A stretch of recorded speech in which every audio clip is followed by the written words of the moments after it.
Ladies and gentlemen, today we convene for the first national conference on utility of next generation sequencing in microbial genomics and AMR, hosted by NIH with support of Global Marketing Services and Illumina.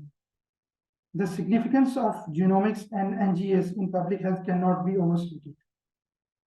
Genomic data offers profound insights into the genetic composition of pathogens, facilitating the monitoring of their evolution, rapid detection, surveillance, and response to disease outbreaks.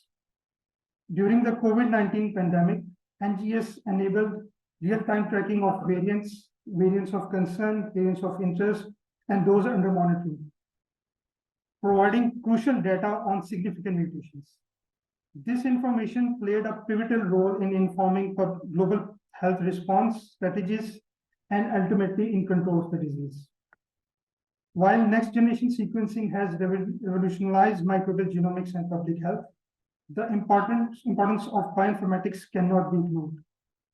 In terms of data analysis, expert bioinformaticians equipped with knowledge of programming languages and the ability to implement custom, independently verified in-house bioinformatic pipelines, tools offer great flexibility.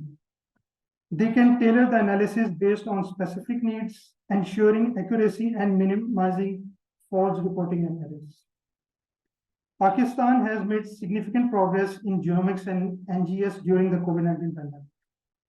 Submission of around 7,000 whole genomes of SARS-CoV-2 international repositories such as GISID is one example and highlights the commitment of health authorities, efforts of national and provincial labs, and invaluable support of donors, partners, and other stakeholders. The Department of Virology, NIH being the national reference lab, has led the genomic surveillance of SARS-CoV-2 in Pakistan, submitting more than 3,500 whole genomes to GISID. This data was shared with the National Command and Operations Center, WHO, and relevant stakeholders on regular and timely manner, which played a critical role in the control of the disease in the country. National Institute of Health also led the genomics consortium of SARS-CoV-2, comprising of public and private institutes, universities, and labs. Moreover, the next generation sequencing facility established for COVID-19 at NIH is now being utilized for genomic surveillance of different viral diseases, including dengue, polio, Crimean Congo hemorrhagic fever, influenza, measles, among others. The identification of viral etiology behind the recent surge of conjunctivitis cases in Pakistan through metagenome approach highlights the expertise available at the national level. Today, we gather for the first national conference on next-generation sequencing in microbial genomics and antimicrobial resistance, where our esteemed speakers will offer insights on how NGS is opening new doors in microbial genomics, the barriers that are holding back clinical microbiology labs from implementing NGS, and addressing the critical issue of AMR. We hope that this event will provide a unique opportunity for learning, collaboration, and networking among researchers passionate about genomics and microbiology. Once again, I welcome you all to this conference. Now I would request Dr. Mohammed Salman, CEO, National Institute of Health, to share his thoughts on the subject matter. Under his leadership, NIH has been at the forefront of healthcare actively combating infectious disease outbreaks, epidemics, and pandemics. So, Assalamu alaikum and very good morning. I think, first of all, I'm thankful to Sir Ijaz Ghani, who happens to be my teacher during my fellowship, and it's an honor to welcome him. I will welcome him as a chief guest of this event. And secondly, I'm thankful to Illumina for organizing this important conference or sort of a symposium, which actually is, I think, we all recognize that this field of genomics is actually bringing in sort of a revolution in the science, in especially pathological or laboratory sciences, pathology or laboratory sciences.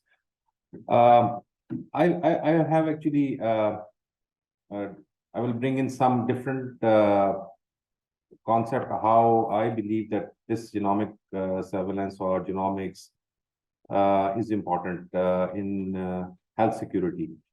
So if you are aware of the components of health security, we have one of there are like many technical areas, especially like surveillance, response, risk communication, coordination. There are 18 or 19 technical areas of health security, and then there are in fact 2 or 3 areas which are directly or indirectly linked to laboratories. And when we talk of laboratories, it's about national laboratory system. And and in fact, national laboratory system is one of the technical area of health security or international health regulations. And then biosafety, biosecurity, and lastly, antimicrobial resistance. So these are 3 of the areas which have been identified under the international health regulations as well as the global health security agenda as the technical areas, and they are directly linked to disease detection, early detection of diseases, and then these especially lab system. When we talk of lab system, I think the evolving field is genomics. And when we talk of genomics, it's not only about academics. I think it has more applications in the field work as well. Especially as Masaf has mentioned, I think it's very important to not only track the pathogen evolution. I think it's equally important to identify the source of outbreaks or epidemics, and this information can play a role in research and development for new treatments, new diagnostic modalities, and vaccines.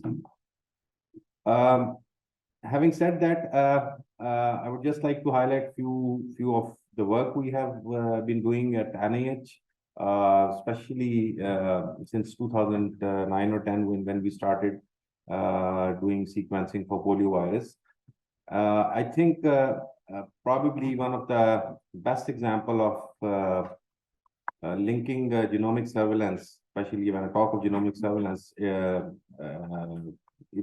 what we were doing here at NIH was identifying the poliovirus genome through partial sequencing. Of course, we don't have NGS at that time, and it's still going on, and it has been providing very valuable data to the National Polio Program. And it's in real sense the application, if really you want to really see the application of identification of clusters and their evolution and linkages of viruses which are either circulating in the environment or human cases. So polio is a very classical example of utilization of genomic data for the purpose of disease prevention and control.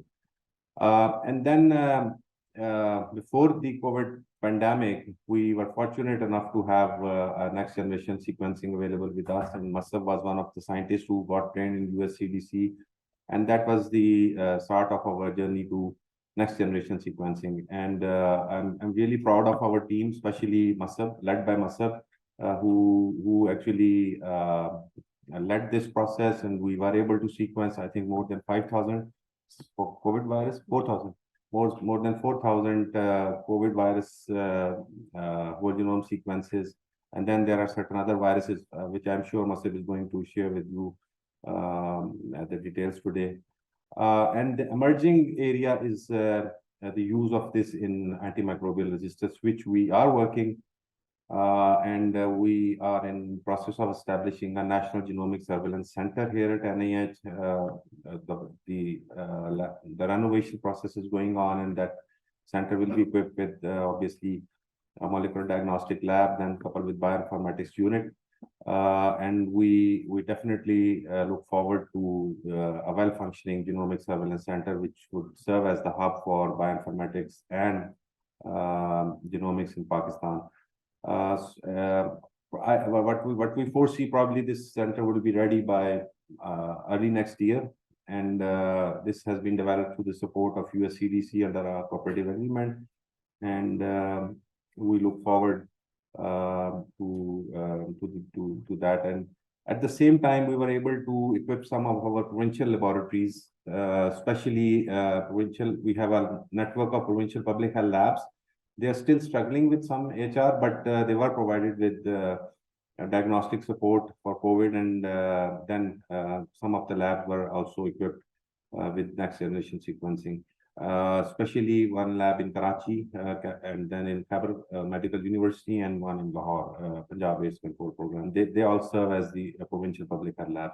They have the facilities. They are doing whole genome sequencing, but again, because of the cost, they were not able to, do a lot of sequencing. We really need high throughput sequencing, and that is actually the purpose of establishing that National Genomics Surveillance Center, and to train more and more people on the applied aspect of genomic surveillance. So I'm thankful to all the participants who are here to listen to the speakers, and I'm again thankful to Global Marketing for organizing this event and providing an opportunity to discuss this important aspect of laboratory sciences. And of course, to our team at NIH, and lastly, Sir Ijaz Ghani for being here today and gracing the occasion. Thank you very much. Thank you very much, sir. Sir, as you rightly pointed out, genomics is indeed an evolving field, and you very rightly pointed out how NIH has progressed, especially before NGS was introduced at NIH. Now, it is an honor to have the presence of Major Ijaz Ghani, Head of Virology Department, Armed Forces Institute of Pathology, as our distinguished chief guest for today's event. We extend a cordial invitation to our esteemed chief guest to share his valuable insights with us. Sir, please. Rahim, Dr. Salman, ED NIH, Dr. Masad, esteemed participants, ladies and gentlemen, Assalamu alaikum.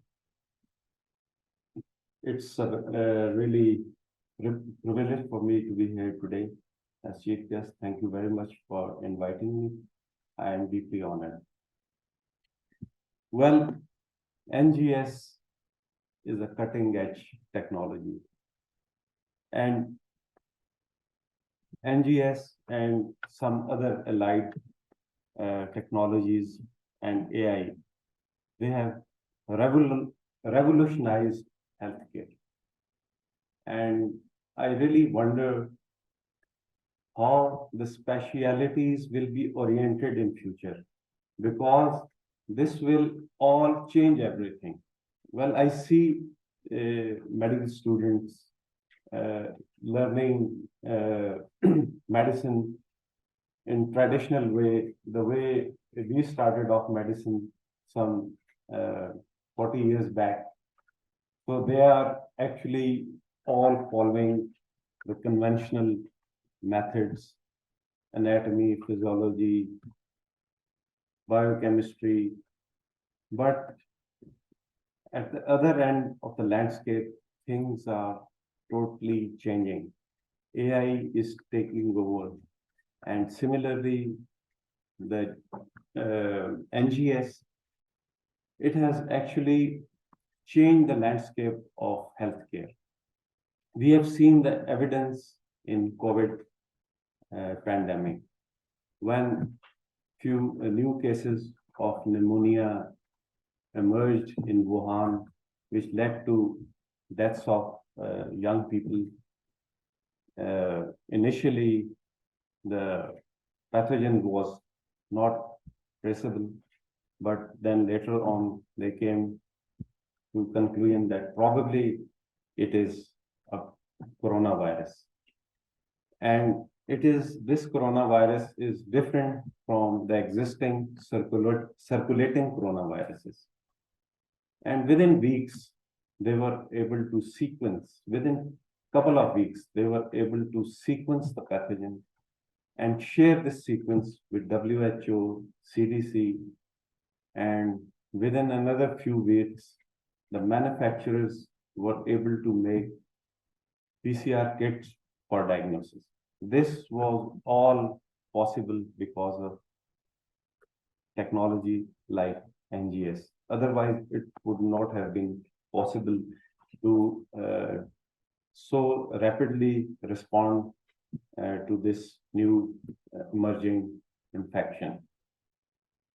And we have seen that within few months, we started hearing about mRNA vaccine, how they were able to identify the target receptor, how they were able to make complementary mRNA vaccine. This all was made possible by next generation sequencing, rapid sequencing of the genomes of the virus. And similarly, they were able to make the vaccine, the mRNA vaccine. So we have seen that in short period of time, they were able to recognize, discover a new pathogen. They were able to discover its treatment, the drugs, antiviral drugs, as well as the vaccine. So this kind of impact it can have in healthcare. Similarly, as far as antimicrobial resistance is concerned, Dr. Masab has adequately highlighted this issue, how to track the pathogen, genomes of the pathogens, how to track resistance patterns, and how to make new antibiotics. So we will see that this technology will actually be widely used globally in the coming days. It is already being used everywhere in developed countries, but probably with the passage of time, it will be cheaper and more affordable, and more centers of research would be adopting this use of these machines, these NGS analyzers. Another important use is in personalized medicine. Personalized medicine, the targeted treatment of cancers, the identification of targets, and the identification of the medicines which are designed for a particular receptor of the cancer cell. So actually, whatever we are learning in our textbooks and what we are practicing would be quite different. And couple of days, I met some very senior physicians, group of physicians from UK. They had come here for MRCP examination, and we were together at a dinner. And most of them were actually quite worried about their future. They were there practicing for last more than 25, 30 years. They said that in coming days, due to the change of these therapeutics, the diagnostics, we in the field of diagnostics feel that the new the automation and the new tests, they will actually change our practice. Whatever we are probably learning in our textbooks, which are old-fashioned, probably would not be relevant in coming days. So I really hope and pray that we embrace wholeheartedly this technology, and we are able to make some very good centers in Pakistan where we can map out our pathogens, and we can actually do surveillance where we are able to find any new emerging infection. Well, Wuhan virus, it's not that it would always appear in Wuhan in future. It can always appear in Pakistan. It can anywhere in any city of Pakistan. So if we are educated and we are prepared, we will be able to respond in time and in a better way to any emerging threat which can actually go beyond the borders of Pakistan. So I urge the scientists and the researchers to actually make good use of this technology in Pakistan. I think those centers which actually have this capacity should be optimally using this resource. Unfortunately, in Pakistan, in my experience, I've seen that there would be one NGS lying here, another NGS in AFIP, another NGS in bone marrow transplant, and none being used optimally. So I would recommend to Dr. Salman that if the resources you being at the center of public health, you need to recognize all those centers which have this facility, and you make sure that this equipment, piece of equipment, technology is optimally utilized for the purpose for which, you know, we are not a very rich country, and we have to sacrifice a lot to procure this kind of technology. And it is just waste of money buying so many machines and doing very little. So if we, I really want to urge the researchers here to make sure that they are adequately trained and they use this resource properly, so that our national exchequer's money doesn't go wasted. Thank you very much.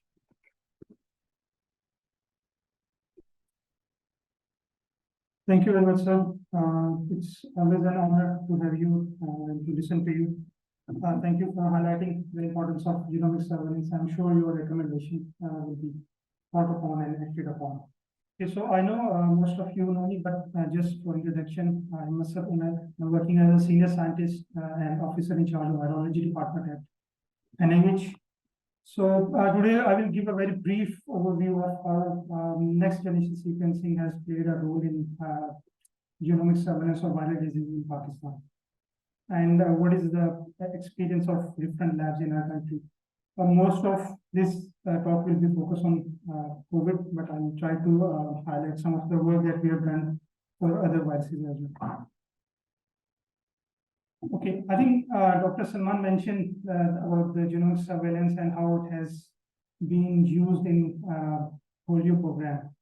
But to me, I don't think there is any other example of the use of genomic surveillance other than COVID-19 at such a large scale. We have seen how genomic surveillance of SARS-CoV-2 has played a role in control of the disease globally.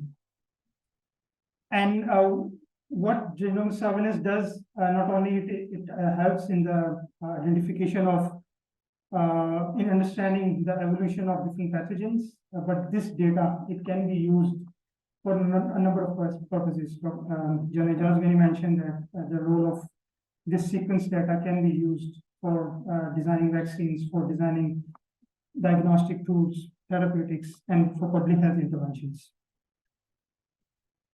We know that during the COVID-19 pandemic, in fact, at the start of the pandemic, Pakistan had very little genomic surveillance capacity, particularly when we talk about next generation sequencing. Although we were well equipped with Sanger sequencing or the partial sequencing, but NGS was not available in the infectious disease sector of Pakistan. So the genomic surveillance basically started back in March 2020. The first sequence was generated by NEST, but if you see in the first 6 months, there was very few sequences that were generated from Pakistan. One important thing to highlight here is the establishment of the National Genomic Consortium, which basically was done during the first phase of 2021. So our National Genomic Consortium of SARS-CoV-2, it is basically comprises of 13 different institutes. We have representation from the provincial public health reference labs. We have representation from our academia. So there are different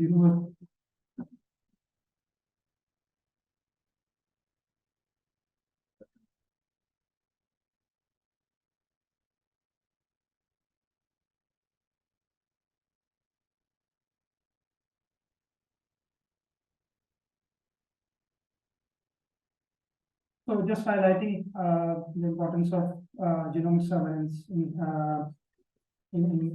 tracking different pathogens in Pakistan. So we have a functional and an operational National Genomic Consortium, and as I mentioned, there are representation from both public and private sector as well as academia. If we look at the numbers, so there are basically 6,921 whole genomes of SARS-CoV-2 available from Pakistan. And these are the 9 institutes or labs that have been actively participating in genomic surveillance of SARS-CoV-2 in Pakistan. So Department of Virology at NIH has sequenced around 3,100. And we have also seen great support from our university during the pandemic. We have sequenced 1,400 SARS-CoV-2 whole genomes. And then if you look at different provincial labs, such as the Punjab lab, they have also done a good number of sequencing. One thing, so you mentioned, I think it was very right, to make sure that the resources, they are utilized optimally. So here we can see that although these NGS facilities, they are available in most parts of the country, but if you look, Balochistan province, AJK and GB, there is no such facility. And maybe this is a question or an area where we need to strengthen our lab system. If you look globally, how genomic surveillance has been done, just in terms of numbers for SARS-CoV-2. So there are more than 100 million whole genomes of SARS-CoV-2 available.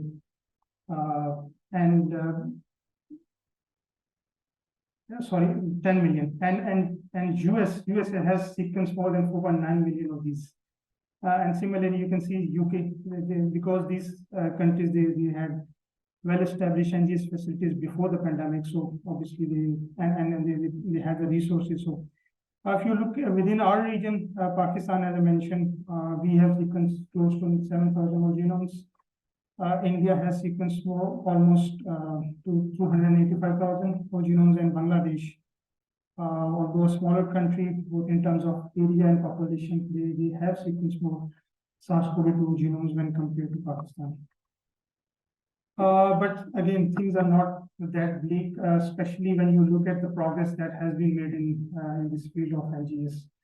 If you just compare the past 2 decades, you can see that only 2,100 whole genomes were available for viruses from Pakistan. And most of this work was done either out of the country or they were outsourced. So this work was not done in the country. And if you see just in the 4 years of the COVID-19 pandemic, we have sequenced almost 10,000 whole genomes, and majority of these sequences are obviously from SARS-CoV-2. So you can see the progress that has been made in NGS during the past 3 years. So how we have been doing this genomic surveillance. Yes. So basically in Pakistan, we used a strategy for tracking different variants of concern, and that based on certain aspects, such as wherever there was an increase or upsurge of cases based on the surveillance data, we tested those samples for the detection of different variants of concern. Then we also collected samples from different geographic locations of the country to see the presence of any variants. Travelers returning to the country, they were screened, especially during the start and the mid of the pandemic. This has been stopped at the moment. In cases that had severe sign symptoms, they were tested for variants. In a case where there is a diagnostic failure, where there is some issue in the PCR, those samples were selected for testing of the variants. And then cases, vaccine breakthrough cases, people who were vaccinated and they still acquired infection. So samples from those patients were also tested. So at the start of the pandemic, as I mentioned, we had very limited whole genome sequencing capacity in Pakistan. And most of the testing was done based on the PCR kits that was specific for different variants, and particularly the variants of concern. So we used that at the national level, and then we had the partial sequencing capacity. We used that as well. So that was already established. And later on, as the pandemic and basically progressed or unfolded, we used the whole genomic sequencing capacity that was established at the federal level and then at the provincial level.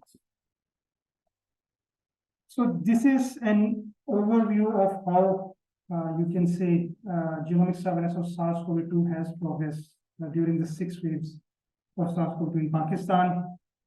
This includes data both of the whole genomes as well as the data of the PCR-based testing that was specific for the different variants. So you can see the first wave and the second wave, they were basically caused by the original strain, you can say, of the SARS-CoV-2 that was detected in Wuhan, China. And the third wave in Pakistan was triggered and it was caused by the Alpha variant. And then fourth wave was caused by Delta. And since the fourth wave, we have seen Omicron and its subvariants causing different waves and small peaks in different parts of the country. This picture, I think, also shows one thing that at the start of the pandemic, because we had very limited next generation sequencing facility, that's why very few sequences were available. You may say that what's the reason here? Why very few sequences are being available or being done? So as you know that COVID-19 cases, they have declined, the pandemic is over. So the reason for few sequences available during the current period is because of the low number of positives that are being detected or being referred to the labs.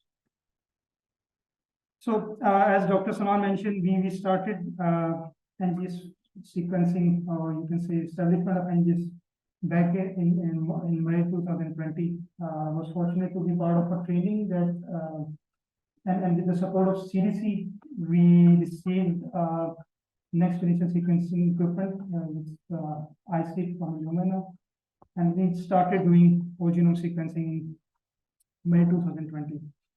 So at NIH, we have all the 3 platforms of NGS. We have the Illumina platforms, we have the Oxford Nanopore, and then we have the Gene Studio Thermo Fisher system as well. And we have very well established bioinformatics department as well. So I'll just take you through the outputs or the outcomes of whole genome sequencing that we have done at NIH, and what was the results of that. So many of you, can someone just turn this? We can't see these headings of the slides.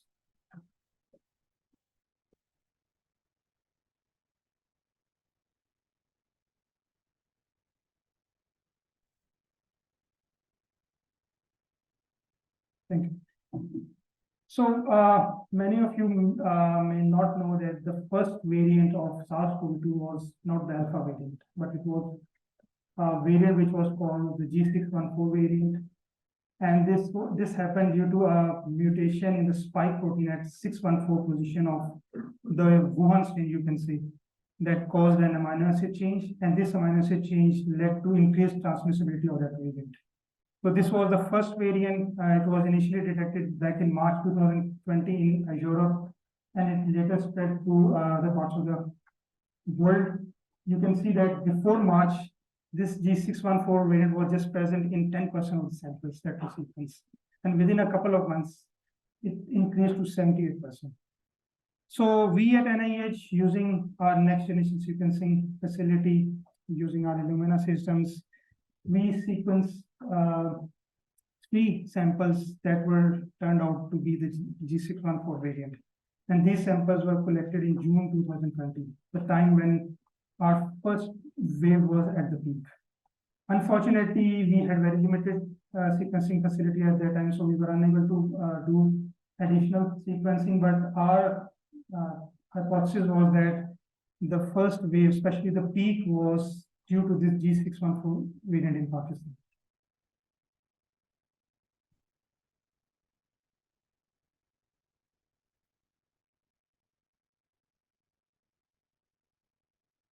Okay, so also at the start of the pandemic, we used another sequencing platform, which is the Oxford Nanopore, to see or explore the genomic diversity of the strains that were prevalent in the country.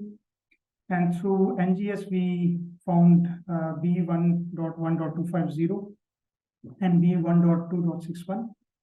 Both of these lineages, they were basically traced back, their origin was traced back to UK and Saudi Arabia. So another example of use of NGS in detection of different variants or lineages of the virus. We also tested samples of people who were returning from different countries to Pakistan. So we screened travelers, especially who were returning from UK. And the reason behind this was that at that time, back in December 2020, the UK variant, the first variant of concern, was already detected by UK, and it was spreading globally. So we started doing screening of these travelers. And you'll see that a high percentage of these travelers returning from UK, they tested positive for this variant, which is the B117 or the alpha variant. And we at NIH managed to do the whole genome sequencing of this variant within 1 week. So I think that was again important. And this data was also shared with NCOC and relevant stakeholders. And based on phylogenetic analysis, these viruses, they were basically related to viruses that were prevalent in UK and in different European countries. We also used, as I mentioned, partial sequencing and PCR-based testing for tracking these variants. And one example is the study that we did during January, February 2021. Again, these PCR-based kits that detected these specific amino acid deletion in the UK variant. We call that the spike gene target failure. So we found that a high percent of these spike gene target failure or the alpha variant, they were detected in Pakistan and basically in all the 4 provinces. And they, all these samples, they had these viruses, they had these unique mutations, which were characteristic of the alpha variant. So we detected these mutations through partial sequencing. And I think this is one of the classical example of how this genomic surveillance data can be used for public health interventions. And I'll give you an example. If you see, back in February 2021, our second wave was on decline, and this is based on the case numbers of COVID-19. However, based on our lab data, we saw that the UK variant or the alpha variant, it was increasing. So these red lines. However, if you look at the case numbers, they were declining. So we immediately notified this finding to NCOC, and I still remember that I think huge role, because just after this, you can see there was a third wave.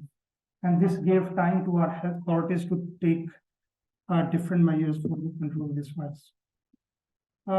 We also done genomic surveillance of SARS-CoV-2 during the third wave, and as I mentioned that Delta variant was the dominant variant during the third wave, but we here in this study, which is published, we basically targeted samples that were not Delta variant. So we selected samples based on our PCR strategy, and we found that the three other variants of concern, the beta, gamma, and delta. So they were predominant. Apart from delta, beta, and gamma, the two variants of concern, they were also prevalent in Pakistan. So again, these variants were spread in different parts of the country. Especially this beta variant was prevalent in Karachi, and I remember that at that time there was high number of cases reported from Karachi, and the main reason behind that was the spread of this beta variant, or the highly transmissible variant at that time in Karachi. We have also done some sequencing during the fourth wave, and based on our NGS data, we found that different sub-lineages of Delta were prevalent. Similarly, in the fifth wave, as I mentioned, the fifth and the sixth wave have been caused by Omicron. So the fifth wave was caused by the Omicron subvariants BA1, again, a very highly transmissible subvariant of the Omicron. And then just in the mid of this fifth wave, this BA1 was replaced by BA.2, and again, another subvariant of Omicron. Again, you can see all this data would not have been possible without the use of next generation sequencing. So, and in the sixth wave, you can see we carried out a study using more than 790 samples, and then we found the Omicron subvariant BA.5.2. Again, this was more transmissible than the previous Omicron subvariant, and then this basically replaced that variant, and it caused increased cases in Pakistan. So this is an overview of the last, you can say, 6-7 months of how genomic surveillance of SARS-CoV-2 has panned out in Pakistan. You can see, not to confuse anyone, just there are different Omicron sublineages. All of these are the Omicron subvariants or sublineages, or you can see daughter lineages of Omicron. So we have seen an increase of this XBB1.1.1, and then it's but apart from that, recently we saw an increase of GW.5. Again, this is a variant that has flip mutations, and this variant caused a small spike or a surge in cases recently in Pakistan. So again, we used NGS, and we came to realize that this surge was due to this subvariant. We also reported EG.5, which is an variant of interest as classified by WHO. So we have reported its cases. This variant has been causing a surge in many countries, fortunately in Pakistan, but there are very few cases of this variant reported so far. So one thing is to do the whole genome sequencing, to use the NGS for genomic surveillance of different viral diseases or different pathogens. But I think one of the key aspects is to share this data with the relevant stakeholders. And this is something that we did right from the start of the pandemic. So we, whatever data that was generated through our genomic surveillance of SARS-CoV-2, we shared it with our ministry. As I mentioned, we shared it with the NCOC. This was basically real-time data sharing with NCOC. I had the opportunity to present this data at NCOC. We have been sharing this data with WHO and relevant stakeholders. And apart from that, we have been depositing this whole genome sequence on GSID, which is a global data bank where SARS-CoV-2 sequences are deposited. We have built some bioinformatic next-train builds. I think one of the key things that we did earlier in the start of the pandemic was to prepare a situation report that basically highlights the situation of SARS-CoV-2 and its variants in the country. So we prepared this, and this situation report, we make sure we made it available at the NEH website on a regular basis. So if any one of you is interested, you can access this report from the NEH website. We also published data that was unique in form of preprints. So preprints do not require peer review, so you can just report any unique finding, and this becomes available to the scientific community. So we made sure, as I mentioned, the increase of alpha variant. We publish all these things in the form of preprints as well. And then we have published a lot of research articles on SARS-CoV-2. So this is just a snapshot of our situation report, which basically describes in detail the situation of SARS-CoV-2 spread in different parts of the country. Next trend build, our bioinformatics team is maintaining this. Okay, so as you all know, Pakistan, we are endemic for different infectious diseases. We are endemic for polio, we have human Congo hemorrhagic fever, then we have outbreaks of dengue, we have TB, HIV, and you name it. So we at NIH, we use this NGS facility that was established during COVID-19 pandemic for you can say the identification of different pathogens or in the tracking. And one example is the Mpox. So as you may know that in 2022, in the mid of 2022, a huge outbreak of Mpox happened, and it basically affected the European region. It started from UK, then spread to the parts of the Europe. So based on our NGS capacities and facilities, we screened some patients that returned from a neighboring country, and using a metagenome approach here, we use the metagenome approach. We came to find out that the patient, he was infected basically with Mpox, and the clade was declared to be genotype 8.1. And our metagenome approach also showed that this one of the patient was also co-infected with VZV, varicella zoster virus, which causes chickenpox. And just for the information of the audience, Mpox has two clades or two lineages, clade 1 or clade 2. Or you can say the Congo Basin clade or the West African. So the Congo Basin clade is the more pathogenic or more has the higher fatality rate. And whereas the West African clade has the low fatality rate, less than 1%. So fortunately, this 2022-23 outbreak was due to the Congo, due to the West African clade. So that has the lowest fatality, and that is why we have seen very few deaths reported due to the Mpox during 2022-23. As I mentioned, CCHF, Crimean Congo hemorrhagic fever, highly lethal and fatal disease, and unfortunately, Pakistan is endemic to that. Our Balochistan region is a hotspot, and we see on a regular basis cases reported from Balochistan. So we in Pakistan we used to do the genomic surveillance of this pathogen, but basically it was based on the partial sequencing. So again, we used next generation sequencing to explore about the virus diversity.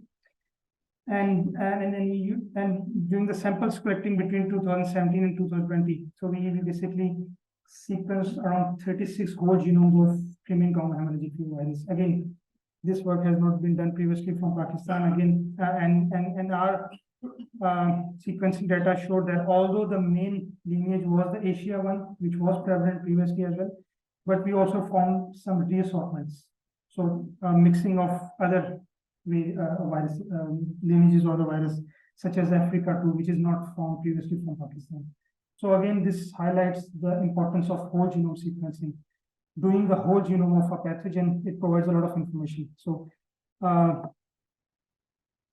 and just if for the information, we have seen that our neighboring country, Afghanistan, it has seen an unprecedented increase of CCHF cases during 2023. So more than 400 cases have been reported.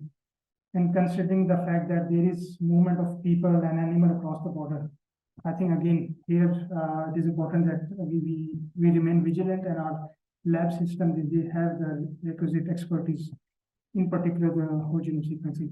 Again, another study, I will not go into the details. Again, we managed to do whole genome sequencing of CCHF virus, and we found some reassortment strains here as well.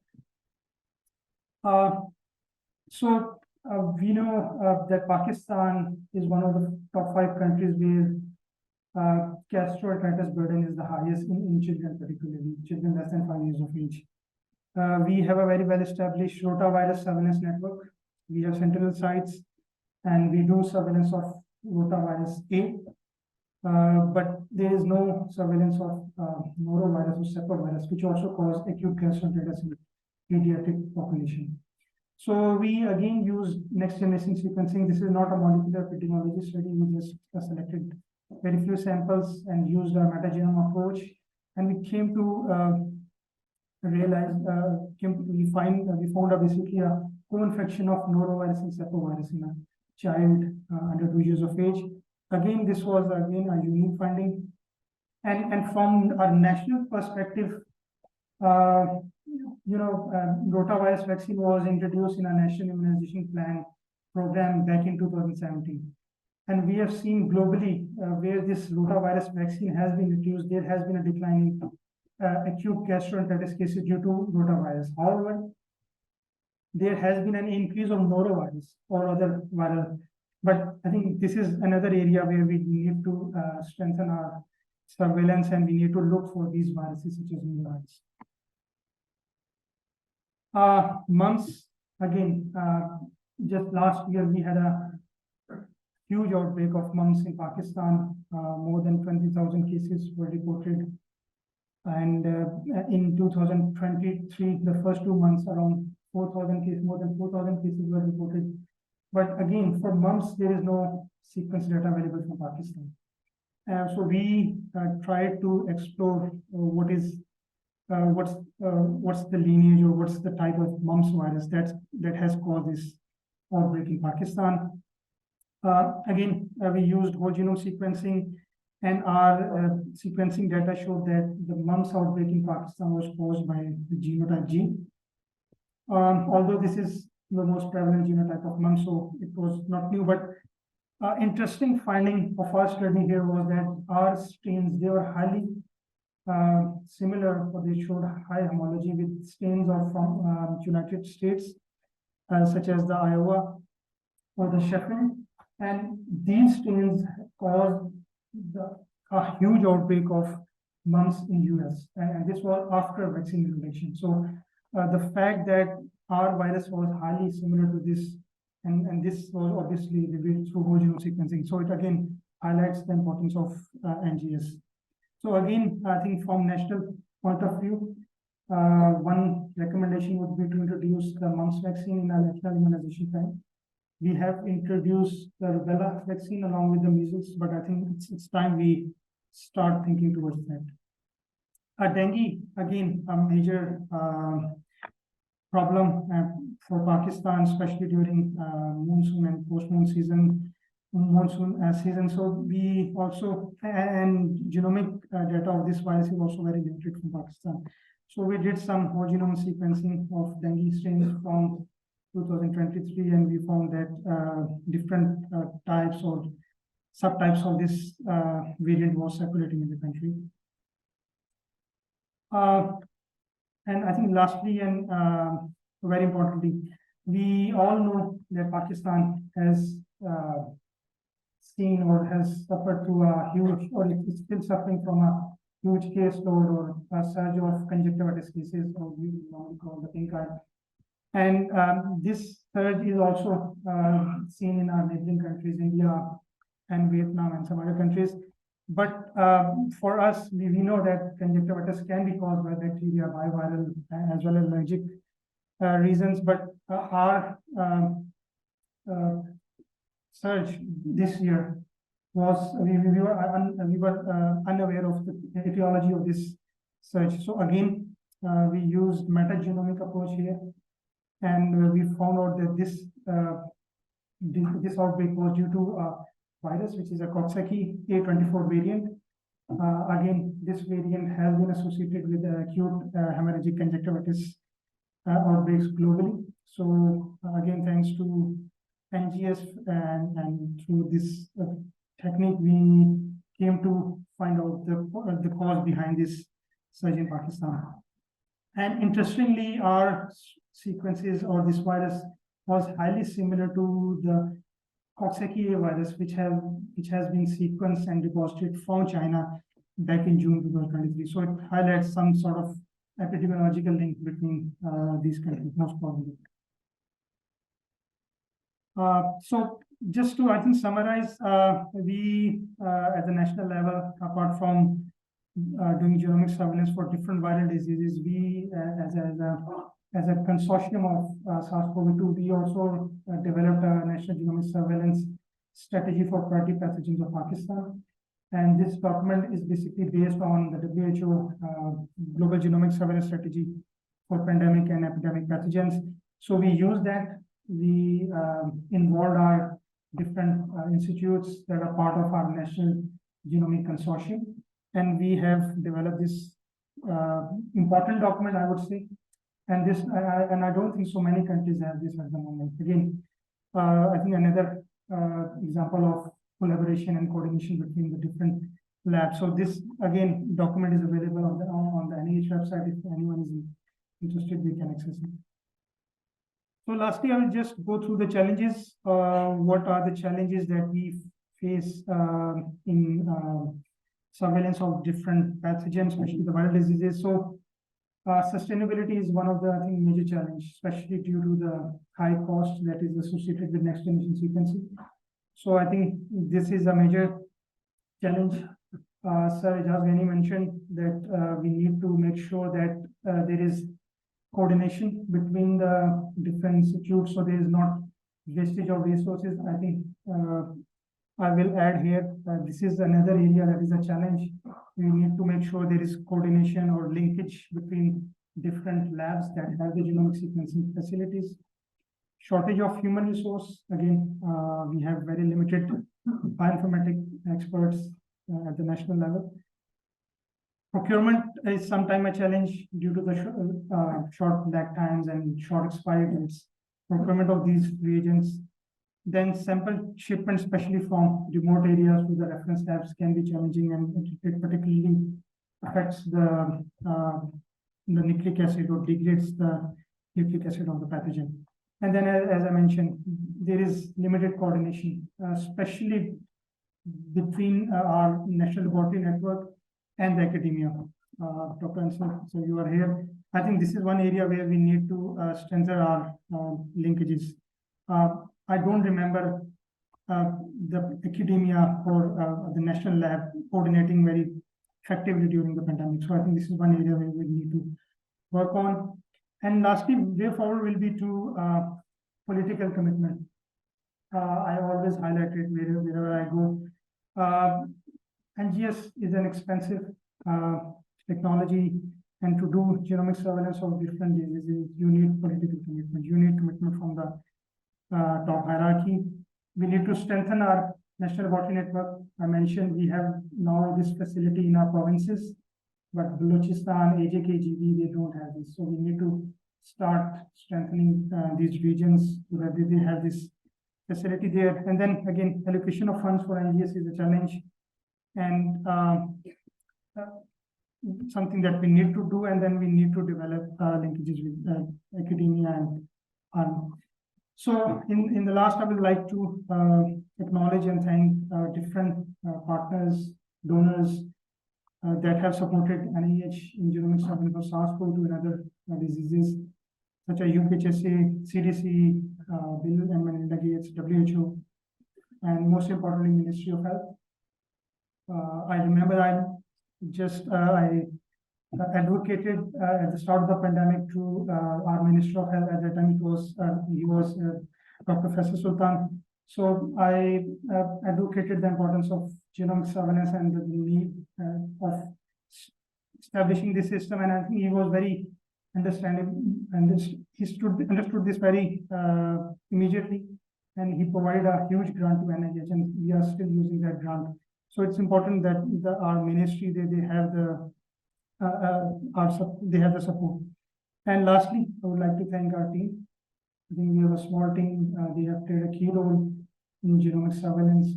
Adnan, Amar, Qasim, Rabia, Zunaira. We had Dr. Zaira. She's no more with us. She joined another institute. So they have played a very key role. So thank you so much. This was all I have. If you have any questions. Thank you. Thank you.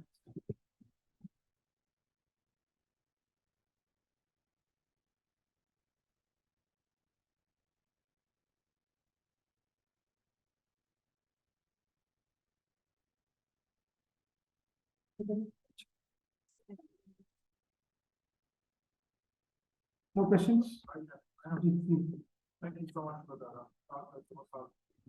You mentioned some of the challenges of FPS implementation, the cost, just the cost of the technology. Can you comment on this topic from another angle?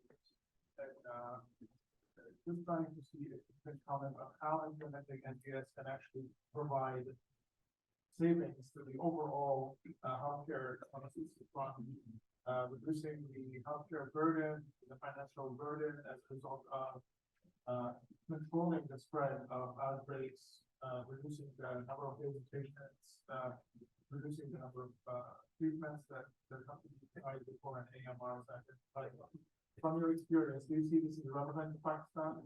Oh, yes. I think I just gave an example as well of the work that we did using the NGS back in the third wave of our prevalent pandemic, where we use this data to inform our authorities and that help in the control of the disease. So not only this data can be used in identification of different variants. Some of them, they have this, higher transmissibility properties. Some of them have virulent, can cause severe disease. So all this data that has an impact on the national disease burden, or you can say the morbidity or mortality. So not only NGS data provides this important information, but this information we have seen in the pandemic has been used in designing, developing vaccines. We have seen this data being used for developing diagnostics. We at our NIH, we use this data to design our own protocol for Crimean Congo hemorrhagic fever. So again, I think it will be very useful in the future to detect any indigenous variants that may not be detectable through the commercial kits. So I think NGS has a huge part to play, just not the tracking. It's way beyond that. It has a very powerful saving. Yeah, yes. Yeah. Points. It has a huge relief on the economic. I want to make the comment that obviously the MDR and XDR is very important. We have the problem of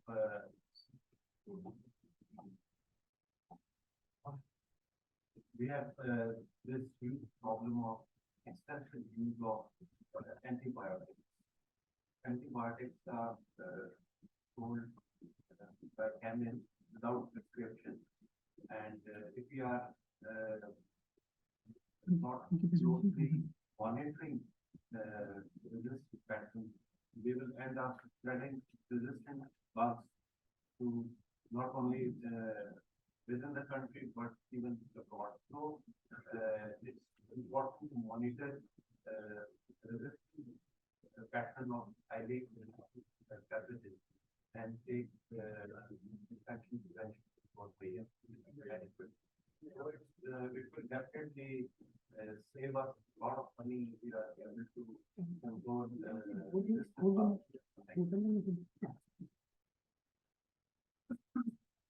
Thank you so much. Just in the interest of time, we move forward. Our upcoming presentation features Dr. Michael Abdo, who currently serves as the Business Unit Manager at Illumina. Dr. Abdo will be sharing insights on the topic of advancing genomic strategies in public health. Dr. Michael, can you hear us? Please share your screen. Thank you, Dr. Masab. I can certainly hear you, and hopefully the world of technologies on our side, and you can both hear me and at this point in time see my presentation.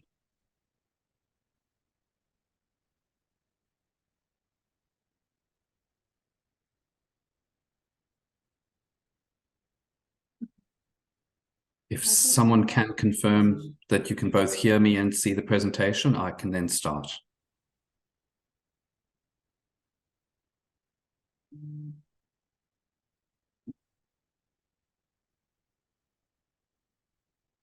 All right. Well, with that, first and foremost, distinguished guests, learned colleagues, thank you so much for this opportunity to...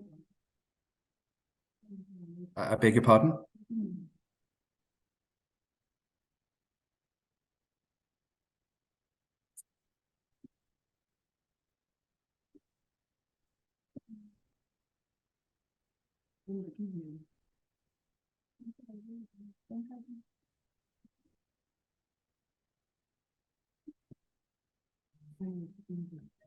Is this any better? I'm afraid I can't maximize the settings on my side any further.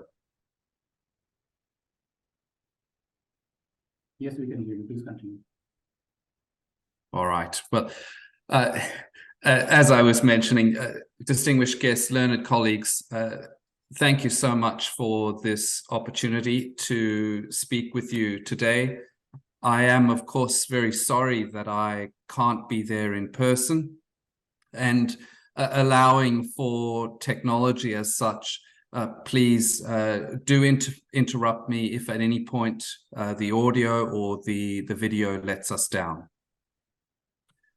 Now, I actually suspect I have the easiest job during today's workshop, because not only have colleagues made some highly informed comments in the prelude of today's meeting, I obviously follow the detailed work and presentation made by Dr. Masaba a moment ago, but also much of the specific detail will be added to by my own colleagues who are presenting during the course of today's event.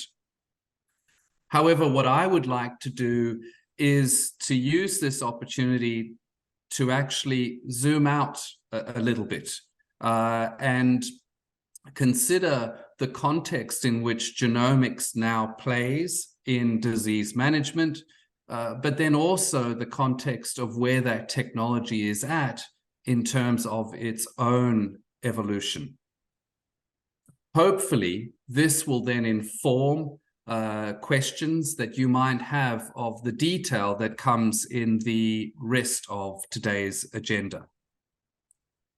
Now, much of that experience that I have the opportunity to share with you comes from my role in Illumina, which is actually not geography specific.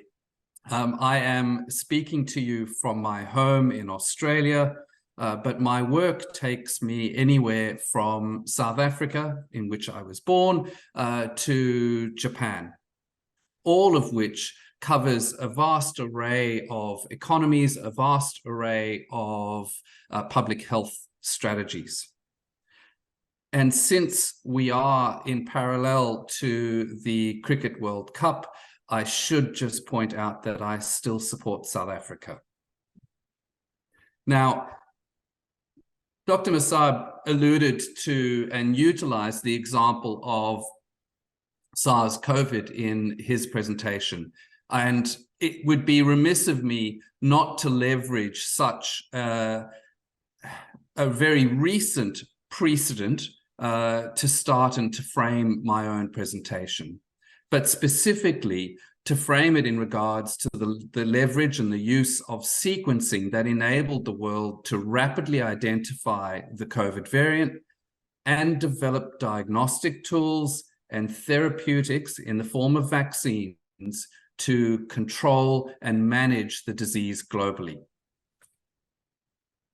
And so when we consider this and how and what the role of genomics was in all of that, it's good to sort of take stock of where things are at. Now, at the risk of this sounding and seeming like corporate propaganda, I want to give that context relative to Illumina's own history. And our mission is indeed to improve human health and unlock the power of the genome.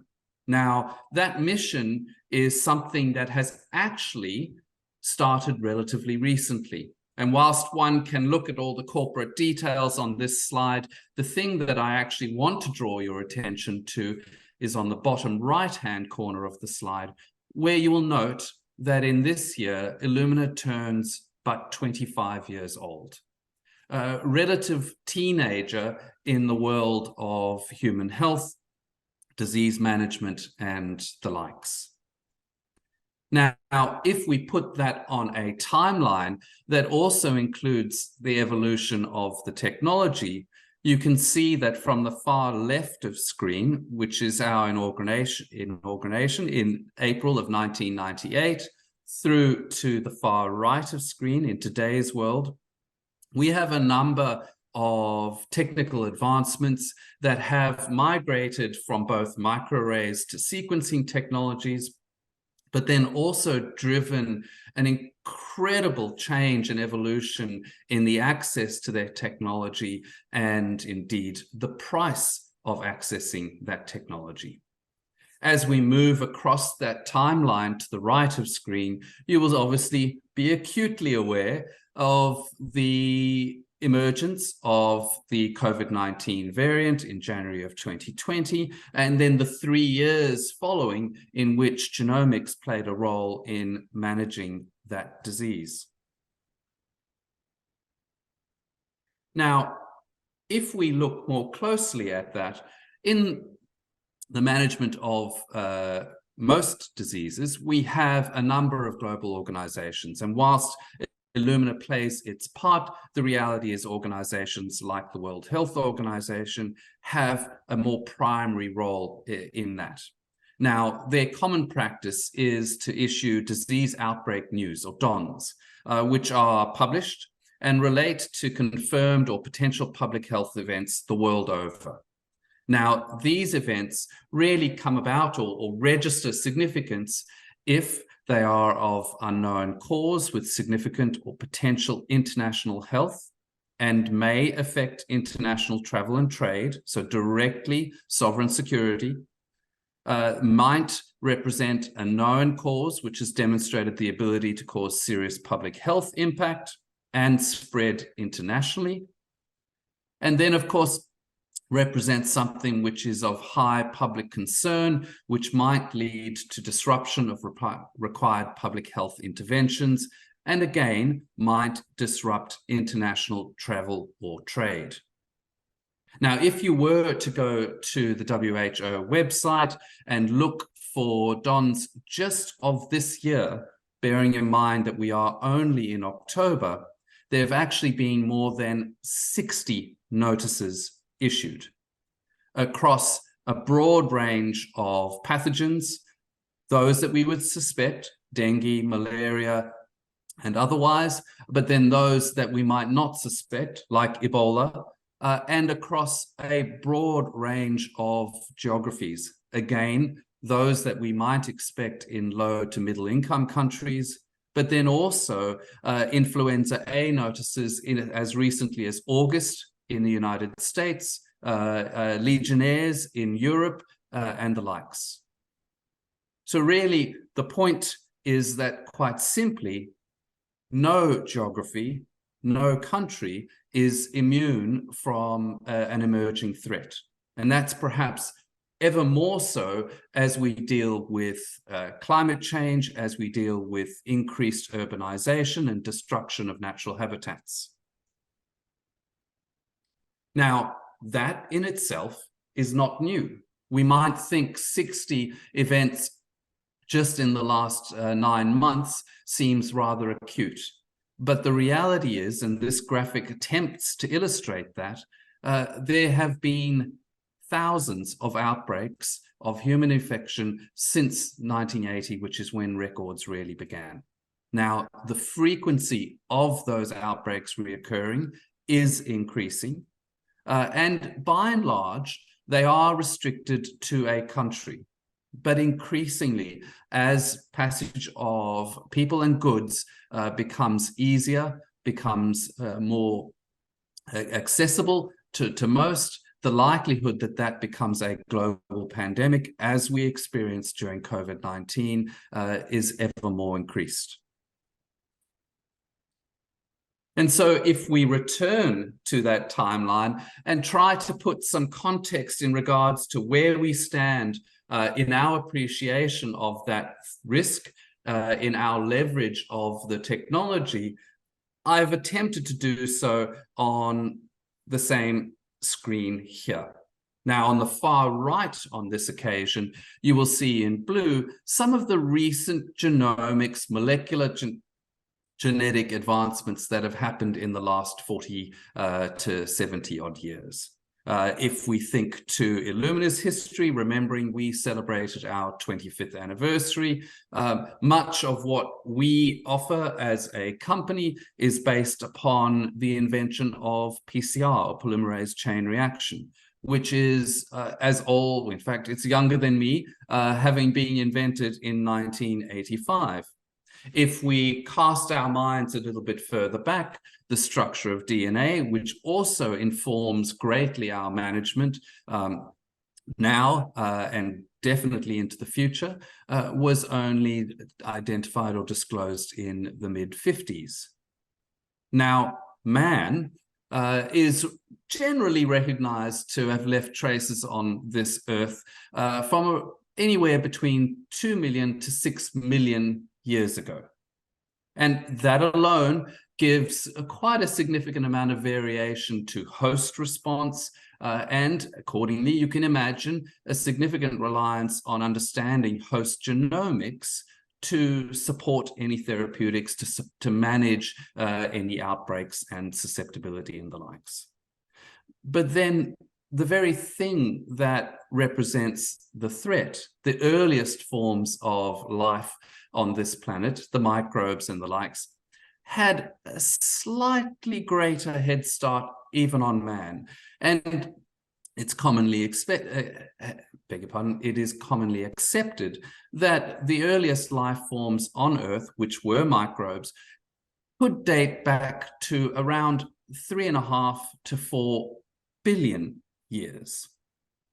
That means that to the 70 to the 40 odd years that we've had molecular technologies, nature's got a little bit of a head start on us and has been refining its tools far longer than we have ours.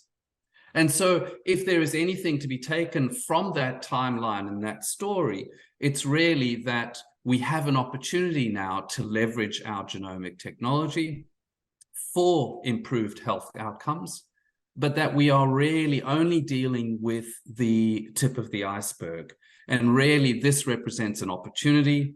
It represents a responsibility to continue that evolution of the technology, its utilization, and to Major General Ghani's point, utilization is a key aspect to adopting genomics in any public health surveillance strategy, but also to then move beyond the idea that NGS is simply costly and actually look at the cost benefit of NGS relative to the other tools that might be informed through the application of genomic technology, or indeed the diseases that might be avoided through its application. Some context for that really is reflected in this illustration on screen at the moment. Now, if we move around in a clockwise direction, all of these topics represent aspects for which genomics can be applied. I alluded to host genetics, and indeed, many population centers around the world are engaging in population genomics projects to effectively map normal variation within their community and allow for the development of precision medicines, precision nutrition and the likes, to extract greater effect, greater cost benefit from any therapeutics. If we delve a little further, though, some of the important aspects to this, which can leverage genomics represent that of understanding the host's immunity. We know now through studies that at least 3/4 of the emerging infectious diseases of humans have an animal origin. And that means potentially that leveraging genomics means going beyond simply the silo of human health and applying it to animals, plants, effectively representing the One Health paradigm. We also know that at least 5 new diseases appear every year, which are of human origin, 3 of which are of human origin. Increasingly, our ability to treat these diseases is being challenged by antimicrobial resistance. In excess of 1 million deaths were the direct result of antimicrobial resistance in this past year. And that quite recently was forecast to extrapolate to 10 million within the next few decades. Genomics plays a role both in the effective management of therapeutics that are available to us today, but in the development of therapeutics that might actually address the increasing threat of AMR. And then, of course, it extends further along that One Health paradigm, whereby pathogen tracing and spread from zoonotic origins can be best managed.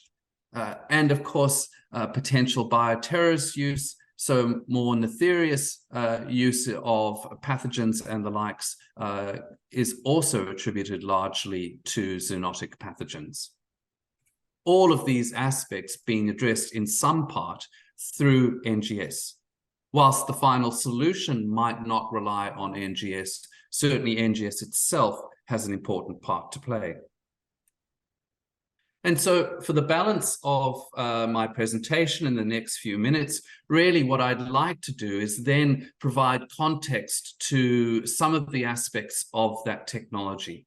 And again, I make the point that this should hopefully give you some inspiration, some questions for the presenters who follow and who present much more detailed scientific information and evidence than I will.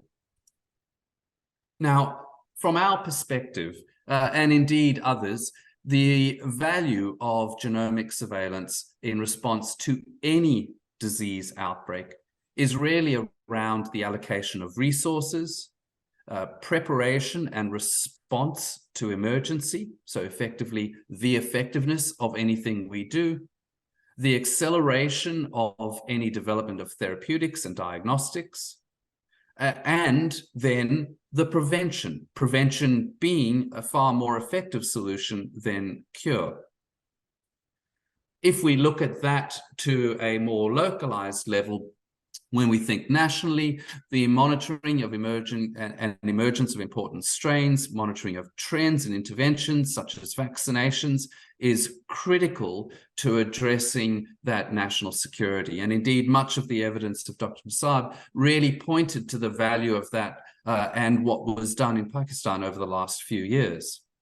At a more regional, provincial level, this potentially allows, or can be extrapolated to allow for the identifying of clusters, to investigate outbreaks, to improve understanding, and potentially to also use that to drive investment in infrastructure. Again, all representing part of that cost benefit to the utilization of NGS.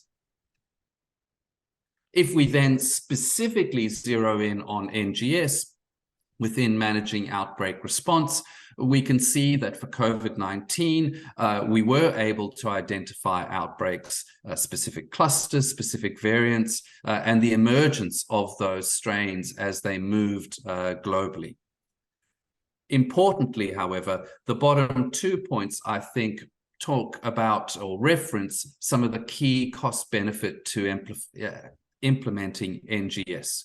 One being its ability to inform and validate the development of cheaper, more point-of-care diagnostic devices, whether it be PCR, immunoassay, or otherwise, which can then be deployed near globally at speed. And of course, to identify and help develop that of effective vaccines. and ensure that future mutations don't lead to a novel antigenic profile, which would then impact the effectiveness of those vaccines. Why is that important? Again, remember, nature has a head start on us. Viruses are constantly changing. It is their evolutionary goal. They have refined their ability over the last few billion years to do just that.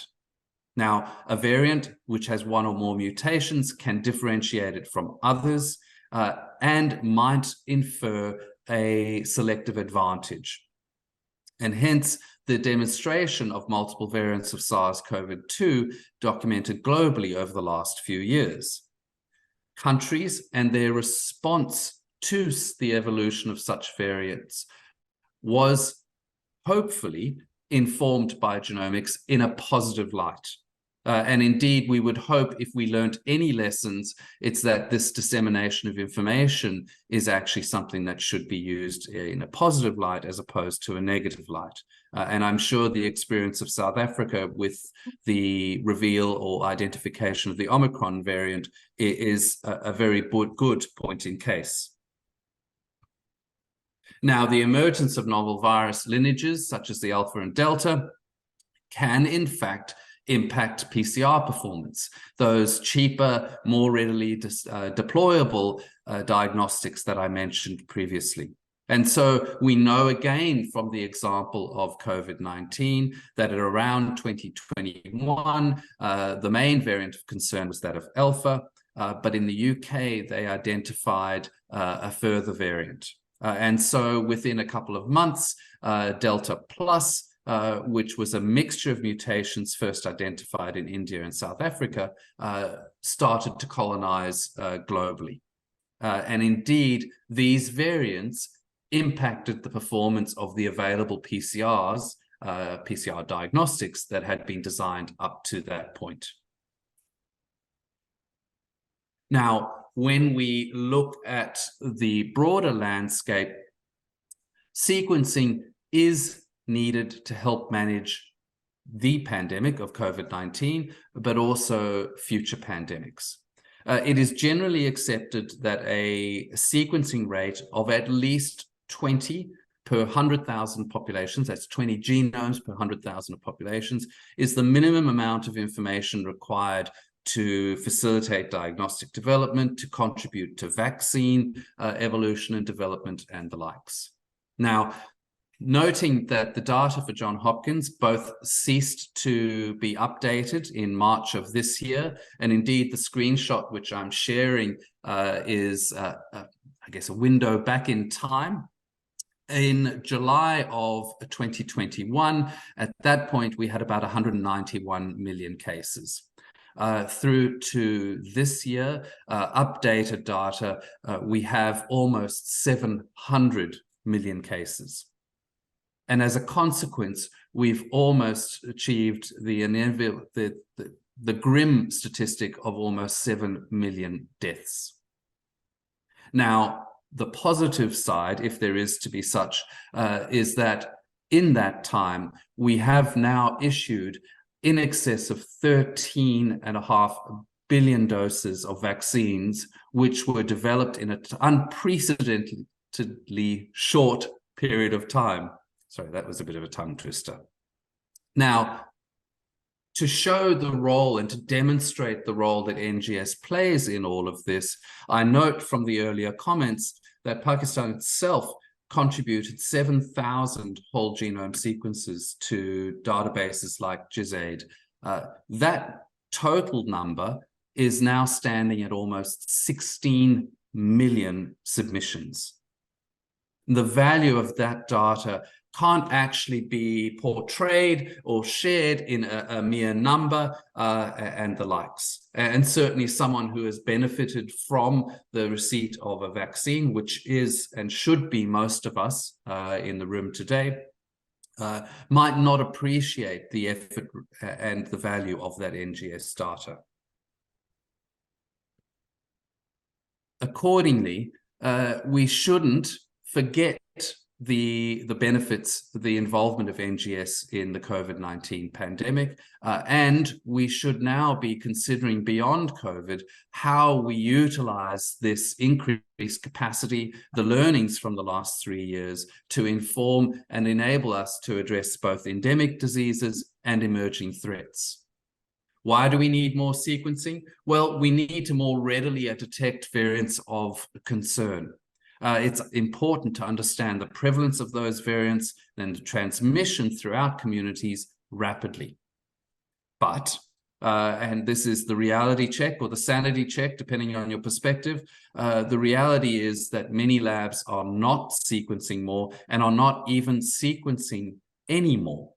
And often this is really about cost.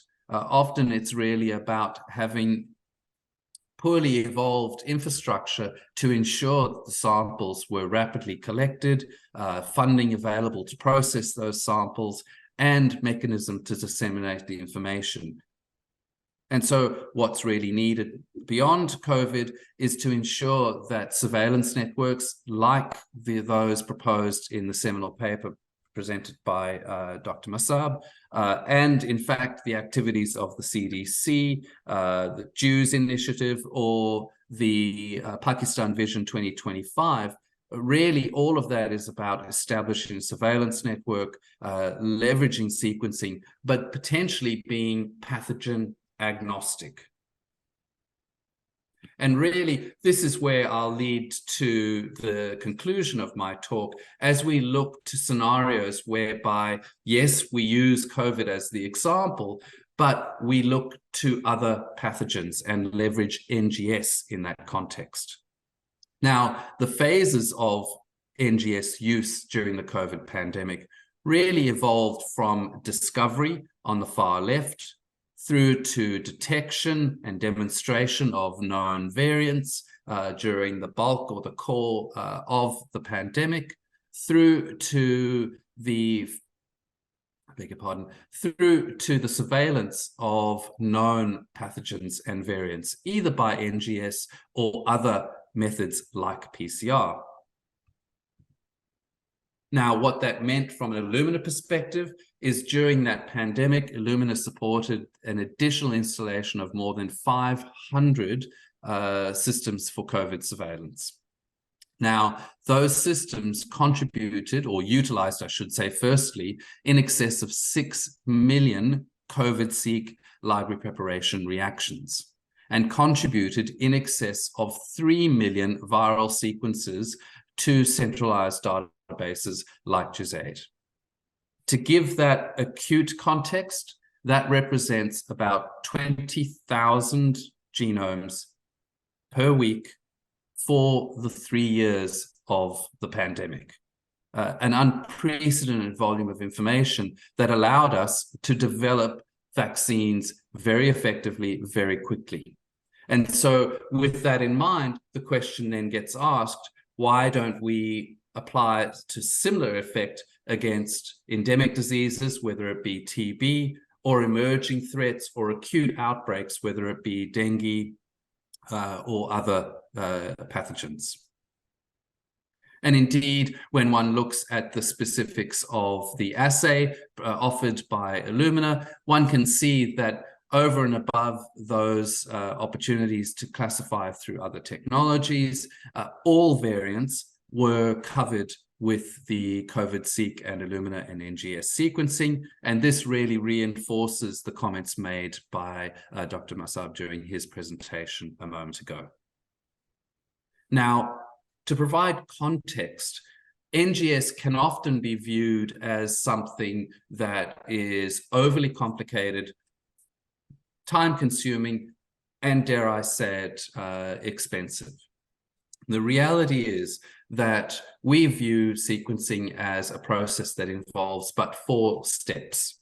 Sample preparation, which really happens independently of NGS, and this really puts an acute focus on the ability to collect samples and to either get those samples to a centralized laboratory or to provincial laboratories. And so this is part of the context for developing a surveillance strategy, and that's the very network to collect the samples.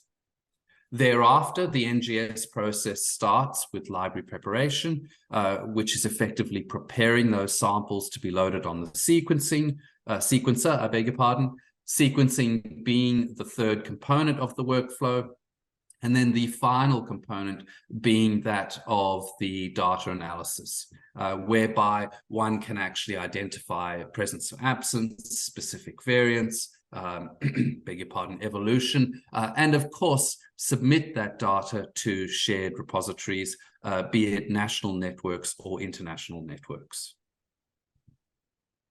Now, if we consider that paradigm that I showed a moment ago, that process of discovery, detection, and surveillance really follows a process of evolution in the knowledge from an unknown pathogen or risk to a suspected pathogen or suspected new variant to a known pathogen. And this allows us then to focus the use of NGS and apply the right method to that line of investigation, to that period of any outbreak that we might be facing. And so when we look at this in regards to the table, down the bottom, I beg your pardon, left-hand column, we have that scenario of discovery, detection, surveillance through known, suspected, or unknown pathogens. And then we can apply the appropriate technology to best maximize the available resources and address the limitations of the particular example that we are faced with.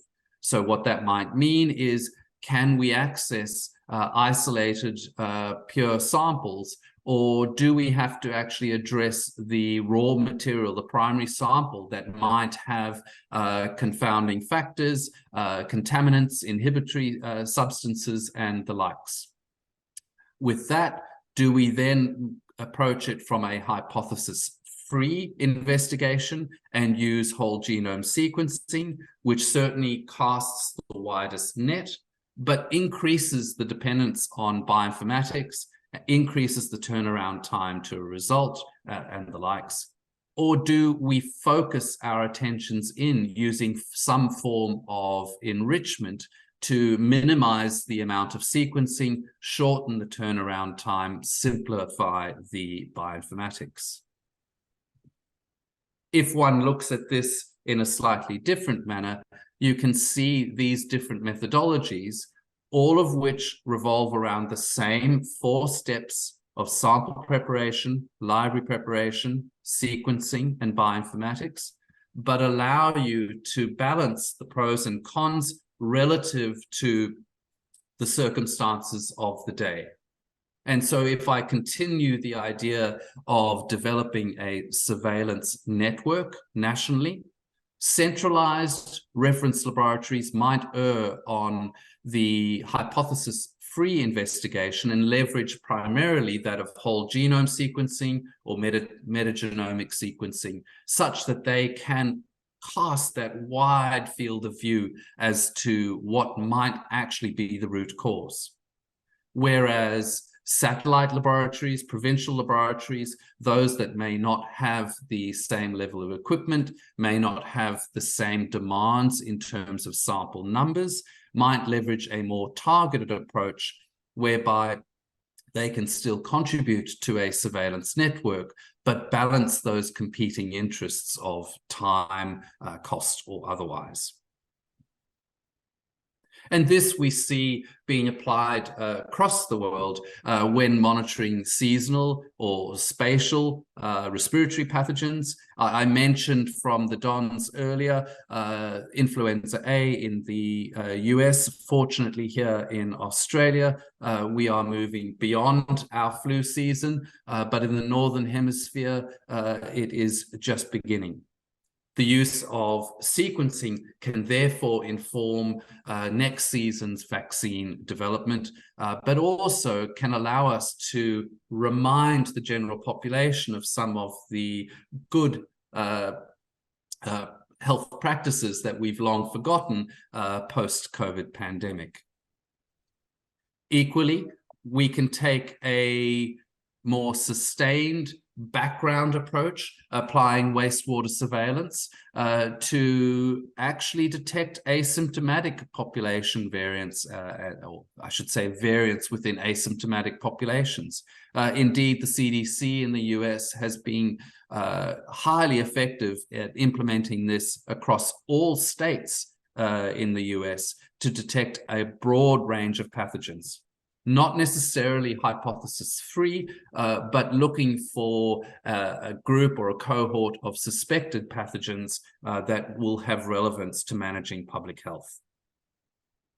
Ways in which this is possible are through some of the kits available from Illumina, and I know my colleagues will provide much more detail in their presentations, but I call out this example of our respiratory pathogen identification kit, because within this one assay, one can actually survey for in excess of 174 different pathogens across fungi, viruses, and bacteria, thereby identifying the risk. But in the same assay, also look across 26 antimicrobial classes through the existence of 2,000 antimicrobial resistance markers to then inform the available therapeutics that could be applied in managing that risk. And we've not only this for respiratory pathogens, but also for urinary pathogens, again, representing the ability to survey for multiple pathogens and multiple antimicrobial resistance markers, in this instance, in excess of 3,700 AMR markers in the one assay. And this again represents some of the advantages of massively parallel sequencing, NGS, and how one can translate that to cost-effective measures as opposed to simply costly. And so to conclude, really, the summary in regards to the application of genomic surveillance is that it does represent a unique role in response to outbreaks and pandemics. It can allow for retrospective analysis and inform us with regards to pathogen evolution, inform us in regards to future outbreaks, vaccine developments, and the likes. In the situations where biobanks are available, we can now look back in time and actually determine whether or not the responses were appropriate. But of course, with those increasing threats, with the increasing prevalence and frequency of threats, preparedness is the key. And here, monitoring and early detection of outbreaks represents a key utilization of genomics in public health, whether that be through asymptomatic surveillance of wastewater, targeted surveillance through travelers and other mechanisms and vectors which might bring in an emerging threat into any given geography.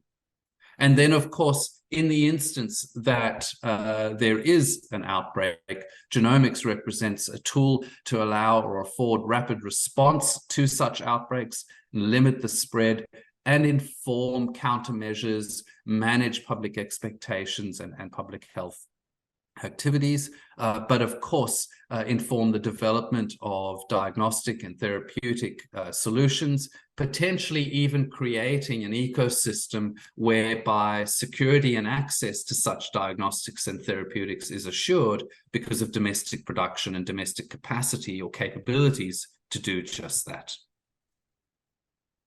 And so with that, I hope I haven't gone too far over time. I also hope technology has been on my side and you have actually been able to hear me as well as see the slides.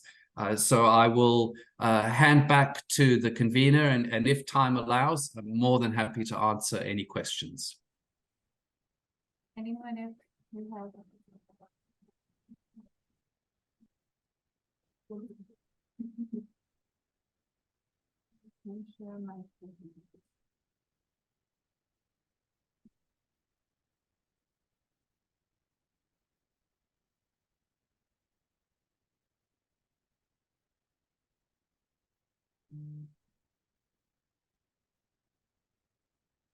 Thank you, Dr. Michael, for this amazing presentation. I have a question regarding from young who mentioned about enrichment panels for infective viruses panels and virus surveillance panels. So I have a question regarding the level of diversity these panels are offering. And are they based on some certain specific references or do they cover a lot of references around the world? Thank you. You'll forgive me. I only caught part of that. If someone can repeat closer to the microphone. Okay, if you can come on the stage and then ask, because this mic is like over here.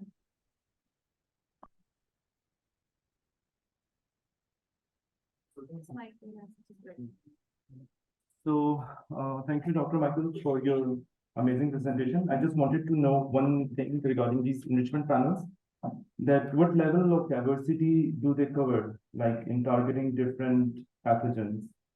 And are they based on some specific references or do they cover a lot of references around the world? Like, I just want to know that what kind of diversity it covers. Like, for example, if we are sequencing some local strain, and definitely it's gonna be little different from what the panel has been designed. So what level of diversity, it promises to, sequence that genome? Thank you. Welcome, and indeed that's a very informed question. There's two aspects or parts to answering. The first relates to the manner in which, in the technology of the hybrid capture design process, in silico design process, that allows us to enrich for any given pathogen. Now that applies across conserved regions, which we actually access broad range of sequences within publicly available databases. And so if ever there's another reason why contribution to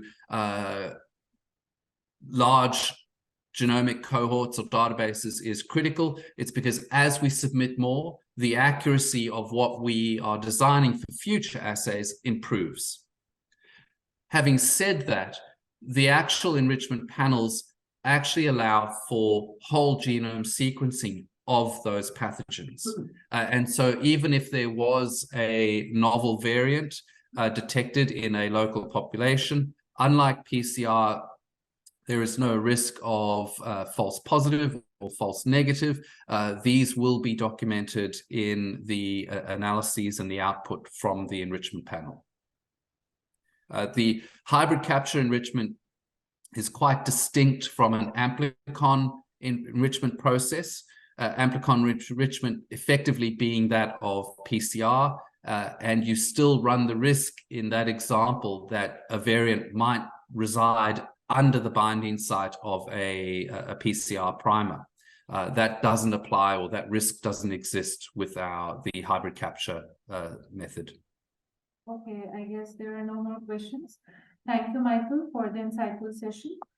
I welcome you all resuming in the session. We are delighted to announce that Dr. Boutros Moron, MD, PhD, Senior Manager of Medical Affairs at Illumina for the Asia, Middle East, and Africa region, will be joining us to deliver a compelling presentation on unleashing the power of genomics to combat infectious diseases. Please, Dr. Boutros, if you can share your presentation. Hi everyone, thanks for the great introduction. So thanks for your time for joining this talk, and apologies again for not being able to be physically face to face with you. So can you confirm you can see my slides? Yes, it is. Okay, that's perfect. For me, I was going to shift from what we discussed earlier and focus a little bit more on the medical value for NGS when it comes to the infectious diseases and microbiology. This is my disclosure and disclaimer and employee and colleague quickly. Let me now, this is the agenda quickly for the presentation today. So the first one is I'm going to go back into the basics. And then the second session part, I will be focusing on some use cases and how metagenomics and sequencing approach improve the accuracy and diagnostic utility for it. The third part will be on technical approaches for the metagenomic and GS testings, as well as the last will be on the WHO TB rapid communications and recommendations. He's wearing headphones, that's why. Dr. Botros, sorry for interrupting, but can you make your voice more clearer? Maybe it is because of the headphones. Yes. Okay, better now? If you can remove the headset, is it possible? Okay, yeah, why not? Let me try. Is it better now? A little better, I guess. Yes. We can try now. Can you confirm you can hear me properly now? Yes, it is better.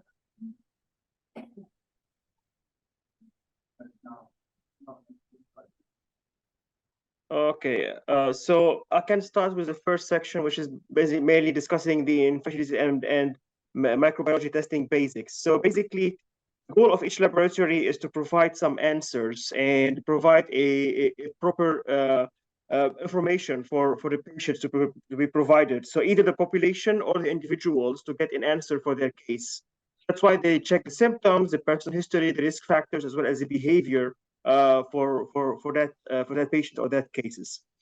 So there are 4 reasons once a test is requested. So it's either a discovery or a research, or a diagnosis purposes, and this is where they need to be regulated. Either it's a regulated IVD test or a validated laboratory developed test for that, as well as monitoring process and the surveillance or screening that was described earlier by my colleague Michael. So here I'm just showing how typical infectious disease testings happening in a normal laboratory. So there are multiple technologies involved in it. So the common one are the classic stainings and microscopy for specimens, for gram staining, and the microbial structure for the visual exams, as well as the culture. So the aerobic and anaerobic culture. And we find more and more molecular testings for some selected organisms like the PCR for the MRSA, influenza, and the multiple PCR testings are being more and more used. And as well, more testings for selected organisms like the antigen testings, as well as the immunodiagnostics testings for it, like for the tuberculosis. So basically, the multiple novel tests have been evaluated currently, and it's already planning. So multiple clinical trials designs that are going around the globe. So it could be either a prospective randomized control trials or a prospective observatory case cohort studies, or it could be as well a retrospective case study. But ultimately, all of them, they have the same aim, which is proper diagnosing for this case, for the patients, have a clinical decision makings, change the treatment, reduce morbidity and reduce mortality, as well as the costs and the workflow to make it easier. Fewer tests need to be needed, and results to be available during the proper visits. That's why there are different initiatives around the globe make this trials accessible for everyone, and increasing more and more the treatments for those patients to benefit everyone, the patients, the hospitals, as well as the payers or the Ministry of Health for those patients. Sorry. So the first summary for those first part is more is not always more. So the goal for infectious diseases and microbiology testings in the clinical and public health is to inform actions.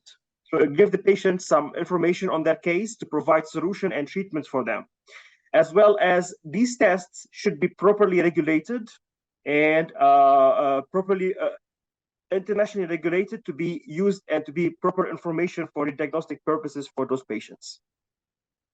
Moving for the second section, speaking about the metagenomic sequencing approach. So diagnostic journey, when we speak about these patients, it needs a lot of improvements when it comes to testing. So the patients, initially, they come with some fever, cough, and some pain or rash. So they do a lot of laboratory and radiology testing, ranging from chemistry, blood counts, X-rays, culture, enzyme levels, and so on. And the culture will be pending by then. And then they will start with having some differentiation diagnosis, either as an infection, autoimmune, metabolic, or neoplastics. And they give them some empirical treatments like antibiotics, antivirals, antifungals, and so on. And there's more further workup for them to get the proper diagnosis for that case. Some of them, they get admitted to ICU, and then they start to have some procedures like additional cultures and more specialized testings. And then the results to be clarified to is it a bacterial infection, viral ones, and then they do the antibiotic susceptibility testings for them. And then basically they will provide them some targeted therapy by then. So you can see this diagnostic journey, it's quite, have a big burden for everyone, from the patient themselves, from the healthcare system, as well as the physicians. And that's why it needs to have some improvements when it comes to the testings and the proper diagnosis. So this is some common scenarios for genomic sequencing and how it improves the diagnosis for that. So this is, for example, let's say if you know which organism is present, but you want further characterization and improvement in the therapy, like for example, in the HIV resistance or B resistant for the patients, the patient will have an initial diagnosis. You give them the standard treatment because you know what's the characteristics of the infection. But if you apply genome characterizations or testings, you have an improvement in the treatments. And this is mainly due to the genotype phenotype correlations and as well as the availability of the targeted treatments. Now, the second example shows how if you want to detect a potential pathogen in a patient with suspected infection, so like the RPIP or the UPIP, so the patients, you give them an empirical treatments, but following a proper diagnosis and genome characterizations, this treatment will be improved and it will be more specific and more sensitive due to the proper diagnosis for those pathogens. There's some examples and publications around the globe from individual level case use. You can see multiple publications around that. So there were questions about how the individual, does the individual have risk for factors of reinfection? Is there evidence that a pathogen is present? If so, which one is it? And so on. So you can see multiple publications around the globe on that. As well, how the population level use cases. So a great example was the SARS-CoV-2 or the Omicron, the Zika virus, the influenza A, and so on. So this is where the population level genomic testings were able to improve the treatments, the diagnosis, as well as have some outbreak information on how it goes. And of course, develop some treatments for that. So with the NGS, we're able to unlock the power of microbial genomics. So you can use as well this testing for foodborne pathogens, clinical, healthcare infections, disease of unknown etiologies, antibiotic resistance, respiratory pathogens, as well as wastewater surveillance. So with this open the metagenomics analysis for the patients and for the cases, you are able as well to have a comprehensive analysis for the genomic material for all the organisms from the patient samples. It could be the microbial, either bacteria, virus, fungi, parasite, as well as the humans itself. But this one requires substantial interpretation to determine the proper clinical relevance. And now we are moving towards a precision metagenomics. So basically, this will enable to focus on the clinically relevant pathogens, the exact genetic regions for those. As well, it will integrate of the data from multiple sources for the individualized analysis, and it will help to have a characterize of the microbes and optimize the proper treatments for that patient and for that cases. Oh, what's happening?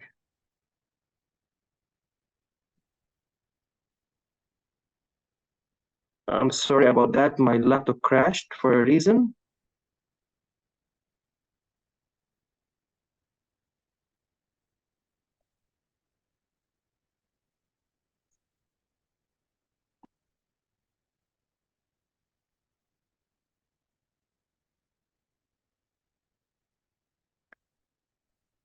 Sorry about this.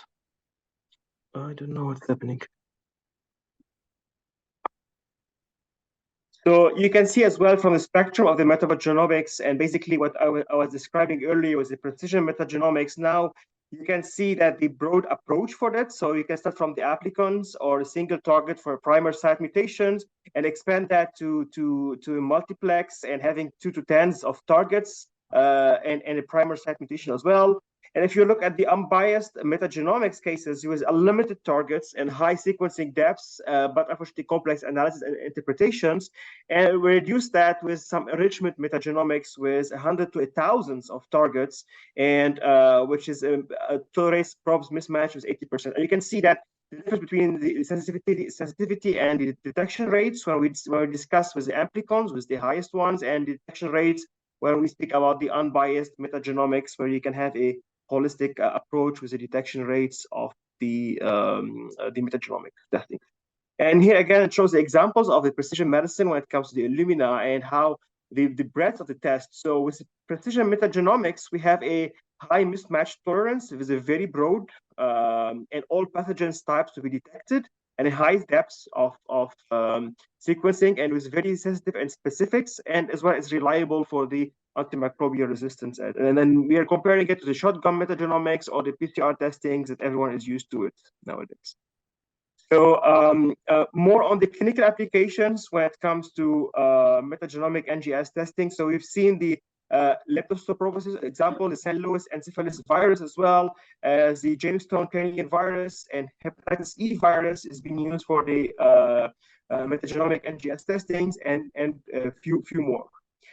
So, and here I'm showing some studies and show the value and impact of the patients when it comes to the proper diagnosing using the metagenomic NGS testing. So for the first study, which was published in 2022, on the top left, there are 55 patients who suffer from febrile neutropenia, and those patients, they've done they had plasma metagenomic NGS testings, and due to that, their earlier optimization of therapies in 7% of those patients. In the second study, 61 patients will suffer as well from febrile neutropenia. They've had the metagenomic NGS testings, and it increased twofold the diagnostic yields and the antibiotic change in 27% of those patients. On the bottom one, you see that for pediatric patients, they are suffering from multiple indication ranging from respiratories, the FUO, multisite, as well as cardiac. And 55% of those organisms relevant, 14% led to change in antimicrobial therapy. And this is as well an examples on how relevant organisms have a higher DNA concentration than irrelevant organism, as you can see in here, when you compare the specificity and sensitivity for those patients. And here, last examples on the respiratory studies. So 159 patients, they had some respiratory and pneumonia symptoms. There are more organisms to be identified by the metagenomics NGS testings, and 40.3% of those patients had a positive clinical impact on them following the NGS testings. And you can see the percentage in here. I'm not, for the matter of time, I'm not going into details.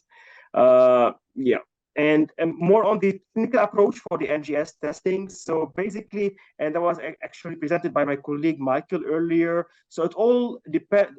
The test depends on your strategy, what you want to achieve from it. So it could be either from a surveillance perspective, or a screening perspective, a diagnosis perspective, monitoring perspective, or it could be a discovery or a research perspective. So it all depends on your aim and where you want to position the tests. As you can see earlier, it had a broad range of potential, and that's why the influence for the test, it could be a big influence for everyone.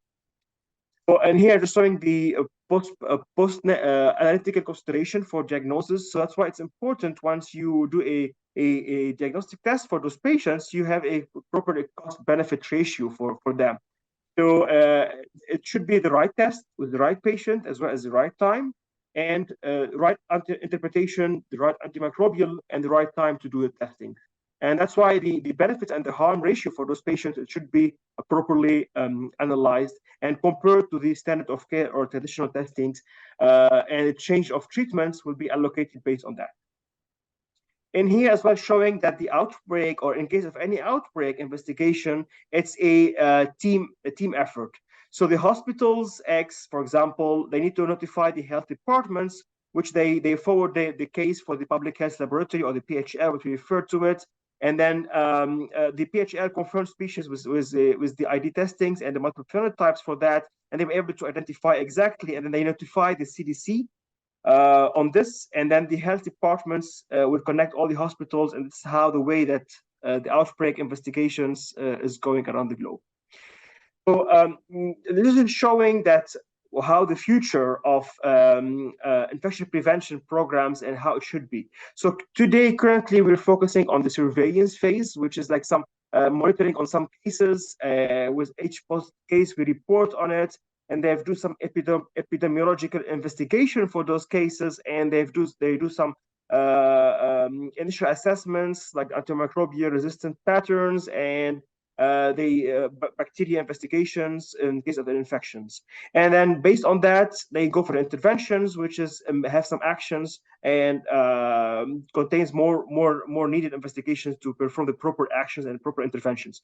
So what we see from the future perspective is that routine sequencings of the pathogens will help us to detect better probability of the outbreak, and based on the genetic relatedness. So once a case is there, it will help us to have a proper to be ready for this next coming outbreak, and then we can predict if it's a high or a possible one or a low one, and take the necessary action based on that. And all of this is basically because of the COVID-19, or what we call it the silent one. So if you remember, during the COVID days, hospitals, they were not ready, the healthcare system were not ready. So mainly the hospitals they were treating only sick patients who require more frequent and longer use of the devices, like the ventilators, the catheters, and ICUs. So and all of this because of the supply constraint that everyone was facing, the clinical uncertainty, as well as the lack of staff. So because of this, the CDC and WHO and everyone, they are now discussing to invest in the prevention. So prevention is the key for any pandemics or expected one in the future. So as well, because of the COVID, you can see on the right side this publication from the CDC that after years of decreasing cases, the detection of the multi-drug resistance for only the RNA-goza by itself, it increased by 32%. So that's why as well that we see globally speaking that continued investment in the prevention is focused, and evidence-based action will be fundamental to reclaim the progress in the fight against a silent pandemic of the antimicrobial resistance. So this is what we see in the future is more on the prevention landscape for any antimicrobial resistance case. And as well, again, you've seen this earlier, that step forward for any pandemic to be prepared for it is the WHO is launching global network to detect and prevent these threats from infectious diseases. And again, this is a nice slide showing the genomics and how it's the foundation against infectious. So if you look at the back, a few years back, there was programs to control influenza, measles, rubella, and so on. And in the present days, the genomics is being used for antimicrobial resistance studies, tuberculosis, and other vaccine preventable diseases. But we've seen as well from the future perspective that the genomics will help fighting against the climate-driven outbreaks. So that's why you can see on the right side the global genomic surveillance strategy, and basically they aim to link and embed pathogen monitoring within the broader surveillance systems, as well as identify opportunities to strengthen and establish capacities and systems, as well as bringing partners and stakeholders together to work on a common vision. This is kind of the global genomic surveillance strategy that we envision, and we try to support them in that. And that's why we can see in this slide, this is some examples on the breadth of the surveillance using the NGS technology when it comes to infectious diseases. So as an examples, we have the antimicrobial resistance, the early detection surveillance, the endemic disease surveillance, wastewater was described by my colleague Michael, as well as the foodborne cases using the whole genome sequencing that provides proper information on the actual strains. So this is small examples on the use of NGS when it comes to global surveillance. Again, this is from the path forward. So everyone that believes that genomics now it should be an integral component to be prepared. So you can see, and all of this based because of the SARS-CoV virus and the outbreak that happened.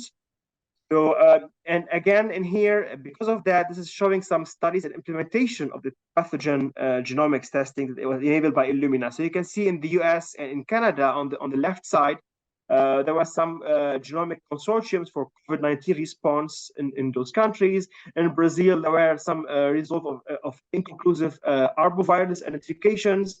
And as well, we have some global sewage surveillance consortium that we formed around the globe with a focus in South America, sorry. So as a summary of this section, so drug resistance organisms, they have a significant threat vulnerable populations in the healthcare environment. And primary detections and mitigation of healthcare-associated infections depends on the collaboration between everyone, the laboratories, the frontline staff, as well as the professionals, IPTs. And the laboratory testings and epidemiological investigations are both critical to outbreak response, each by itself insufficient to definitely confirm or refute a potential case. And on top of that as well, the culture-independent testings cannot replace culture. So basically it's NGS testings, but evidence is growing for its utility when implemented appropriately to support surveillance and outbreak mitigations for healthcare-associated infections. And I've shown some examples on that. Now for the last section, which is the WHO TB rapid communication. So you probably have seen all of that yourself. So now the World Health Organizations, they released a statement saying that the use of targeted NGS sequencings to detect the drug resistance for TB. And they mentioned clearly that it's the most accurate and as well as cost-effective depending on the context, as well as acceptable and implementable under routine conditions. So now they are recommending to use the targeted NGS sequencing for detection of drug-resistant tuberculosis. So, and there was this find-seek or treat trials where there were like global adoption for this end-to-end NGS solutions to provide this comprehensive diagnosis for the drug-resistant tuberculosis. So they were able to integrate the phenotype and the genotype genomic data of the patients, and they validated the analysis and the reporting. So that's why we call it an end-to-end NGS solutions. And they were able to standardize the interpretations of those data, because this is the bottleneck when it comes to NGS. And they were able to give a proper diagnosis and the treatments based on the interpretation and the final results. And that's why we've seen more and more endorsement from this, and that's why everyone is being recommended to be used and have global advocacy groups and education around it. What were the criteria for this evaluation of the products? They were basically they wanted a product to have a massive parallel sequencing to detect the resistance to TB drugs, and they wanted to develop a proper solutions basically as an end-to-end from sample to final reports related to Mycobacterium tuberculosis mutations of drug resistance, either if it's present or absent. And that's why they want to standardize this based on the catalog of all the mutations. And then they want to make sure as well that the test performed with a proper accuracy. So the proper the accuracy, of course, is very important for the drugs with a high sensitivity and specificity for them. And only 3 products, they met the inclusion criteria from the WHO evaluation. So these are the 3 products that you can see from the Illumina side, which is on the left side, which is Genoscreen Dplex. It had it passed all the evaluation criteria compared to others, and it matched the first line and second line drug for all the available drug for TB.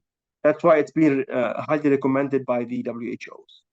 So as the next steps from the World Health Organizations, so they want to develop this knowledge sharing platforms. They want to inform everyone about this, have some guidelines globally implemented either this year or next year, support with implementation, as well as develop some e-learning tools for all of them.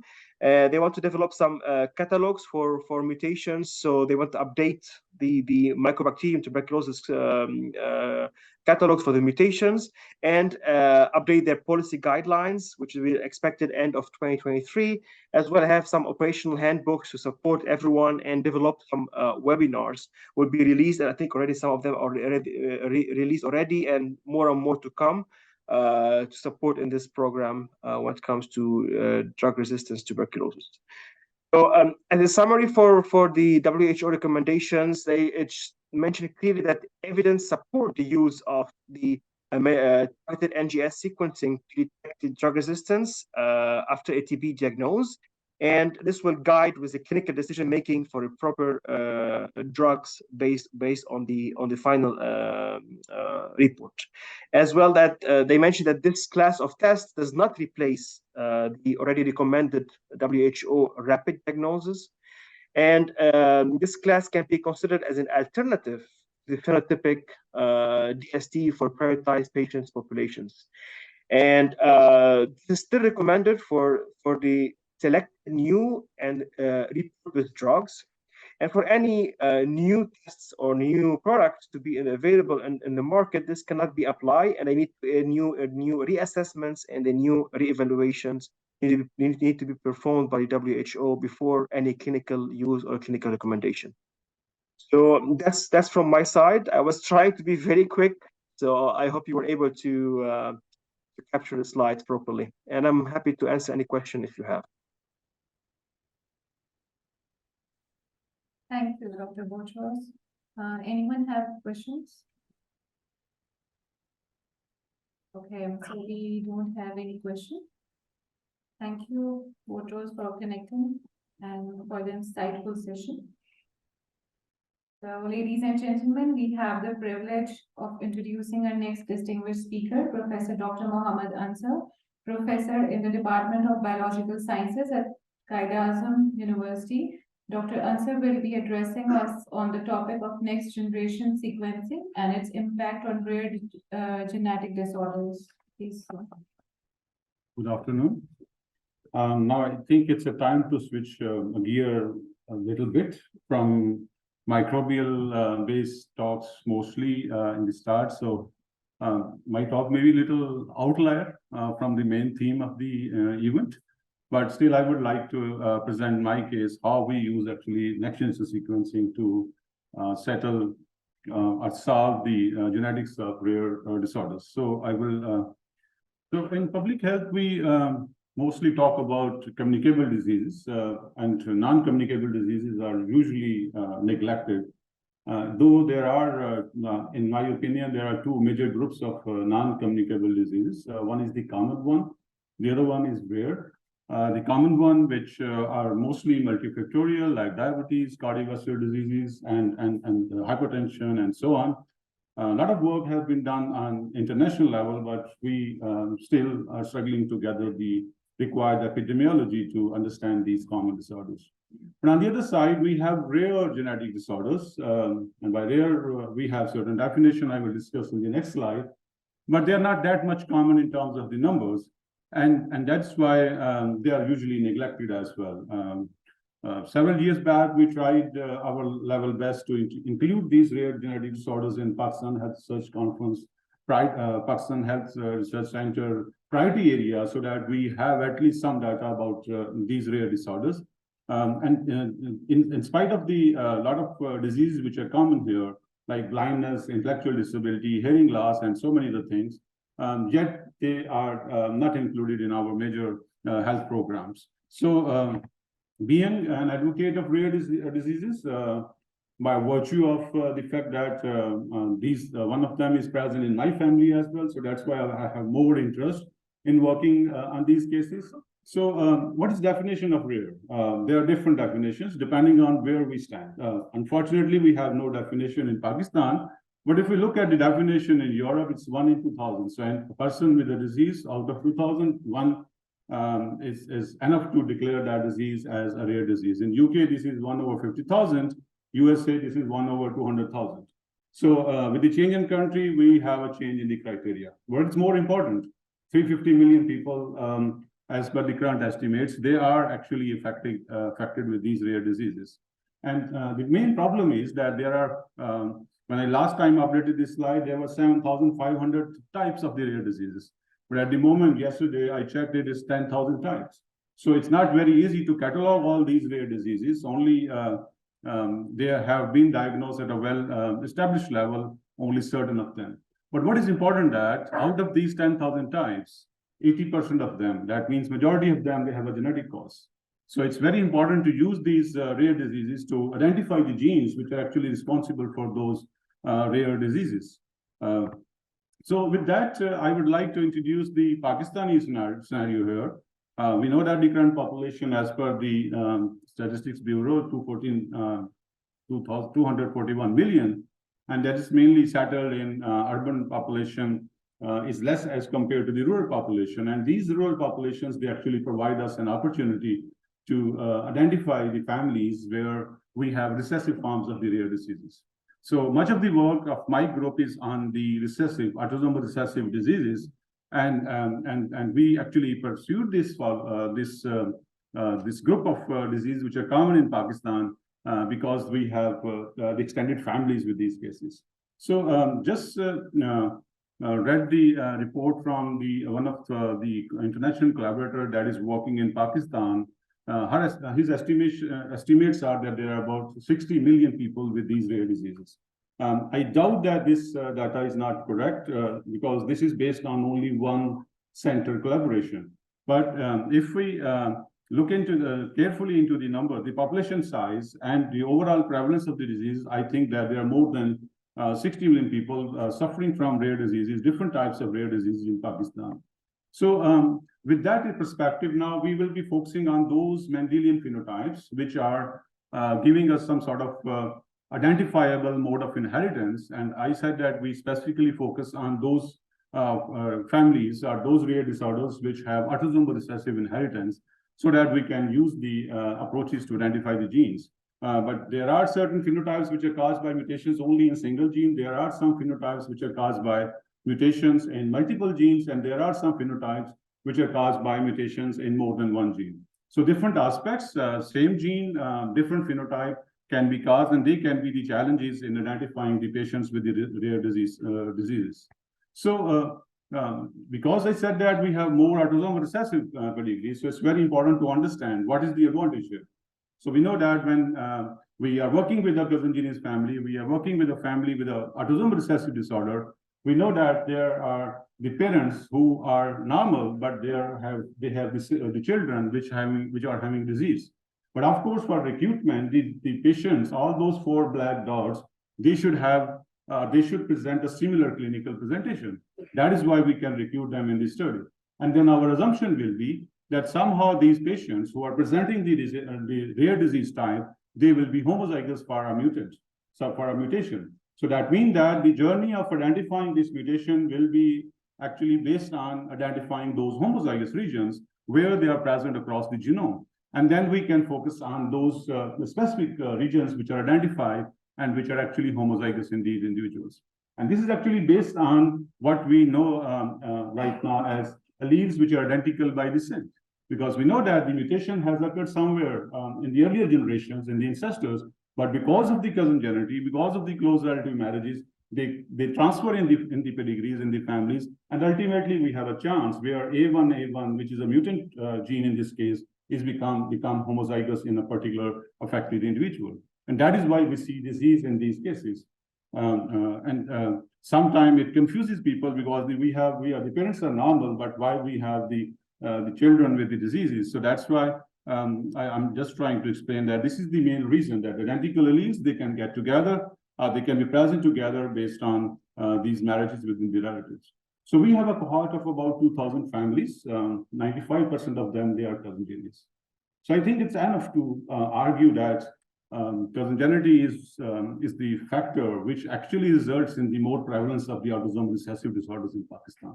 And that is why these recessive pedigrees, they are ideal to identify the genes which are autosomal recessive.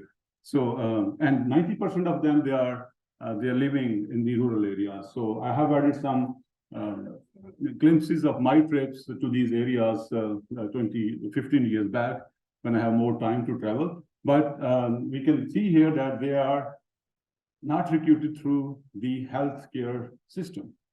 So clinicians, even they are not diagnosing them or the patients, they are not even going to those clinicians because they know that we have no treatment for these diseases. So of course, then I took this, our group actually took this as a challenge to identify the reasons, or the genetic reasons, especially with reference to the work we are doing in this group since 2000. So we have worked on hearing loss. About 24 genes, they have been identified with the help of our group, the hypertrichosis, the hairless phenotype, the bald people. So we have identified some genes in our group, the microcephaly. And my focus will be on intellectual disability because from last 1 decade, I'm working on intellectual disability. Then we have worked on retinal dystrophies, polydactyly, skeletal disorders. So I have listed some rare disorders, but they are not the one. So just remember that out of 10,000, we are just working on very few of them. So what is intellectual disability? It affects the general cognition of an individual, and we have a prevalence of like 1% in general population. So imagine 240 million individuals and 1% will be a very high number.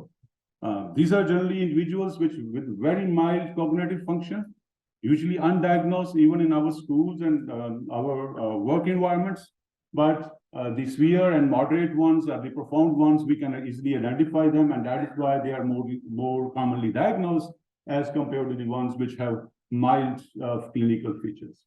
But overall, if you look at the features which are usually displayed by these individuals, so we have impairment of skills, so social skills, their quantitative skills, their reasoning skills, so their behavior, their cognition, their motor function, and their ability to interact with the society and with the family and the other individuals around them. So you can see here that this is a tough diagnostic criteria, and it's not very easy to identify them based on these functions because there's overlap with a lot of other neurological phenotypes as well. But we have devised some performance so that we can isolate those pure intellectually disabled families from the ones which have syndromic features. So what is known at the moment for the intellectual disability? There are about 800 known genes which are responsible for intellectual disability. But it is expected that about 1% of the human genome is actually working in the nervous system. So the estimates are that about 22,500 genes are responsible for the maintenance of the brain and the functionality of the nervous system. So, but majority of these 800 genes, they have been identified by using populations. The autosomal recessive genes, they have been identified by the populations like Iran, Pakistan, and some Arab countries where the cousin-genus marriages are common. So I have just highlighted 3 major studies. The one is by the Najambadi on 136 families, the other one 192 families, which involves our data as well, the Haripal group, and then the Riazuddin group where we have worked on 121 families. But what is the most important outcome of these 3 major studies is that we have very few replicates. So even though we have large number of families, 136, 192, and 121, but very few genes are present in all 3 groups. So only limited number of genes are involved in are replicated again and again in these cohorts. So that indicates that the large number of the genes which are responsible for intellectual disability, they are still unknown. And the problem of having less replication is creating that we cannot target the genes for the targeted sequencing. So we have to use different type of strategy when the replications are less as compared to the replications in some other types of disorders. So what we have used, of course, I will focus on the NGS era, but we started this journey in 2000 when NGS was not available to us. So we used microsatellite-based approaches to identify those chromosomal regions which are the possible sites of those homozygous alleles I mentioned in the concept slide. And then that was replaced with the genomic microarrays where we use SNP microarrays of different density and then work with the Sanger sequencing to actually identify the mutations. So we map the chromosome. Out of 23 chromosomes, we identify which chromosome has the homozygous region. And then we look into that homozygous region, which candidate genes are present, we have to sequence all those candidate genes are the best candidate genes, and then we have to identify the mutation in a particular gene. So that means that it was quite tedious to identify gene by gene until we have a mutation that can explain the phenotype we have in our family. But in the post-NGS era, mostly we shifted to this type of work after 2010. So where we actually use genome-wide SNP followed with the whole exome sequencing. So because of the autosomal recessive nature I have mentioned previously, so our focus was first to identify the homozygous region, and then we perform the whole exome sequencing only in one patient. And in that patient, we actually look into the variants which are present within the homozygous region. So that's, remember, this is a time when the NGS is developing, the bioinformatic analysis was a little tough at that time. So variant identification become very much easier if we are looking into a small region rather than the variants across the genome. So before I move on, I would like to ask from the audience, based on your knowledge, what do you think? How many variants we should be expecting in a particular individual? If we perform whole exome sequencing of one individual, how many variants we should expect? So around 100,000. So that means that we will not just identify one variant. So out of those 100,000 variants, we have to then pinpoint which one is causing the disease in a particular patient. So because we have the homozygous region in mind at a particular chromosome, so we will look at those homozygous variants which are present within the homozygous region. So that is why we always, we started with the whole exome sequencing followed by the genome-wide SNP arrays. But at the moment, we are straight away going towards the whole exome sequencing and whole genome sequencing in certain cases, but planning to, we actually completed first study on the targeted sequencing. I will not share much details because it's not published yet, but we have used the targeted sequencing in the I phenotype families, and we have identified nearly in every family the known variants, so known gene variants. So that means that targeted sequencing can be quite helpful towards the end. So just to give you an idea, even though we have talked about it, whole genome sequencing, we will be covering every gene present in the genome. In whole exome sequencing, we will be covering only the coding part, that is exons. So coding part represents 1 to 2% of the whole genome. So in the targeted sequencing, we just target the selected set of genes which are present in the exome. So we are not covering the complete exome, we are just covering part of the exome when we are covering the targeted sequencing. So in the previous few talks, we have learned about enrichment. So enrichment is actually a similar sort of thing that we are working with the targeted panels. So we select certain genes which are more relevant to a particular phenotype, and then we initially screen our rare disease patients for those genes prior to the exome sequencing or whole genome sequencing. So what are challenges? So as answered by Zain, that we should expect about 100,000 variants in a particular exome sequence data. So if we do exome of a healthy individual without any rare disease, so we will end up with like 100,000 variants. And the problem is that healthy individual will have about approximately 100 loss of function variants. So those are the mutations or the changes which can result in the loss of function of a protein. So the challenge will be to identify that which one of them are not relevant to the disease phenotype of that patient. I'm talking about a healthy patient. We should expect that in a disease patient, a patient with a rare disease will also have these 100 loss of function variant approximately. And then we have to dig out which one of them is actually not relevant and which one of them is relevant. And at the same time, because we are talking about rare diseases, so what is our expectation? Expectation is that whatever variant is causing the disease should be there. It should have a very low frequency. But in that case, we can see that each individual have thousands of coding variants, and 5 to 10% are absent in the public databases. So if I say that in a particular rare disease patient, if I only find one rare variant, that will be near to impossible.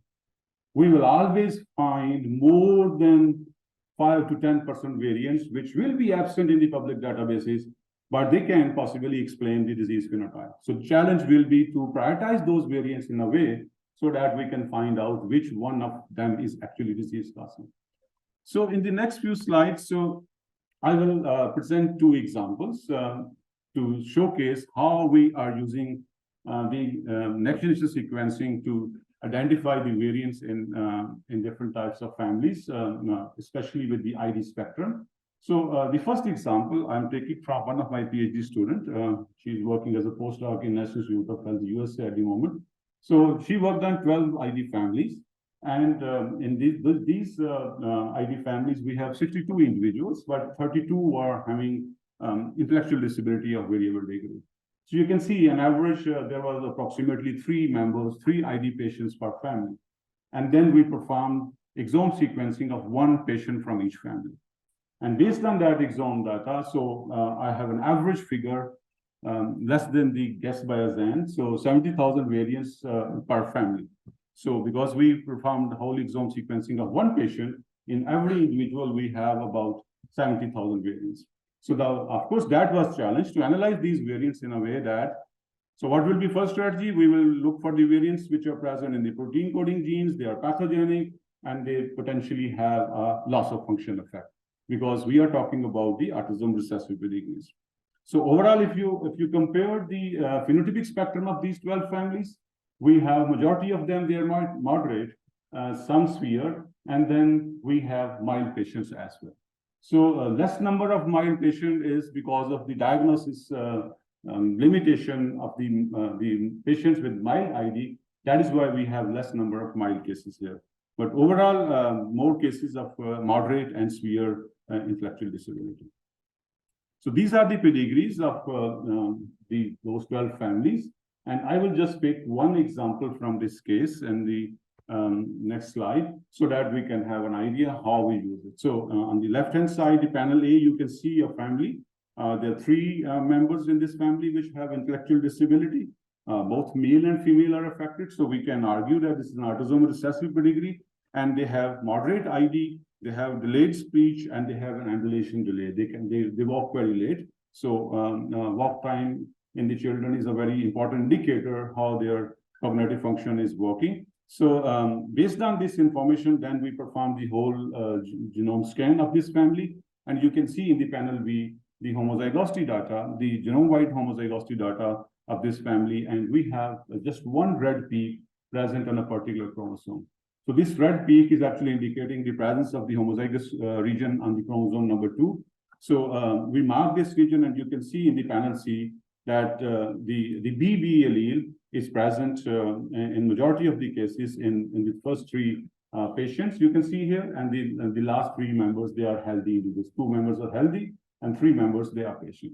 So whole genome sequence, whole genome genotyping is performed on all available members of the family. But the one which is circled in the red circle, that was the individual which actually underwent whole exome sequencing in the next stage. And this sequencing involves the CCAT Easy Human Exome Library Kit, and this actually targets about 36.6 MB. So I'm talking of a data which was obtained in 2014. So at that time, we have a library which is 36 MB, but now the latest library of the same type, they are covering about 72 MBs. So they have included UTRs and other regions. So we identified 75,000 variants. And out of those 75,000 variants, you can see in the next filtering panel, we have about 20 potential pathogenic variants. So just looking at the potential variants, so 75,000 is quickly reduced to 20, and only 20, out of those 20, 10 are present in the homozygous state in the patient. So the ones which were heterozygous, they were not compatible with the mode of inheritance. I have shown the previous slide. So we just ignored them. And ultimately, when we look into the variants which are present within the homozygous region, they were homozygous, they were pathogenic, and they were also present within the homozygous region. We found that that was only one. And that variant was absent in the DV-SNP and GenomeAD. In the GenomeAD, we have data of about 11,000 Pakistanis as well. So we can see that if anything is absent from the GenomeAD, so it's quite rare in the population. So based on this data, then we segregate the other members. We sequence the other members of the family for the same variant. And we found that the variant was present in the other members, 2 other members of the family as well. So on the left-hand side, you can see the exome, the BAM file, and you can see the position of the variant, and that variant segregates in the family. So the first paper we published in the human genetics, but then the variant was identified in this family, which is TET3. TET3 is involved in the demethylation of the genome. So this was one of the first player that was identified because before this gene, we have information about the enzymes which are involved in the addition of the methylation sequence. But this is the one of the enzyme that is involved in the removal of those methylation sequences. And we later on explored and published this data not included in this study, which indicates that removal of this methylation is important for the regulation of many nervous-specific genes. So there are some genes which are expressed in the nervous system, which are actually regulated by the demethylation, because the control of expression is based on addition of the methyl group as well as the removal of the methyl group. Methyl group addition silence the gene, but removal actually allows it to express. So that is, in a simple way, I can explain that this was one of the first discovery. And then later on, we have the matching of the patients from the other groups, and we have 20 patients with the mutations in the TET3 genes, which have different types of, different level of enzymatic activity, starting from the dominant to the recessive families as well. So this is one example to, I tried to highlight that with the identification of the genes, rare disease gene in the families, we can actually identify new players and new pathways which can be possible, which can be possibly involved in the rare disease phenotypes. So in the next phase, next example, I will talk about the data from the 6 families. Again, the data from one of my student, PhD student. So in this case, we have worked on 6 families. The paper was published in BMC Medical Genomics. So again, in this case, I will highlight just one example rather than explaining all the 6 families. So we identified the region now on chromosome X. So even though the pedigree looks like an autosomal recessive pedigree, but when we performed the whole genome genotype data, we could not find any homozygous region. We performed the whole exome sequencing and we could not identify any possible candidate on the autosomal regions. We looked back onto the data and we found that there is some missing SNPs in the whole genome data, and there are missing data in the BAM file as well. So we looked into the BAM file. On the X chromosome, some genes were, some exons of a gene were not covered. From that, we actually get an idea that there is some sort of deletion, copy number variation that is present in this family. And you can see here that with the help of the gel, we identified actually that deletion was 0.29 MB. So in the BAM file, because we performed exome sequencing, we do not have the variants from the exons part, but the exact deletion was not clear. So in order to identify the exact deletion, we do the chromosome walking, and then we find out the region which is actually responsible. So in the panel D, you can see here that on the left-hand side, we have intron 6, and on the right-hand side, intron 5, on the right-hand side, we have intron 6. So that is involving a compact deletion, which is taking place, a 0.29 MB deletion that is taking place in this case. The interesting part was that the female was also affected. And we tried to look at that the X-linked disease, if the female was heterozygote, how does she have the phenotype as well? So we looked for the possible mechanisms, and it came out that in the literature, there are examples where we have X chromosome inactivation, and somehow the X chromosome inactivation of the normal, the chromosome which carry the wild type gene actually take place, and the inactive X chromosome is functional and is not inactive, and that is why we have the phenotype in this case. So we explored that the similar type of thing has been identified in other cases as well. So with this example, I also would like to highlight that sometimes NGS will not give us the solution straight away in every case. We have to look at the other aspects as well. So we have to look back onto the BAM file sometime to see that the genes we were targeting, they are covered well. And if they are not covered, then we have to find out that maybe they are not covered because of the experimental failure, or then they are not covered because of the copy number variations. So now we have tools which can analyze the file so that we can identify the copy number variations in this way. Otherwise, you have to do the genomic hybridization assays to find out these type of copy number variations. So I would conclude my presentation with this case that what should we have if we want to follow this type of trend for the other types of rare diseases, or if we want to use NGS as we have heard from the earlier speakers as well. So we can identify the large number of genes. So of course, the challenge will not be the identification of large number of genes. Challenge will be to identify those genes in an economic way.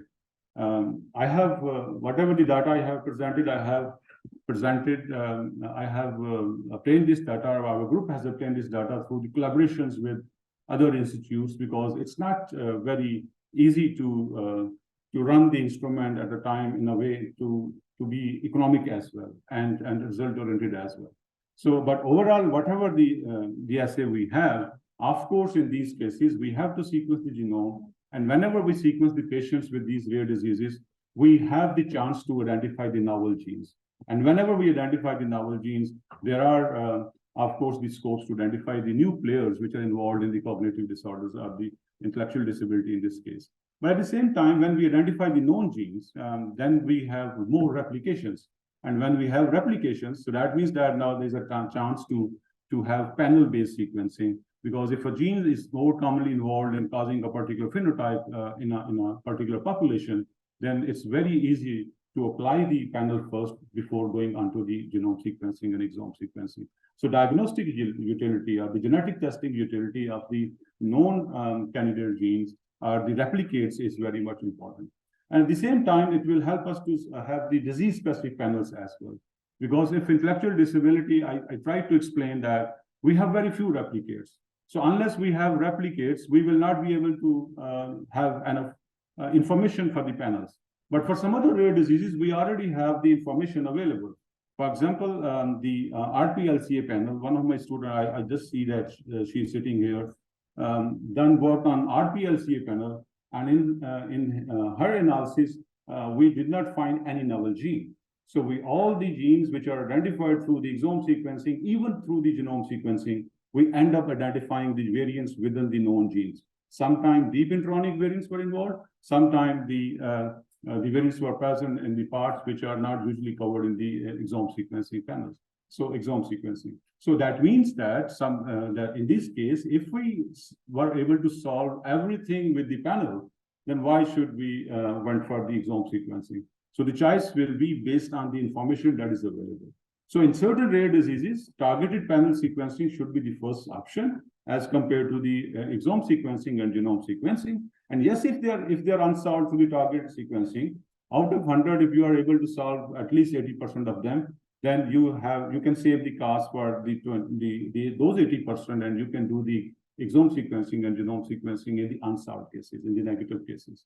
So similarly, I think we can propose the aspects for the microbial cases as well, because if we are targeting only the known pathogens, we will never be able to come up with the pathogens which are novel. So the new things which we will not be able to identify. So with this, I will end my talk. So I will acknowledge the collaborations with the genetics department of the Baylor College of Medicine. This is Anand Leal, who is actually my collaborator for the next generation sequencing setups.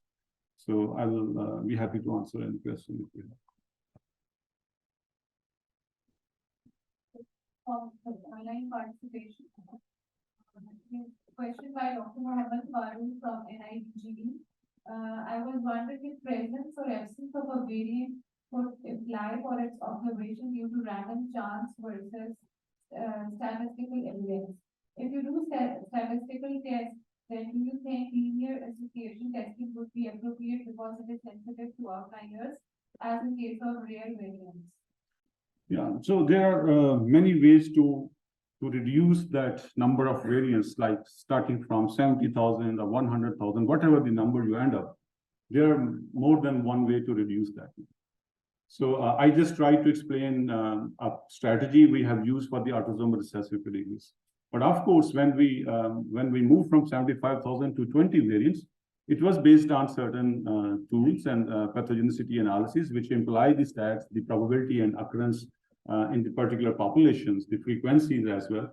So, we applied that type of stats here. But of course, the important thing is that a by chance finding, we have to differentiate between a by chance finding to a finding that is actually causal. So we say a variant causal only when we have established a link between the variant and the phenotype. That's why I'm trying to say again and again and clarify it again and again, every variant will not be causal. So if we are doing census sequencing and we are sequencing only one gene, we will end up with the first variant. Whatever we find, we will end up with that variant. But that's not the true thing. We have ignored the rest of the exome and genome. So maybe variant is present somewhere else. Every first thing we encounter, even in this case, the data, we will not say that is causal unless we have enough evidence that this is actually causal. So this is a very complex type of stat we use here. The pathogenicity analysis tools, they imply that stat. And based on that, we were actually able to reduce the list from 75,000 or 100,000 to the few which are actually then tested for the possible involvement. And there will be certain cases again where you end up with multiple things, and it's very hard to decide which one is actually causal. So it will be very difficult to decipher. Without the functional evidence, we will not be able to differentiate which one is actually causal.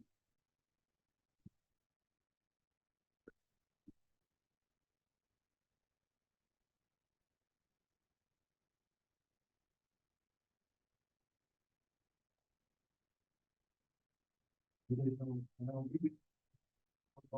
you for the information presentation. I have a question regarding, this antimicrobial analysis.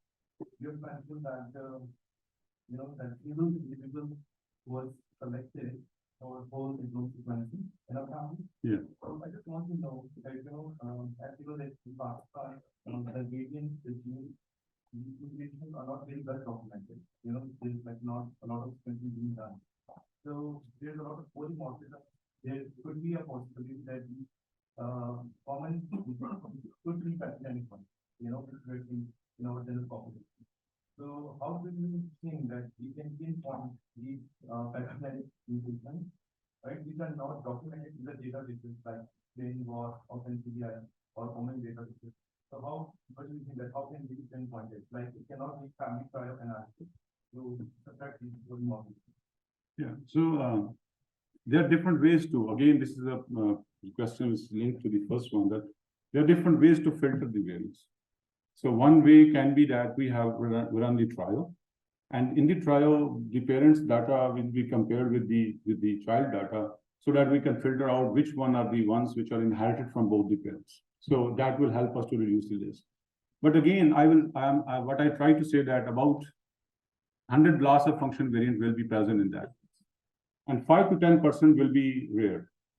So even though every rare variant is there, but every rare variant is not causal. So that is where we have to come with other methods. So we sequence one individual, but we always test the whole family for that variant. And we do not just test one variant in the whole family, we test all potential variants in the whole family. So of course, the cost of 3 exome trial to 1 exome. So we end up with the strategy, we are saving the cost of 2 exomes. But at the same cost, we can do a lot of census sequencing, like if we require to verify results. Yes, the ideal strategy will be, if I have funds, I would like to have the trial experiments, because in that way, we can perform the analysis very easily that the variant is present in the heterozygous state in the parents and is homozygous in the patient. Then the filter will be very easy, and we will end up with a very less number of variants. But funding is an issue. One quick question, Doctor. You've highlighted the benefits and the cost of having small panels versus large panels. Yeah. The whole genome sequencing being the most expensive and requires the highest level of microbiology. Yeah. All of that considered, your personal opinion, if you have to choose a frontline test for all genetic testing standardized, and if you had unlimited amount of funds, which test would you go with exome or would you go with genome, given everything? Money aside. Yeah, considering my solve ratio with the exome sequencing in this cohort, I will go for the whole exome sequencing first. Because we were able to solve majority of them. So only in a limited number, we were unable to solve where we have, up till now, we have performed whole genome sequencing in less than 30 families. Out of 2,000, we have just in less than 30 families. Marginal clinical utility of whole genome sequencing is how much in your experience, like, is it an additional, do you solve an additional 6% of the cases, 7% of the cases? I think because we have still very large number of unsolved families, so once we are done with that, then we will be able to I will be able to comment more on this, because with less than 30 number out of 2,000, it will be, I think, overskewed figure. So if I use this figure as to calculate the percentage, it will be overskewed. First of all, Thank you, Oscar.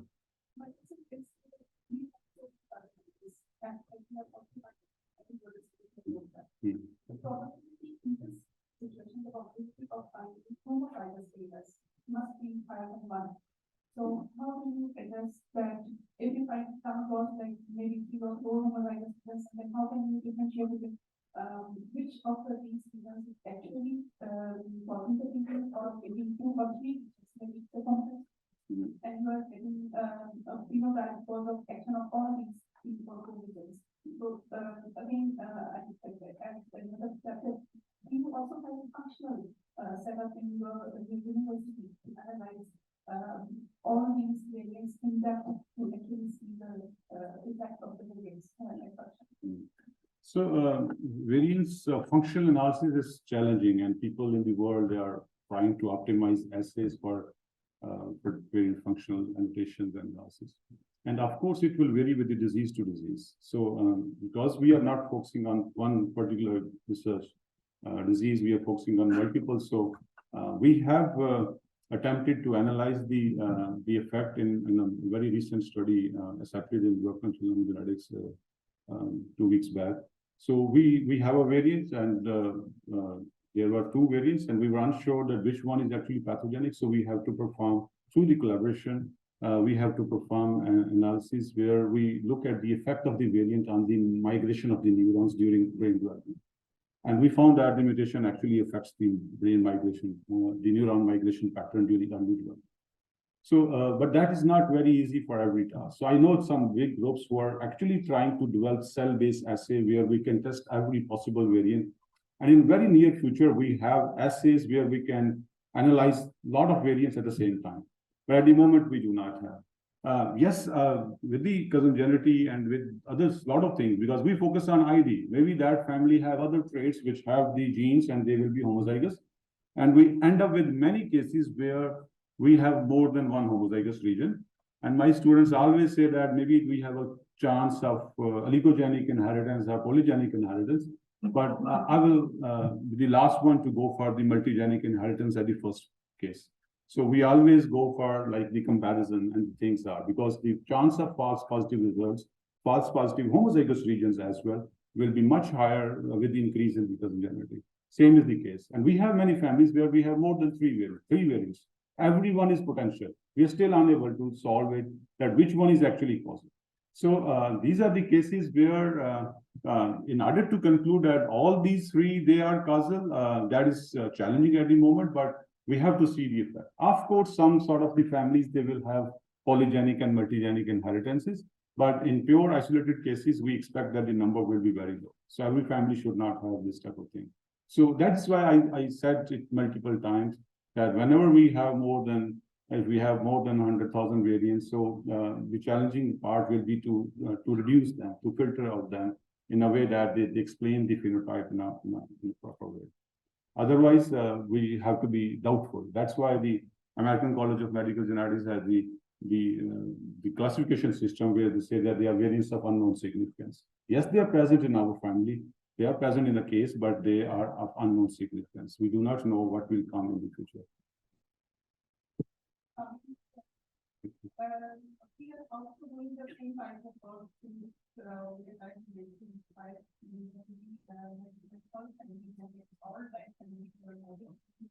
that was like prevention, and prevention was not important factor in disability, and that I just, when you are doing from Google walking, that's very difficult. And you have to find the next one, when you put it out, that means, you first figure out, like, it takes a very few weeks. So always, when the meet is continuous feedback, then we need to figure out, the variance we have less than 5 weeks. So, first reading test, that was like, after that, because of that, we can busting many times to promote the walking, then we picked up on 15, and that was very good. So, like, there are many fields which we learn a lot of things. And another thing that I want to share, I did some competition that was more different. And we did the whole exome sequencing, and more than like around 95% we get forward to exome sequencing only for 5% per lab.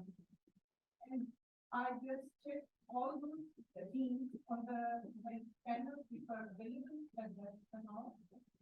All these genes are there in the panel. First thing that we can do is the panel sequencing. And after that, the variants which are like families which are still left, then we can go for Yeah. very helpful. But that cannot be an umbrella statement because it has to vary with the phenotype and the information that is available. For some disease, it has to be the way forward, like blood disorders, microcephaly, thalassemia, and other things that we can do for the panel sequencing.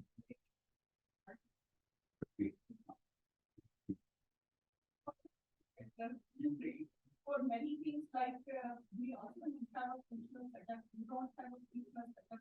So you can see one of the collaborators are in raw, and we also collaborate with them for a very not for all, but like different collaborators for different types of symptoms. And one of the family, like one family with no disease, I couldn't find a replicate for the world. And he told me that he had one family that. So we both are sitting in Islamabad. We do same type of work, but we do not collaborate between the two.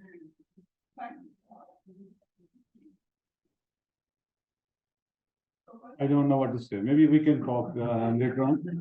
Otherwise, it will be too rude to say because we don't work in a way that we collaborate. So maybe we have to change some things. Of course, this information is available now in the form of published data. We have a very crude form of Pakistan gene mutation database, not very ideal, but still, it's a starting point where we can get the information about the diseases and genes which have been reported from Pakistan. Professor Raff is not my collaborator. I just refer his work because they are the ones who have performed genome sequencing through Centrogene and some other networks in a large number of patients, more than 1,000 genomes. So that is quite information that is available for our Pakistan. So we have to gather the data that is available, publish around the world. Of course, we have to find way to collaborate with this information and design panels. So that's the next way to make it cheaper, and of course to utilize those platforms which are present in the Pakistan.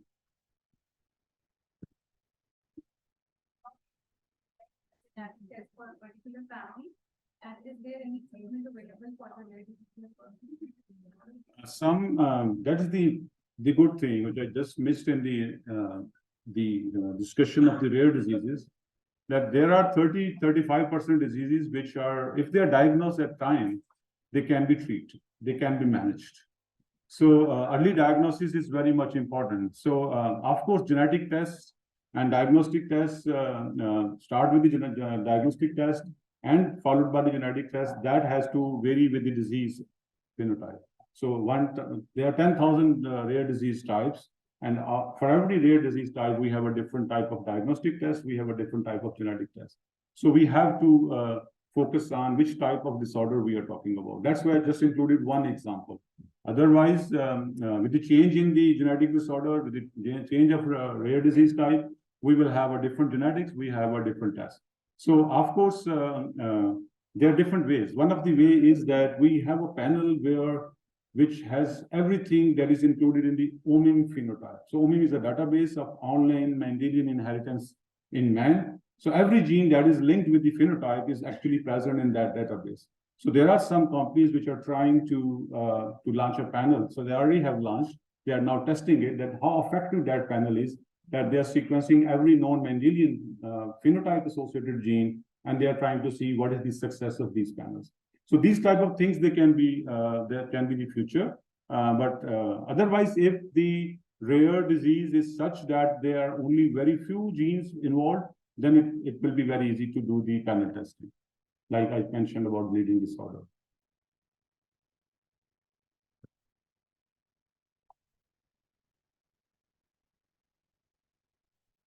Thank you. Thank you. Thank you very much. Thank you so much, sir. Moving on to our next speaker, Dr. Aisha Farooq, a distinguished senior scientific officer and in charge of microbiology department. She's a medical doctor with a postgraduate degree in medical microbiology, currently leading the microbiology laboratory of the Public Health Laboratories Division at the National Institute of Health. Her expertise is further underscored by her status as a Fleming Fellow for Antimicrobial Resistance, Policy and Advocacy in Human Health. Dr. Aisha will shed light on the crucial role of genomics in AMR surveillance.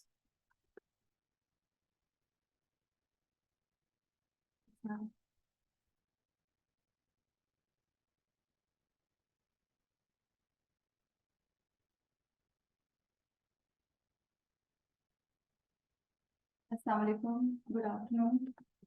Doctor answer की इतनी detail presentation के बाद मेरी जो presentation है बिल्कुल आपको छोटी सी लगेगी, और जो टॉपिक सर आपने प्रेजेंट किया वो बहुत इम्पोर्टेंट टॉपिक है। रेयर डिजीजेस पाकिस्तान में हरगिज़ भी रेयर नहीं है, और जिनको हम रेयर कहते हैं वो they are prevalent more than we think of. चलिए, दो तीन चीज़ें हैं जो AMR सर्वेलेंस से मुतालिक ज़रूरी है बताना। उनमें ये कि हम करंटली जो सर्वेलेंस कर रहे हैं AMR से रिलेटेड, वो फिनोटिपिक एंटीमाइक्रोबियल ससेप्टेबिलिटी टेस्टिंग ही कर रहे हैं। जीनोमिक सर्वेलेंस वो नहीं रही है, लेकिन WHO फर्दर इसको आगे जीनोमिक सर्वेलेंस पे लेके जाने की बात कर रहा है, और उसके लिए डॉक्यूमेंट्स भी उन्होंने अपलोड कर दिए हैं अपनी वेबसाइट पे। और जो कंट्रीज हाई इनकम कंट्रीज हैं उनमें से अक्सर उन्होंने स्टार्ट कर दी है surveillance, antimicrobial surveillance genomic lines पे।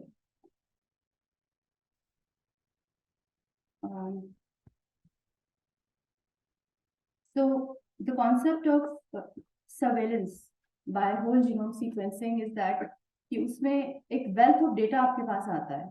बाकी जो हम एंटीमाइक्रोबियल सर्वेलेंस कर रहे हैं अभी, एंटीबायोटिक सर्वेलेंस, उसमें एक बहुत ही कंसंट्रेटेड किस्म का डेटा आता है। लेकिन जो होल जीनोम सीक्वेंसिंग में जो डेटा आता है, जो आपके पास अगर वो क्वालिटी डेटा है तो वो बाकी फ्यूचर रिसर्चर्स के लिए भी एक कंसंट्रेटेड सेट है, उसमें से वो जो भी टारगेट करें वो उसको देख सकते हैं। एक केस था, एक स्टडी थी जिसने बड़ी रिवर्बरेशन मचाई। 2015 की बात है, चाइना का एक रिसर्चर था, उसने उसकी स्टडी आई कि जो कोलिस्टिन रेजिस्टेंस है, it is basically it was considered कि ये क्रोमोसोमल मीडिएटेड रेजिस्टेंस होती है कोलिस्टिन। तो उसने ये बताया कि देयर इज जेनेटिक डिटर्मिनेंट जो कि प्लाज्मिड है, प्लाज्मिड पे MCR, और वो कोलिस्टिन रेजिस्टेंस जो है वो प्लाज्मिड मीडिएटेड है। और मजे की बात ये हुई कि इस स्टडी के बाद, इस स्टडी के आने के बाद चंद ही घंटों में पूरी दुनिया में रिसर्चर्स ने ऑलरेडी अपलोडेड जो डेटा था, जो होल जीनोम सीक्वेंसिंग का डेटा था, उसमें से MCR डिटर्मिनेंट को ढूंढ निकाला। यानी वो बैक्टीरियल जीनोम्स जो कई साल पहले अपलोड हो चुके थे, उनमें भी ये MCR जो था प्लाज्मिड मीडिएटेड रेजिस्टेंस ये मौजूद थी, लेकिन वो it was hidden in plain sight. क्योंकि जो चीज जिसका हमें पता होता है वही नजर आती है ना। तो कॉन्सेप्ट ये है, कहने का मकसद ये है कि होल जीनोम सीक्वेंसिंग में जो डेटा है क्वालिटी डेटा होगा, तो वो फ्यूचर रिसर्चर्स के लिए भी बहुत ऑथेंटिक होगा, उससे वो चीज निकाल सकते हैं जिसको वो देखना चाहें। देयर आर डिफरेंट वेबसाइट्स जिन पे डेटा अपलोड किया जाता है। Global microbial identifier is one of them. So what was the reason कि मुझे लगता है कि बहुत ज्यादा do you need a break? अच्छा, जो होल जीनोम सीक्वेंसिंग का डेटा है वो डिजिटल डेटा होता है और उसको रिसर्चर्स कहीं से भी एक्सेस कर सकते हैं, और यही वजह थी कि ये स्टडी इसके बाद ये ब्रेक थ्रू आया। So these are the steps जो होल जीनोम के लिए है। Extraction of DNA, library preparation होती है, फिर आप सीक्वेंसिंग करते हैं और फिर उसके बाद जो एनालिसिस की पाइपलाइंस होती हैं। It is a very resource intensive setup. So the question is why to move to whole genome sequencing जबकि हम ऑलरेडी सर्वेलेंस परफॉर्म कर रहे हैं phenotypic antimicrobial susceptibility टेस्टिंग की, तो फिर जब WGS की तरफ क्यों जाना है? There is a vast source of information in the DNA, और जैसे कि अभी बात की कि वो जो इंफॉर्मेशन है वो हाई रेजोल्यूशन इंफॉर्मेशन होती है, तो इट इज बेटर कि आप उसकी तरफ जाएं, क्योंकि सिर्फ एंटीमाइक्रोबियल रेजिस्टेंस ही थोड़ी ना मालूम करनी है, विरुलेंस स्टेटस होते हैं या और भी क्लिनिकल या जेनेटिक डिजीजेस होती हैं, जैसे भी डॉक्टर अंसर ने बात की। तो किसको मालूम है कि इसके साथ किसी और चीज का भी पता चल जाए इस डेटा से।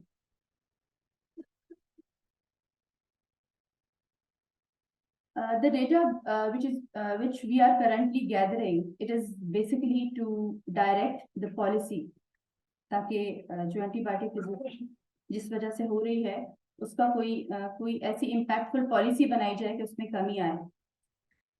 So with WGS we can enhance our surveillance capacity, we can enhance the impact, we can take measures to mitigate antimicrobial resistance.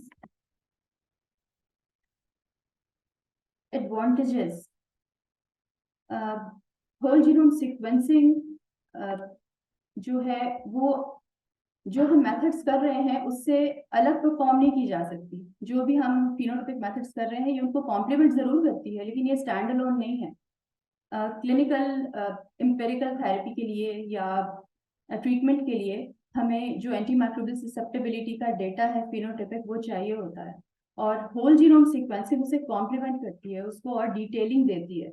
ये स्टैंड अलोन नहीं है, ये हम अलग से नहीं कर सकते। सारे सिनेरियो ऐसे नहीं होते कि हम उसमें सिर्फ होल जीनोम करें, साथ साथ हमें हमेशा बेसिक टेस्टिंग करनी होती है। लेकिन होल जीनोम सीक्वेंसिंग लेबोरेटरी के लिए भी, पब्लिक हेल्थ के रेफरेंस से भी और क्लिनिशियंस के लिए भी वेल्थ ऑफ डेटा रखती है, और इसकी तरफ मूव कर रही हैं लैब्स भी। So there are a few limitations of this setup. उसमें एक कॉस्ट की लिमिटेशन है, ट्रेन स्टाफ की लिमिटेशन है, और उसमें जिस तरह से हमें इंटरनेट सेटअप चाहिए, डेटा को स्टोर करने के लिए जो सेटअप्स चाहिए वो बहुत रिसोर्स इंटेंसिव हैं। जेनेटिक डिटर्मिनेंट्स के लिए पीसीआर भी हम कर सकते हैं, जरूरी नहीं है कि हर चीज के लिए, हर आइसोलेट के लिए हम WGS की तरफ जाएं। और एक और प्रॉब्लम ये है कि हमारे सेटअप्स में हम एक बड़े महदूद पैमाने पे करते हैं होल जीनोम सीक्वेंसिंग, वो हमें और भी ज़्यादा एक्सपेंसिव पड़ती है। जो हाई थ्रूपुट मेथड्स हैं, जो टेक्नोलॉजीज हैं, जो ऐसे सेंटर्स करते हैं, जिस तरह आप लोग जानते हैं कि हम सीक्वेंसिंग के लिए आइसोलेट्स बाहर भिजवाते हैं। This is the process, simple process के जिस तरह से भी कल्चर हमें चाहिए, फिर उसकी सीक्वेंसिंग है और फिर analysis. So this is a repetition of this phenomena. एक और अहम बात ये है कि AMR का जो इशू है एंटीमाइक्रोबियल रेजिस्टेंस का, it is also associated with the sustainable development goals. Sustainable development goals जैसा कि आपको पता है कि उनकी अचीवमेंट में AMR को एक बड़ा मेजर इंडिकेटर रखा गया है।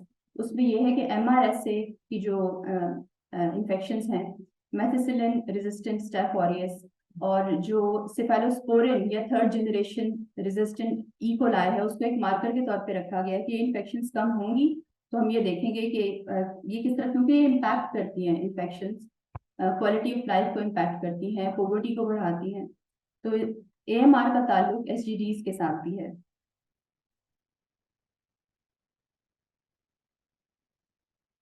तो these are the different layers of data जो WGS की अगर हम उसकी तरफ जाएं तो हमें मिलता है। एपिडेमियोलॉजिकली हम उस डेटा को जब तक लिंक नहीं करेंगे तो खाली एक बिग डेटा को लेने का कोई मकसद नहीं है। इसमें आप देख रहे हैं कि एपिडेमियोलॉजी से रिलेटेड डेटा है, क्लिनिकल डेटा पेशेंट्स का, जो हमारे सेटअप में बहुत मुश्किल है। हमारा जो हॉस्पिटल मैनेजमेंट इंफॉर्मेशन सिस्टम होता है उसमें ये सब कुछ नहीं होता। हमारे पास अक्सर डेटा आता है, उसमें बेसिक पैरामीटर्स ही मिसिंग होते हैं। तो ये चीजें कैटर करनी पड़ेंगी होल जीनोम सीक्वेंसिंग की तरफ जाने से पहले।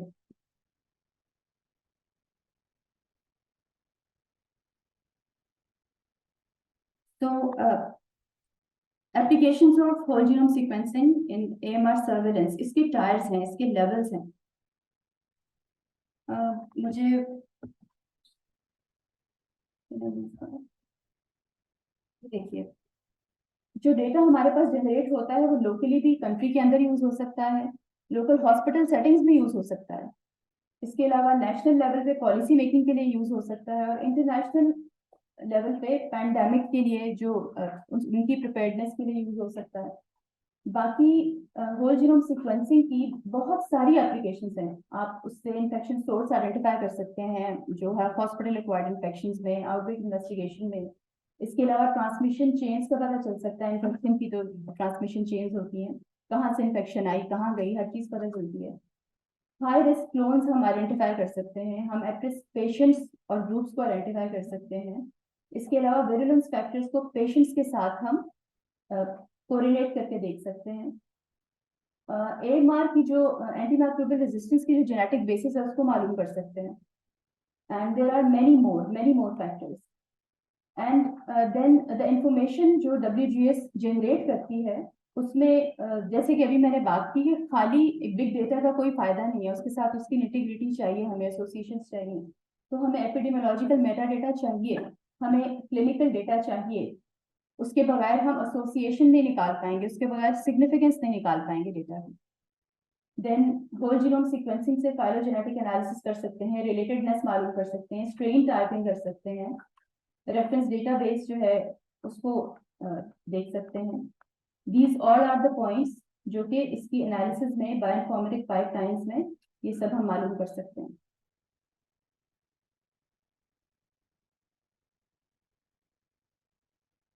इसमें ये है कि लैब किस टाइप पे है, किस लेवल पे एग्जिस्ट कर रही है, उसमें आप ये देख सकते हैं कि जो हमारे पास सिस्टम्स हैं, जैसे माईसीक एक लोकल या एक छोटी लैब के लिए माईसीक इनफ होता है। जो बड़ी लैब्स हैं नेशनल लेवल पे या रेफरेंस लेवल पे काम कर रही हैं, अगर डेटा उनके पास ज्यादा है, ज्यादा सैंपल्स को उन्होंने डील करना है, तो फिर ये हाई थ्रूपुट इक्विपमेंट्स ये यूज किए जा सकते हैं। Then there are a few examples of whole genome sequencing. 3 level जैसे कि मैंने बताया, लोकल हॉस्पिटल में फॉर एग्जांपल, या नेशनली और ग्लोबली यूज किया जा सकता है डेटा। इसमें कुछ एग्जांपल्स हैं जो कि WHO की जो पब्लिकेशन है होल जीनोम सीक्वेंसिंग AMR से रिलेटेड उसमें पब्लिश हुई है। वो ये है कि फॉर एग्जांपल जापान में स्ट्रेप्टोकोकस निमोनी की जो मेरोपेनम रेजिस्टेंट सीरोटाइप है उसको उन्होंने डिटेक्ट किया था होल जीनोम सीक्वेंसिंग के थ्रू। ये नेशनल लेवल पे उसकी एक एग्जांपल है। फिर पल्स नेट एक प्रोग्राम है, एम्ब्रो रीजन की तरफ से चलता है, उसमें जो इंडायरेक्ट पैथोजेंस हैं, नॉन टाइफोइडल सैल्मोनेला, शिगेला, पहले वो पल्स फील्ड जेल इलेक्ट्रोफोरेसिस के जरिए इसको करते थे, अब वो होल जीनोम सीक्वेंसिंग पे मूव कर रहे हैं because of the significance of this procedure. और ग्लोबली जैसा कि आप जानते हैं कि न्यू दिल्ली मेटालोबीटा-लैक्टोमेज जो इंडियन ऑरिजिन के स्वीडिश पेशेंट में मालूम हुआ था, इसने पॉलिटिकली कितना अनप्रेस्ड किया था, तो ये सब कुछ WGS की वजह से ही पॉसिबल हो पाया। This is the document WHO की वेबसाइट पे अवेलेबल है। ग्लास जो global anti microbial surveillance system है, और वो होल जीनोम सीक्वेंसिंग पे जाने के लिए इस तरह से उन्होंने डॉक्यूमेंट प्रिपेयर किया है। ये अवेलेबल है WHO की वेबसाइट पे। That is all from my side.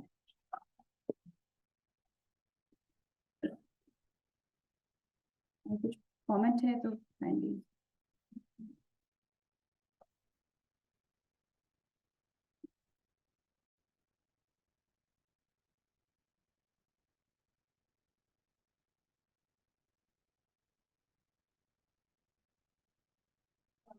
जी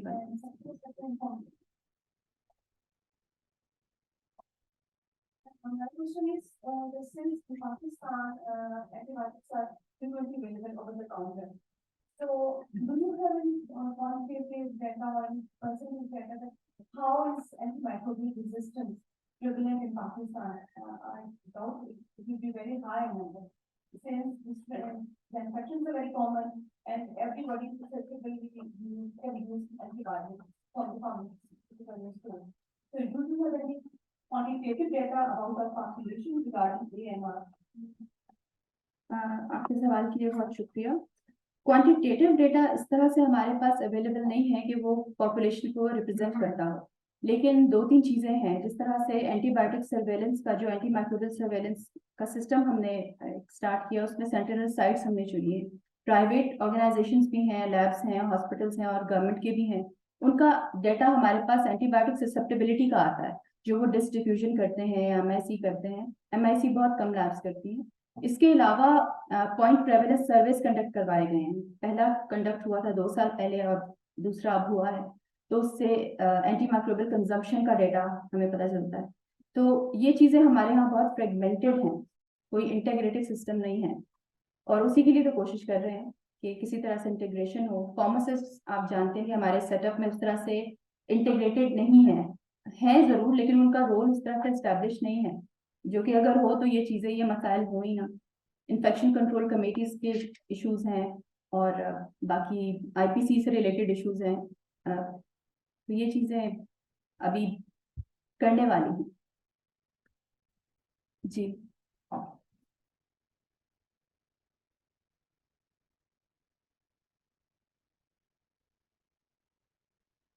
कोई शेयर करता है या डेटा ड्रैप नहीं, अभी तक तो ऐसा कुछ नहीं है। ड्रैप से हमारी कोई शेयरिंग नहीं है।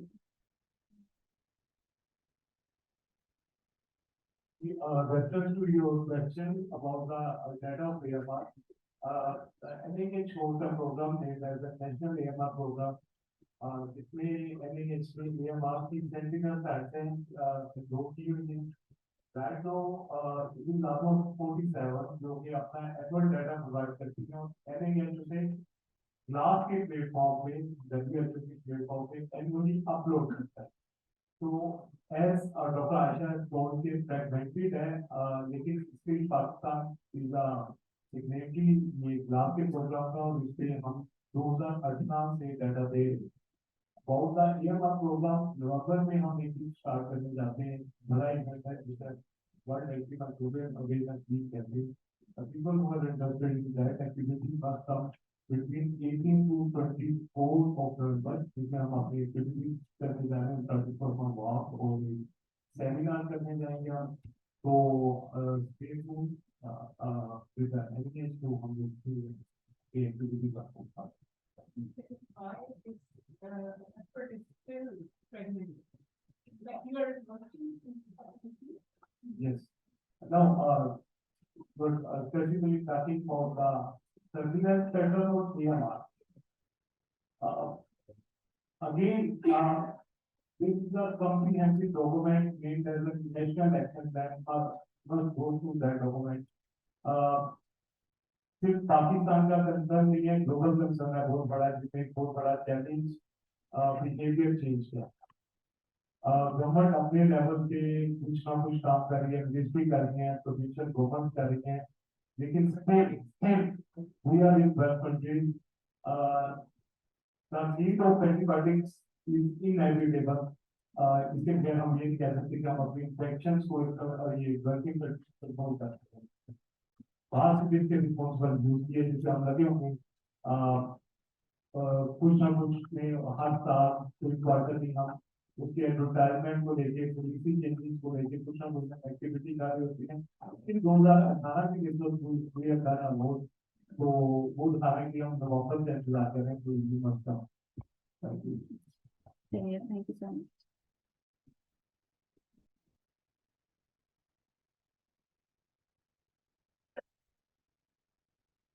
Thank you so much, Dr. Aisha.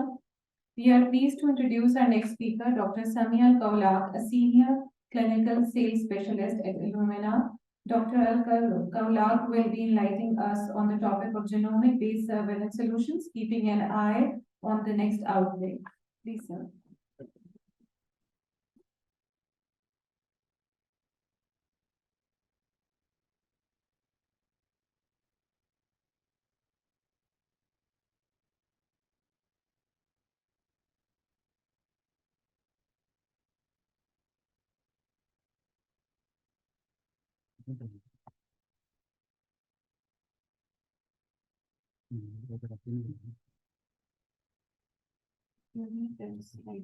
Yeah, sure. I'll try to finish this as fast as possible.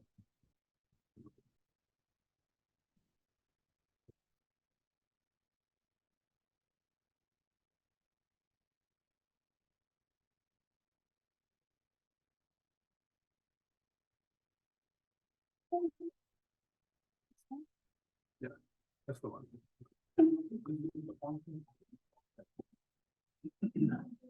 Yeah.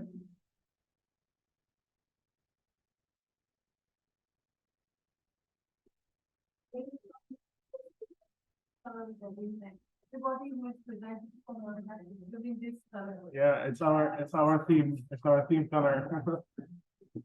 Thank you for that. Good afternoon, everyone. Thank you all for joining us. We're really excited to be talking with you today. My name is Samia Al-Kaulak. I'm a senior clinical specialist at Illumina. I'm based in Dubai. It's always a pleasure to be here in Pakistan. It feels just like home, and I'm pleased to be with you today. So we're a bit stretched for time, so I'll try to be as light as possible and try to give you a switch of roles. My role in Illumina is to act as the advisor for the commercial team.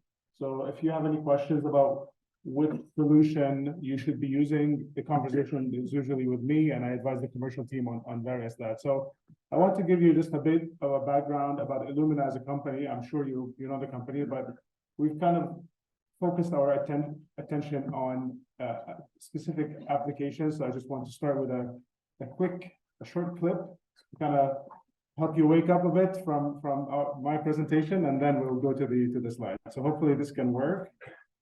Let's see if this will work, hopefully.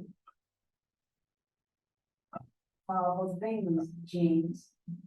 They tell every living thing precisely what to be, what to look like, how to grow, how to flower, fertilize, reproduce. Everything. Notice that because genes determine who we are, they've also got the power to tell us what to do. By seeing genomics in a brighter light, we harness the power to build a stronger one. We're one step ahead of the virus, so it doesn't step on us. Diagnose illnesses before they get a chance to make us human. Even nourish the entire world without starving it of resources. World leader in genomics, we know that the most powerful tools to improve lives, things were made of.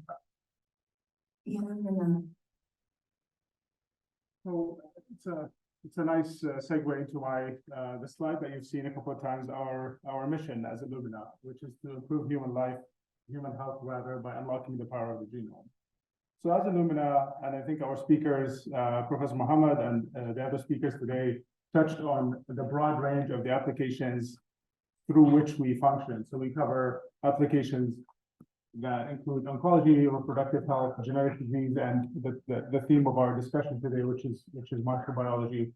But the span of the applications in which we operate is very, very wide.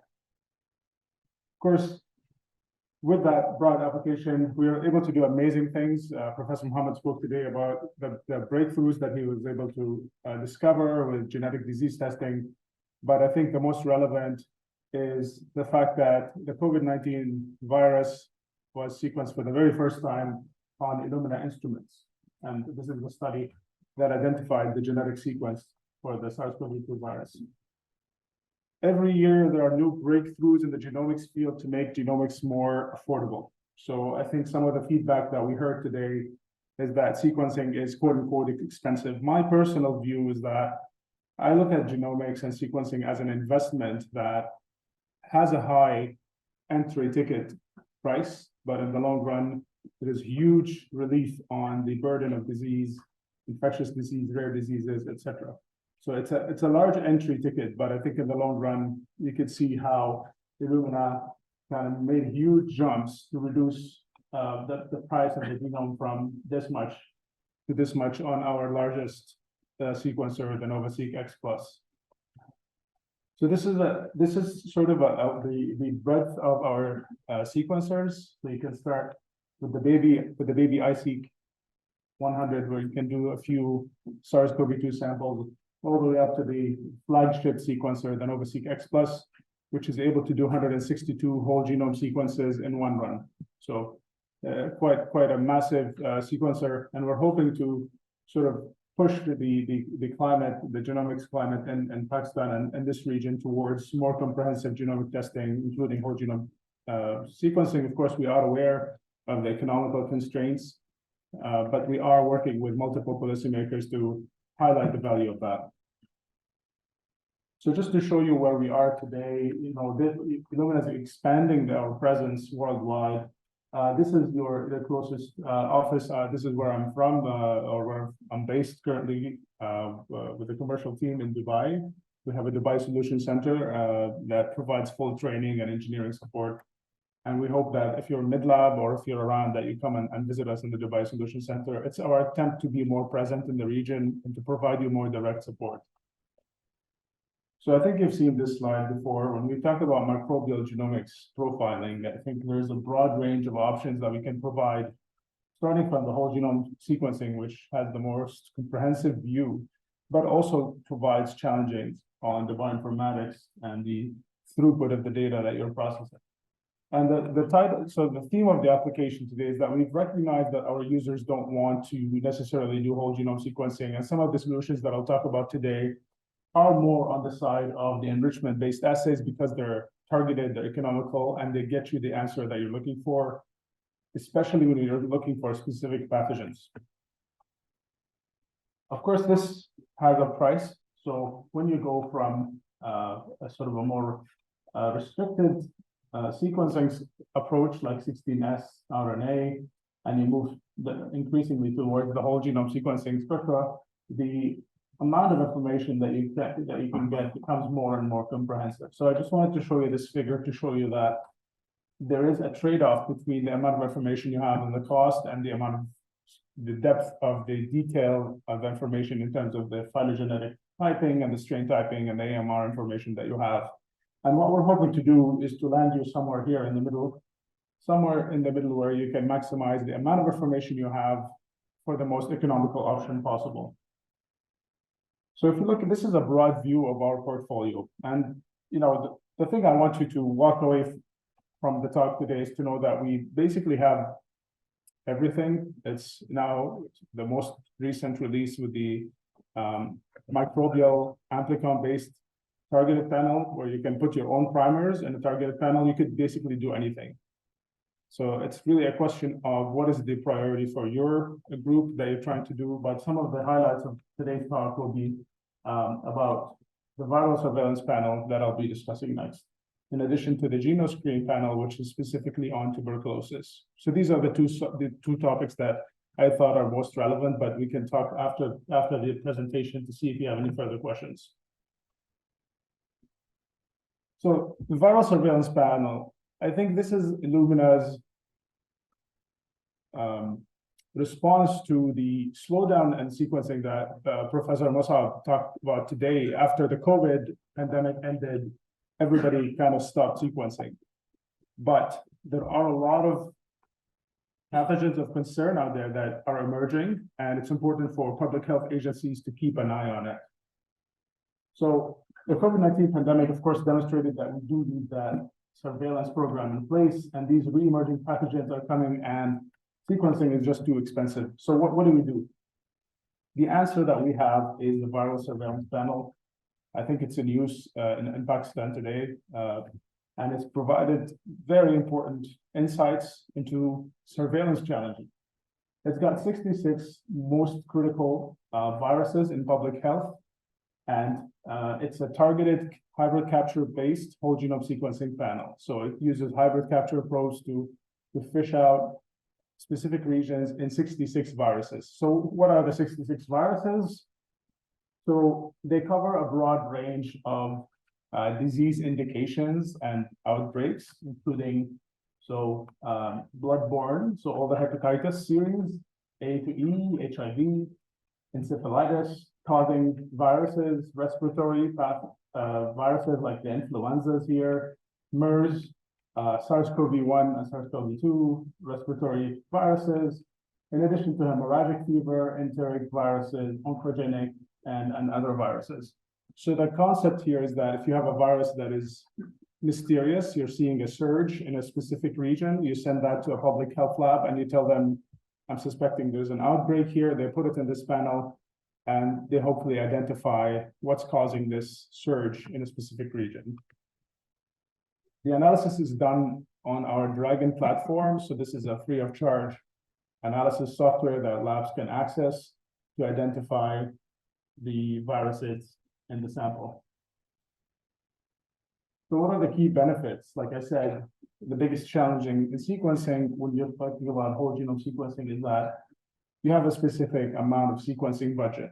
And when you have a raw sample, you're trying to sequence everything in it. You spend so much sequencing budget without getting your answer. In addition to that, for 66 viruses, you don't want 66 panels. You need one panel, right? So this is a way to consolidate all of the different workflows into one universal workflow to allow you to keep your eye on all the emerging pathogens and the pathogens of concern. So we're hoping to install this in multiple regions around the world, and this is really picking up nicely in Africa. So the CDC in Africa is widely implementing this in multiple countries in Africa, in Egypt, and also in Pakistan was one of the first countries to implement this.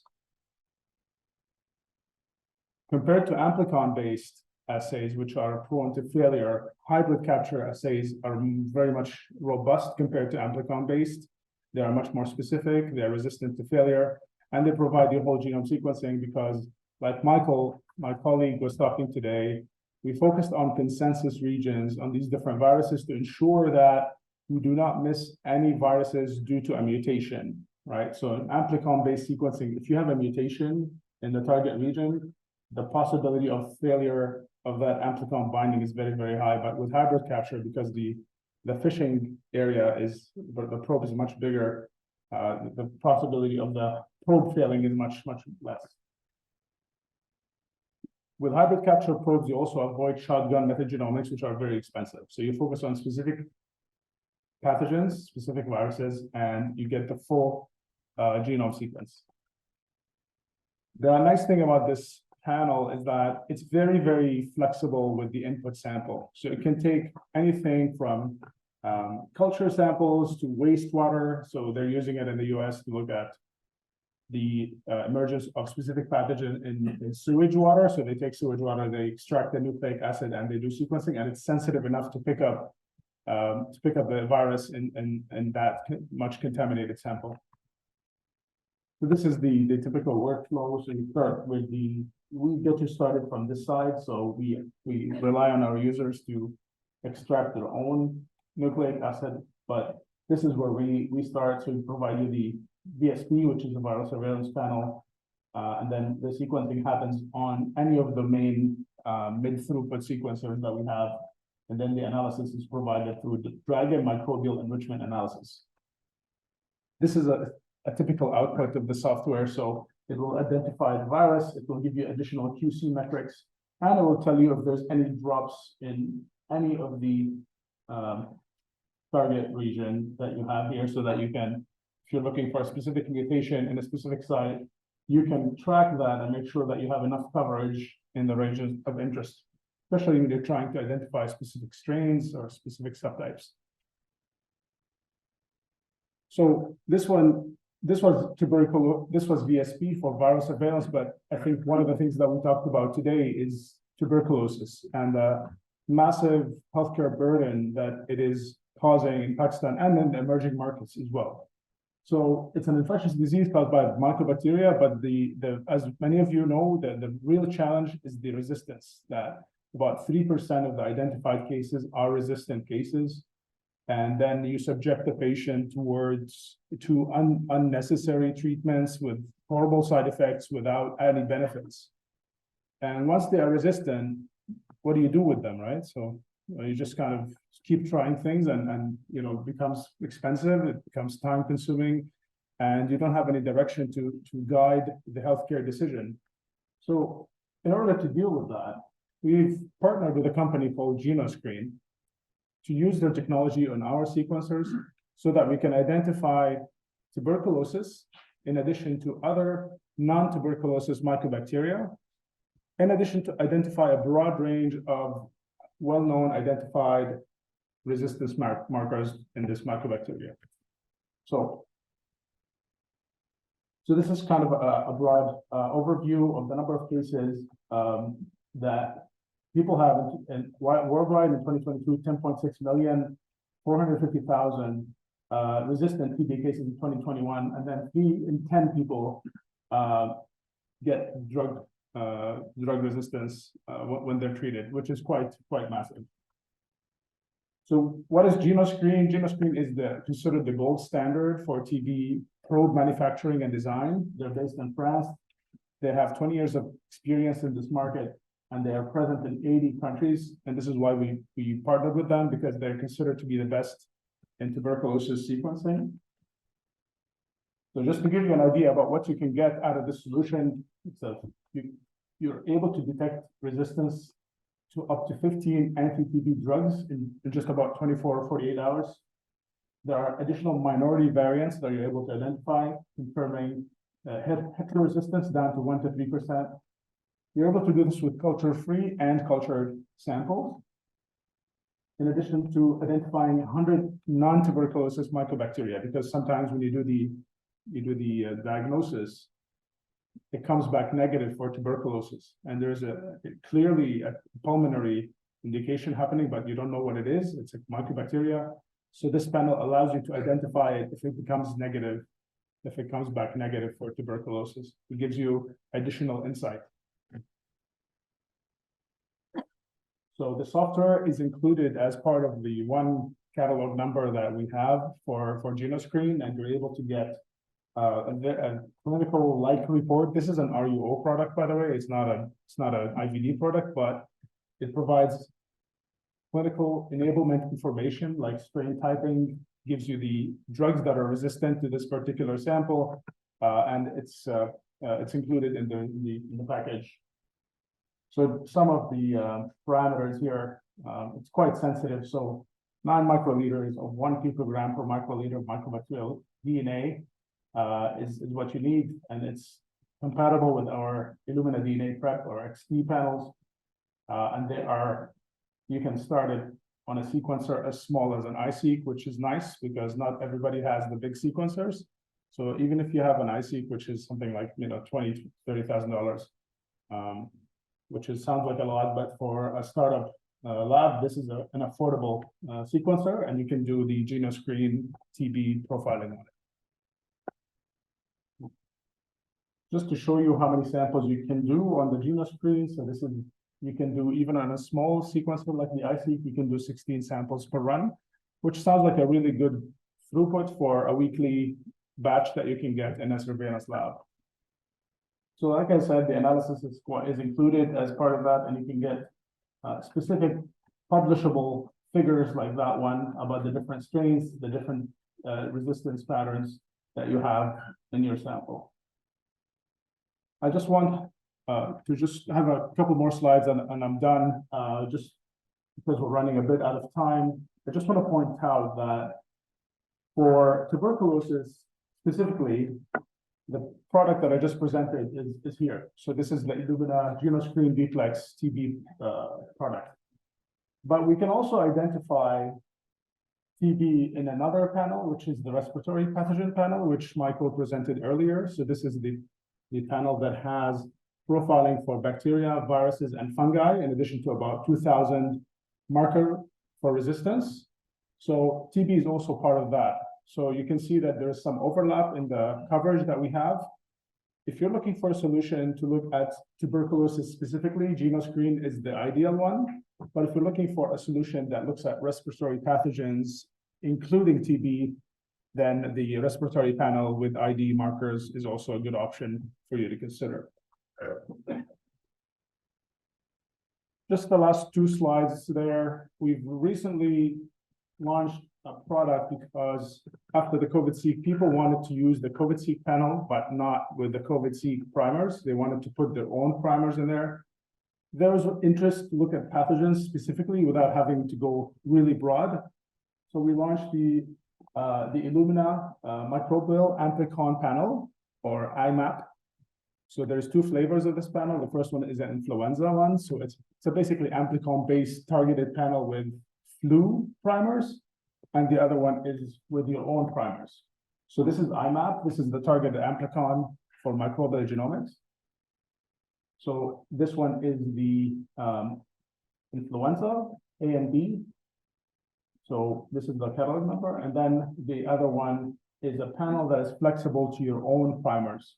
So let's say that you want to study a specific pathogens and you have the primers for them and you just need the chemistry to sequence that. This panel, we recently launched it because we felt that people wanted to look at specific primers without going too broadly. And so this is the end of my presentation. Thank you very much for listening. And if you have any questions, I'm happy to take them up now. And I'm also sticking around after. Thank you.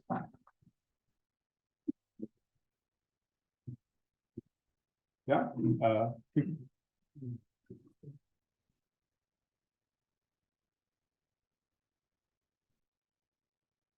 Very much for the talk. My question is how does Illumina support the people training as well as the technical systems? We know about the device systems, but that is yet so how can Illumina help the people who want to practice in project under any training, under any workshop, for the people who want to adopt ideas here? Yeah. Also, how can Illumina help to define that? Thank you for that. So we do this through a number of ways. We have a massive library of webinars on our website that can take you through very advanced stages of understanding of NGS principles and informatics.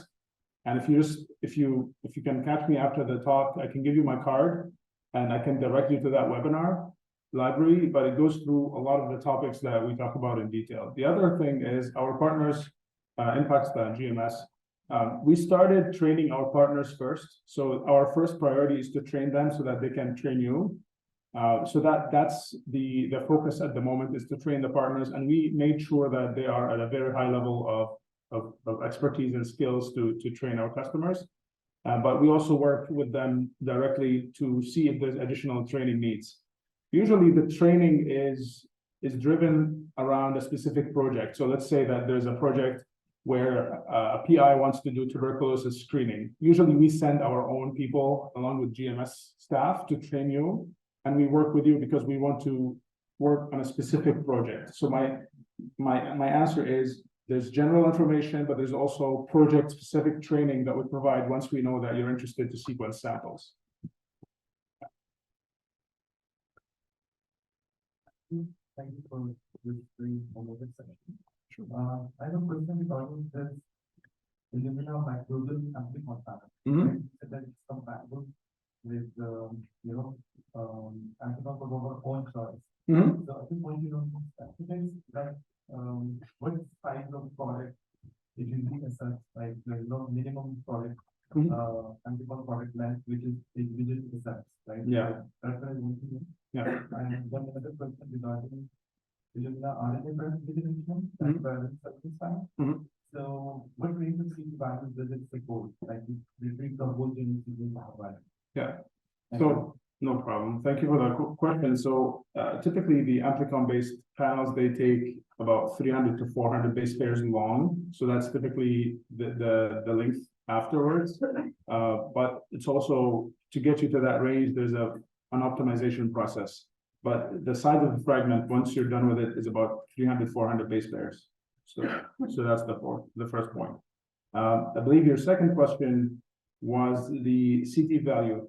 The CT value, there is a specific table in the handbook that is sample specific. So depending on the purity of the sample, you can have different CT values. The more clean the sample, the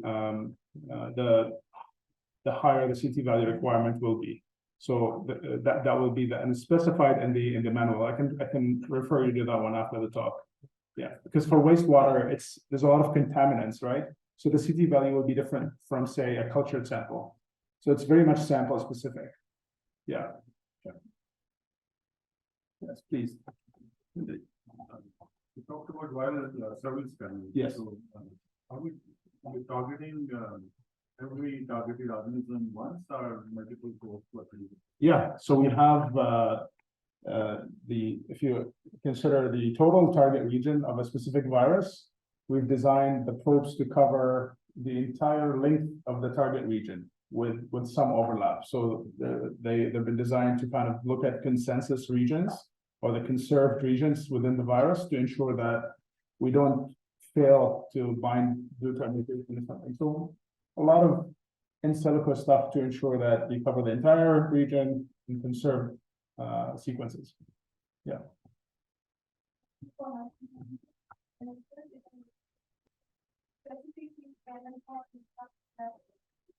For fungi, yeah. So that's a good question. Can I ask you what you would use to typically right now? Would you use targeted amplicon?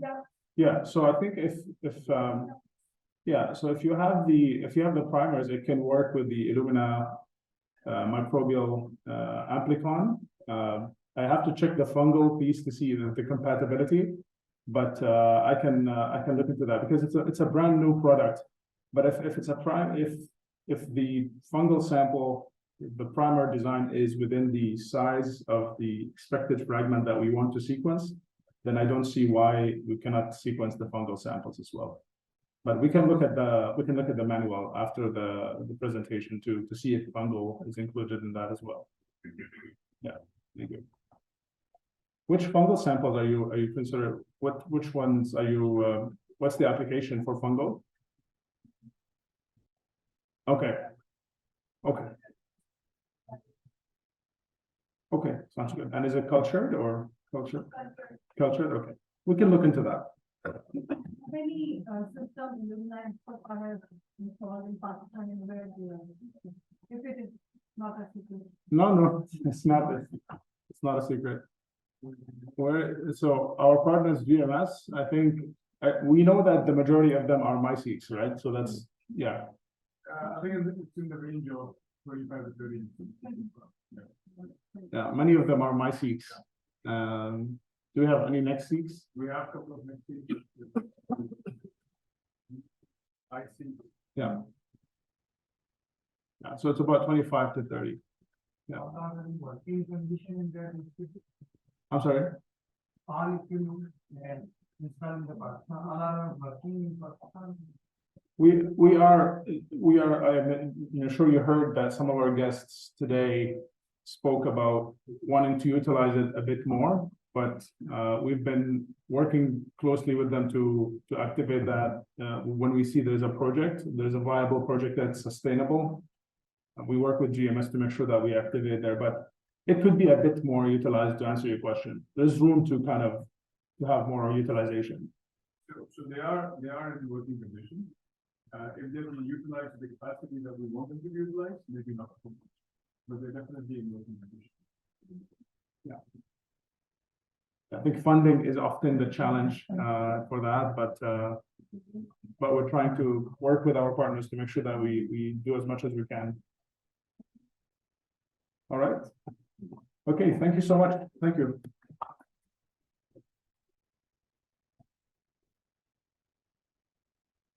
Samit, there is one more. Oh, yeah. Just one last question.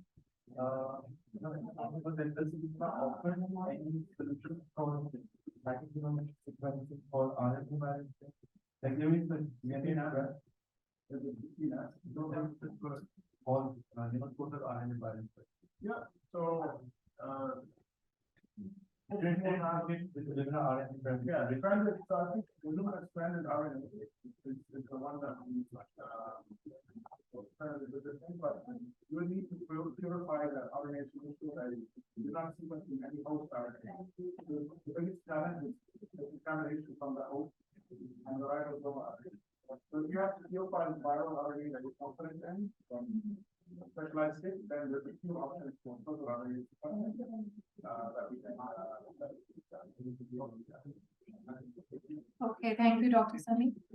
We are honored to introduce our next speaker, Dr. Yasser Mahmood Yousufzai, an esteemed associate professor at Khyber Medical University, Peshawar. So please, if you can share your presentation.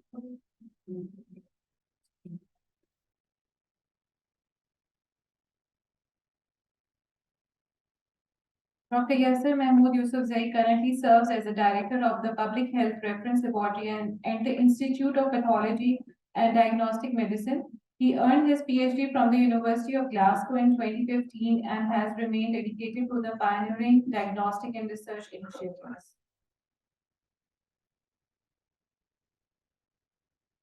Sir, please, if you can unmute yourself. Thank you. Thank you very much. So let me begin by introducing myself. I'm Dr. Yasser Mahmood Yousufzai, and thank you very much for an already comprehensive introduction. So the thing I'm presenting today is about using Sanger sequencing for surveillance of SARS-CoV-2. And you might be wondering, in this next generation sequencing seminar, what am I doing talking about Sanger sequencing? Next, please.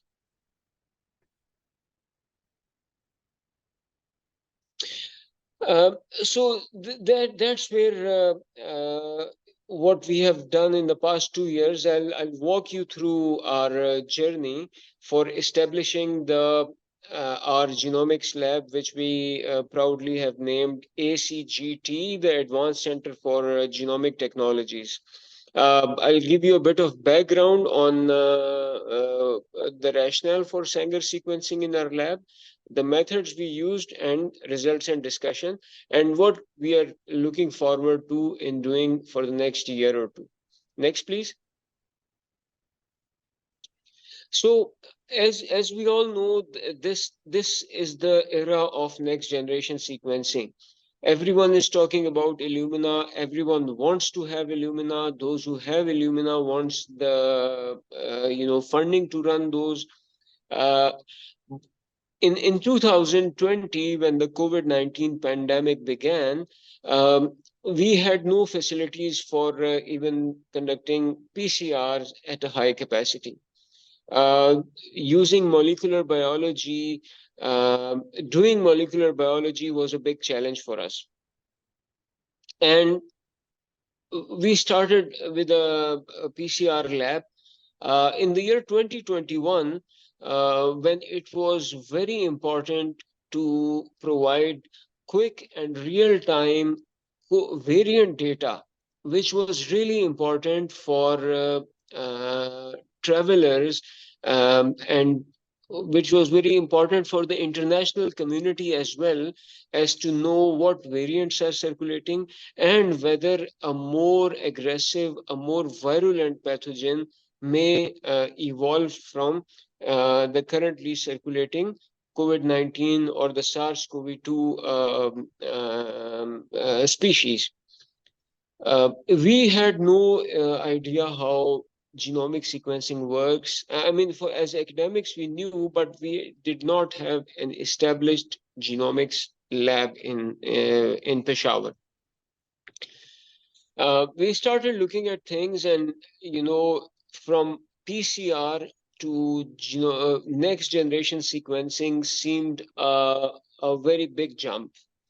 With our collaborations from Johns Hopkins, we had gotten a mini iron sequencer, and we were finding it really challenging to understand and do high throughput sequencing on the next generation sequencer. So therefore, we decided that we cannot leapfrog from one technology that is from the 1980s to the next technology, which is from the 21st century. So that learning curve was too steep. So we faced towards Sanger sequencing. It is one of the most established and one of the most reliable methods of sequencing smaller targeted regions of the genome. It is quick and it is cheap. Next, please. It has been used in a lot of applications, such as smaller genome regions, sequencing of variable regions, validation of results of both the PCR as well as the NGS studies. Verifying plasmid sequencing, inserts, mutations. It is also used in HLA typing, microsatellite markers. A lot of the Mendelian disorders are being investigated using the Sanger sequencing methods. Thalassemias and hemophilias of the world, they are all their staple investigation method is Sanger sequencing. So this is quite an established and old, less exciting, but quite an established method. It is basically the workhorse of genomic sequencing. Next, please.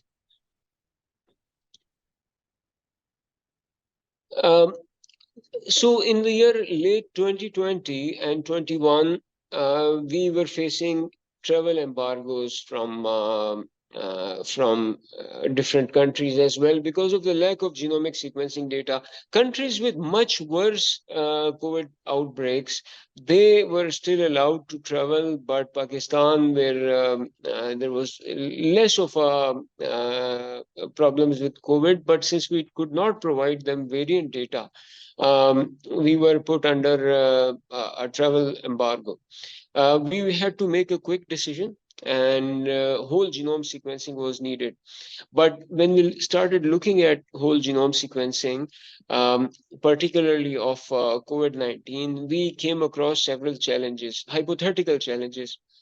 We have an Illumina MySeq in a nearby hospital where I also work as a consultant, Rahman Medical Institute, and they've had their Illumina for the past 4 or 5 years with a very low throughput because there is the cost associated with that equipment.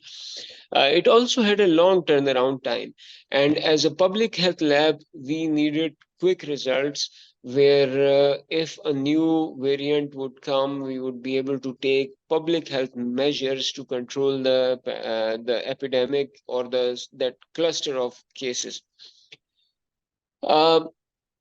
What we found at that time was a sort of genomic blackout where neither sequencers were available and nor their consumables were available.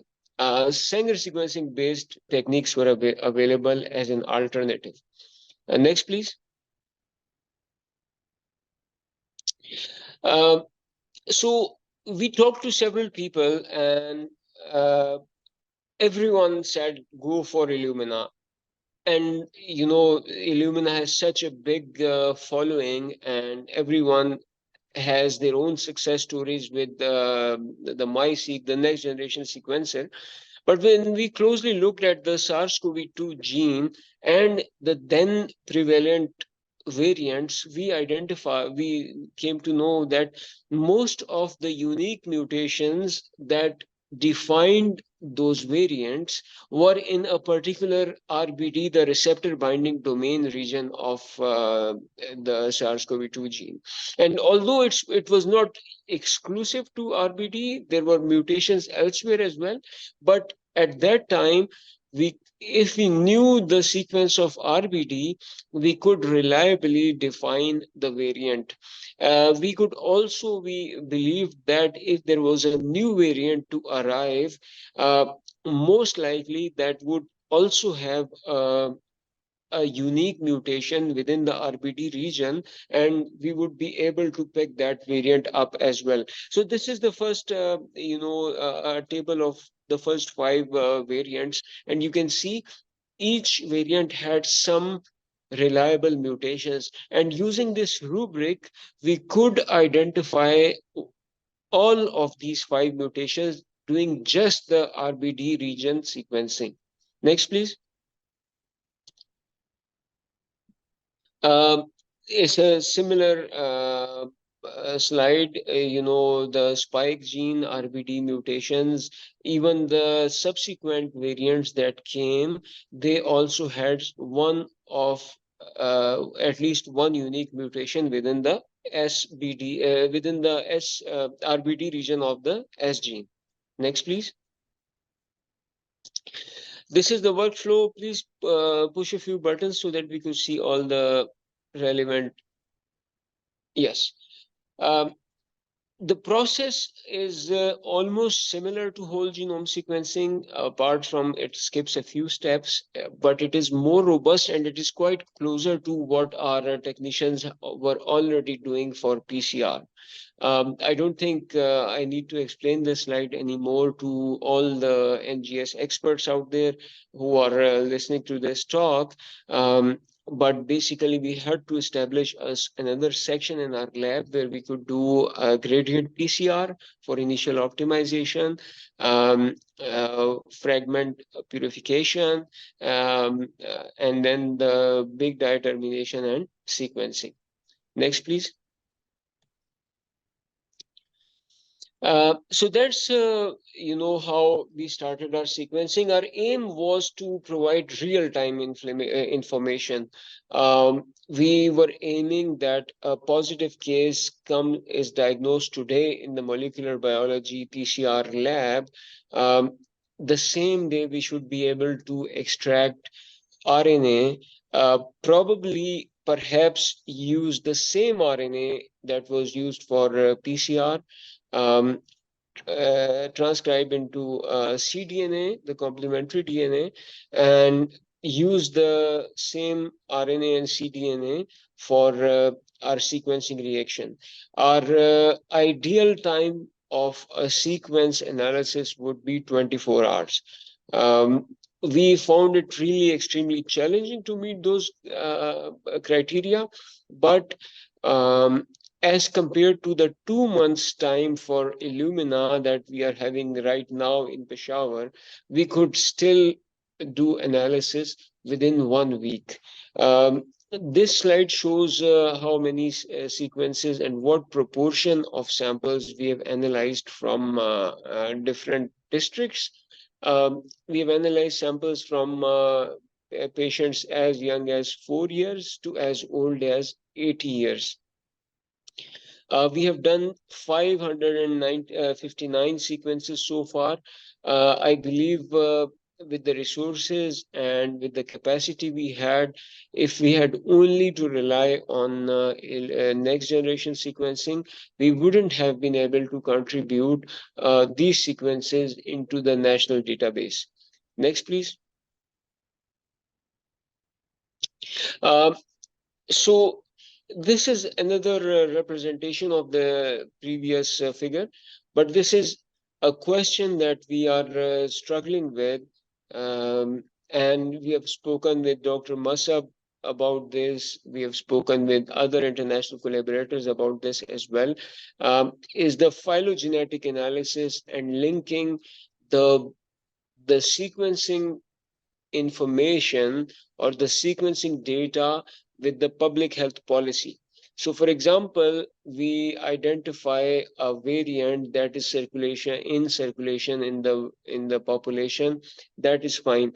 Sometimes we come across small little mutations in the prevalent variant, or sometimes we find another variant which was prevalent somewhere else, but not reported in our own population.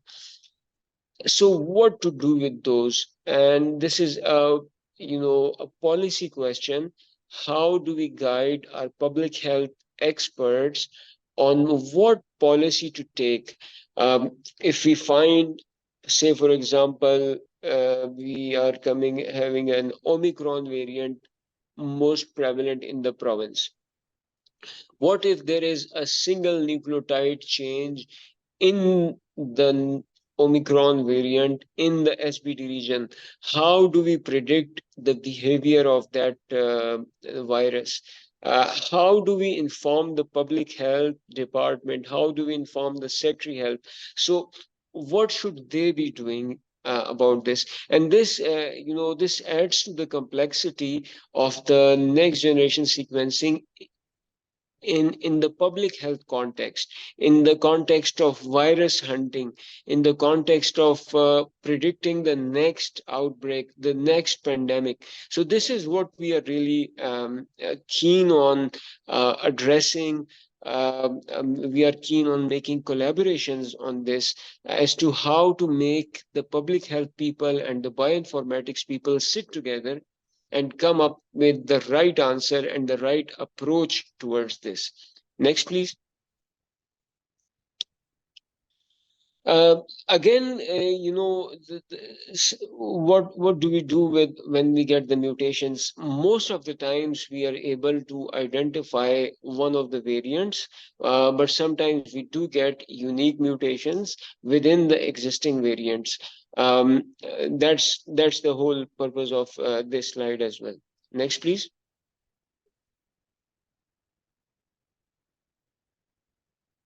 Next, please. So what, yeah, next, please. This, yeah, this one. So since the time we got our Sanger sequencer, we have procured, we have been given actually, thanks to Dr. Masab and his team at NIH, who played a key role in getting us the Illumina sequencer. And our guys who run the genomic center are much more confident in doing a next generation sequencing run now as compared to they were about a year ago, because they have accumulated so much insight using the Sanger sequencer. They're much more confident. We have done one Illumina run again, thanks to Dr. Masab in Islamabad. Our team went there along with our reagents, completed one complete batch of COVID-19 whole genome sequencing, did the analysis there, and came back. The next run we are planning to do it in Peshawar.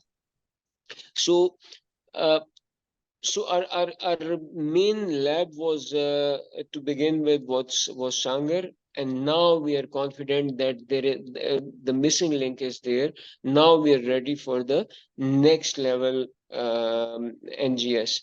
We were able to detect, characterize, and report COVID-19 variants. We are also looking at now starting to report the dengue and the cholera and these kind of variants on Sanger sequencing as well. But the questions that I asked in the previous two slides, how do we link the bioinformatics with public health? Those kind of questions could only come after we have had done so many sequences, and without Sanger we wouldn't have been able to reach to those questions. Totally we have done 1,227 samples, out of which 559 were successful. There were several failures. If we hadn't had those failures, if we hadn't had Sanger, we would have made those failures using next generation sequencing, which would have been much more costlier. We have been informing the NIH and the health department using our Sanger data. So this workhorse although it was only a stepping stone, our future direction is next generation sequencing, but this has played a very important role for us in the past 2 years. Next, please.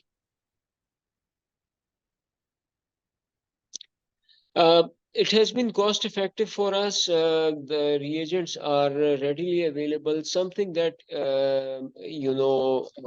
Illumina people and GMS have been telling us that whenever we give them an order, our reagents after the order are synthesized, and there has to be a 90 days timeline before delivery.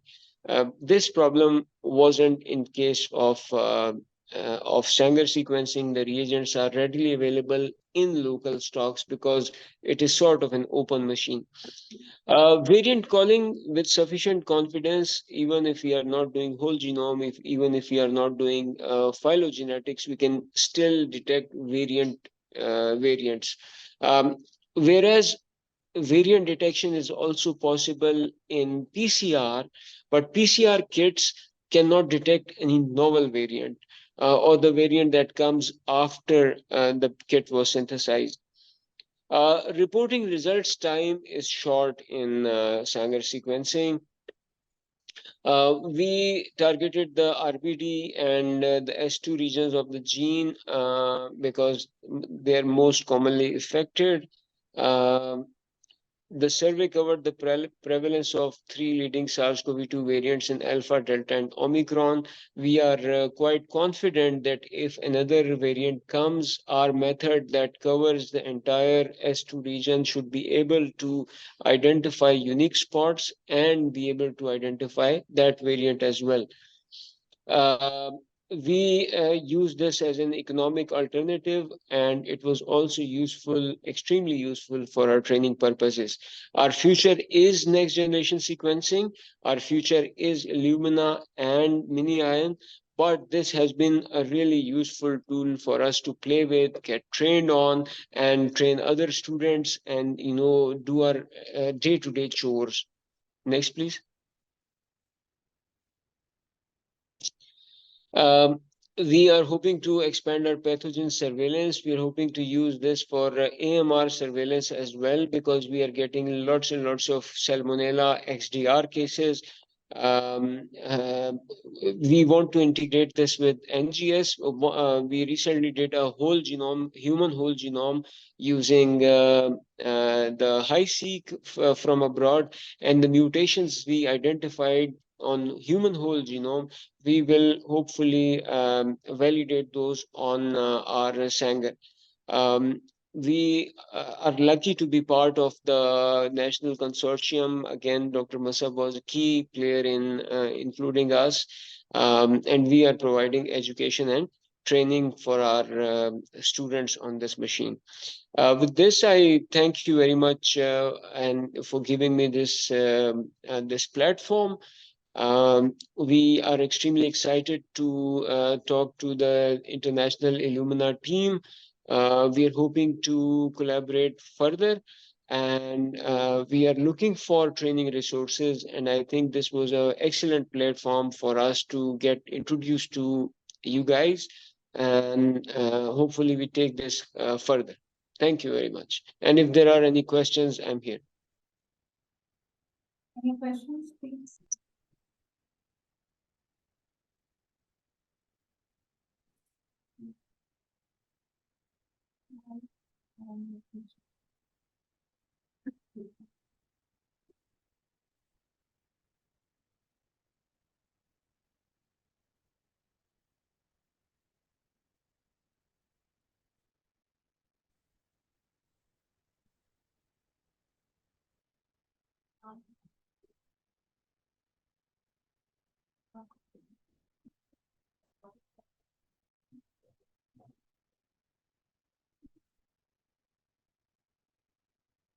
Thank you so much, sir, for the wonderful talk. You have mentioned earlier that you have mini-ion in your institute. So is it functional and the people are using their in KPK? Thank you very much. Mini iron is actually functional, but the getting the supplies for mini iron has been a nightmare, to be honest. And I think everyone who has a mini iron in Pakistan would agree with this, including Dr. Masab. The mini iron reagents and supplies have been sent to Pakistan through a special arrangement with John Hopkins under a research project. So it is, and then the quality issues of mini iron, since this it's a product in development, it is not rolled out on commercial basis. So we are doing mini iron sequencing. I think we have done about more than 100 SARS-CoV-2 whole genomes on mini iron, but the flow cells that are based on synthetic biology, they are very sensitive to temperature and transport conditions. So each time we get a new batch, we are, always fingers crossed that, the samples, the flow cells should be intact. That has been a real big challenge. Now there has been a supplier of mini iron flow cells, a proper supplier in Pakistan where we can place the order. But I think mini iron for now, for another few years, at least 4 or 5 years, would be used in research settings only. I don't see mini iron coming into a daily use sequencer as Illumina MySeq has become. Okay, thank you so much, sir. Thank you. Any other questions? Okay, thank you, everyone. Thank you, Dr. Yasser. There are no more questions. Thank you very much Dr. again. Thank you. Now I would like to invite Dr. Masa for a vote of thanks to conclude the ceremony. Thank you, sir.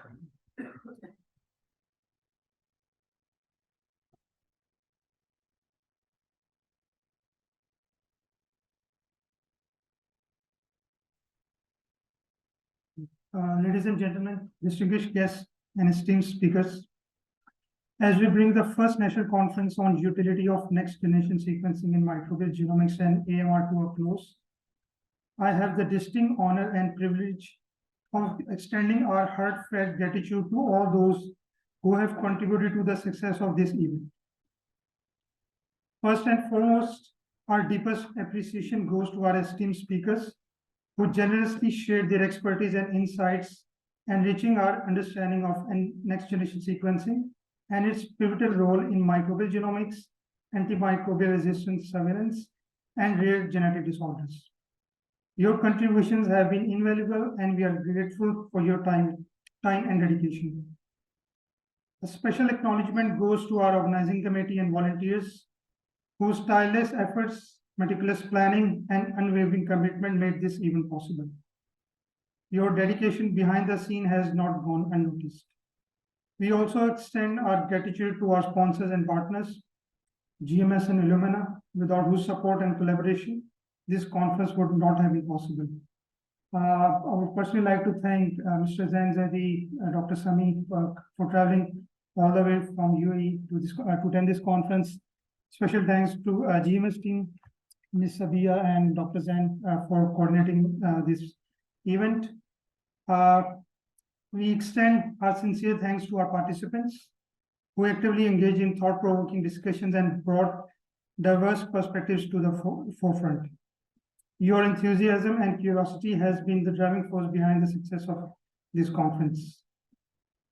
As we conclude this conference, let us carry forward the knowledge gained and the connection forged to further advance science and healthcare in our country. We look forward to future endeavors and opportunities to collaborate in our collective pursuit of positive change. Lastly, I'm excited to announce that we plan to take this initiative to a even larger scale next year. Once again, I would like to thank you all for being an integral part of this event. Thank you.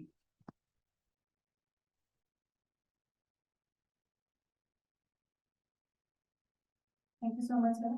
Now I would like to invite Dr. Sami, Dr. Zain Zaidi, and Dr. Fahim and Dr. Masa to be please come on stage and present a souvenir to Dr. Mohammed Suleiman as a token of gratitude from Global Marketing Services in Illumina. Please, sir. Dr. Masud. Now I request Dr. Masud to please come on stage and receive the sheet.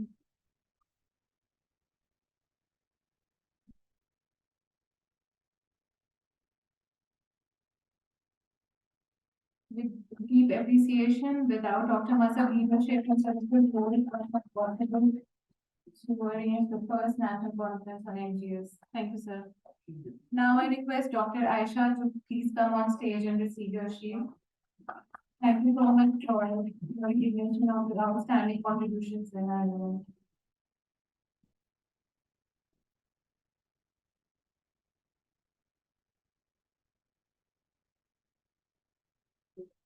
Now I request Dr. Sami to please come on stage and receive your shield as a speaker. Thank you for participating.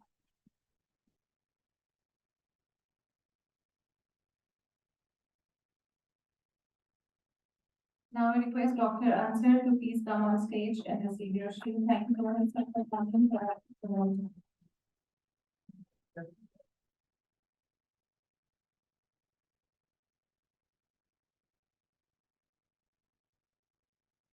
I request all the speakers and the participants for a group picture.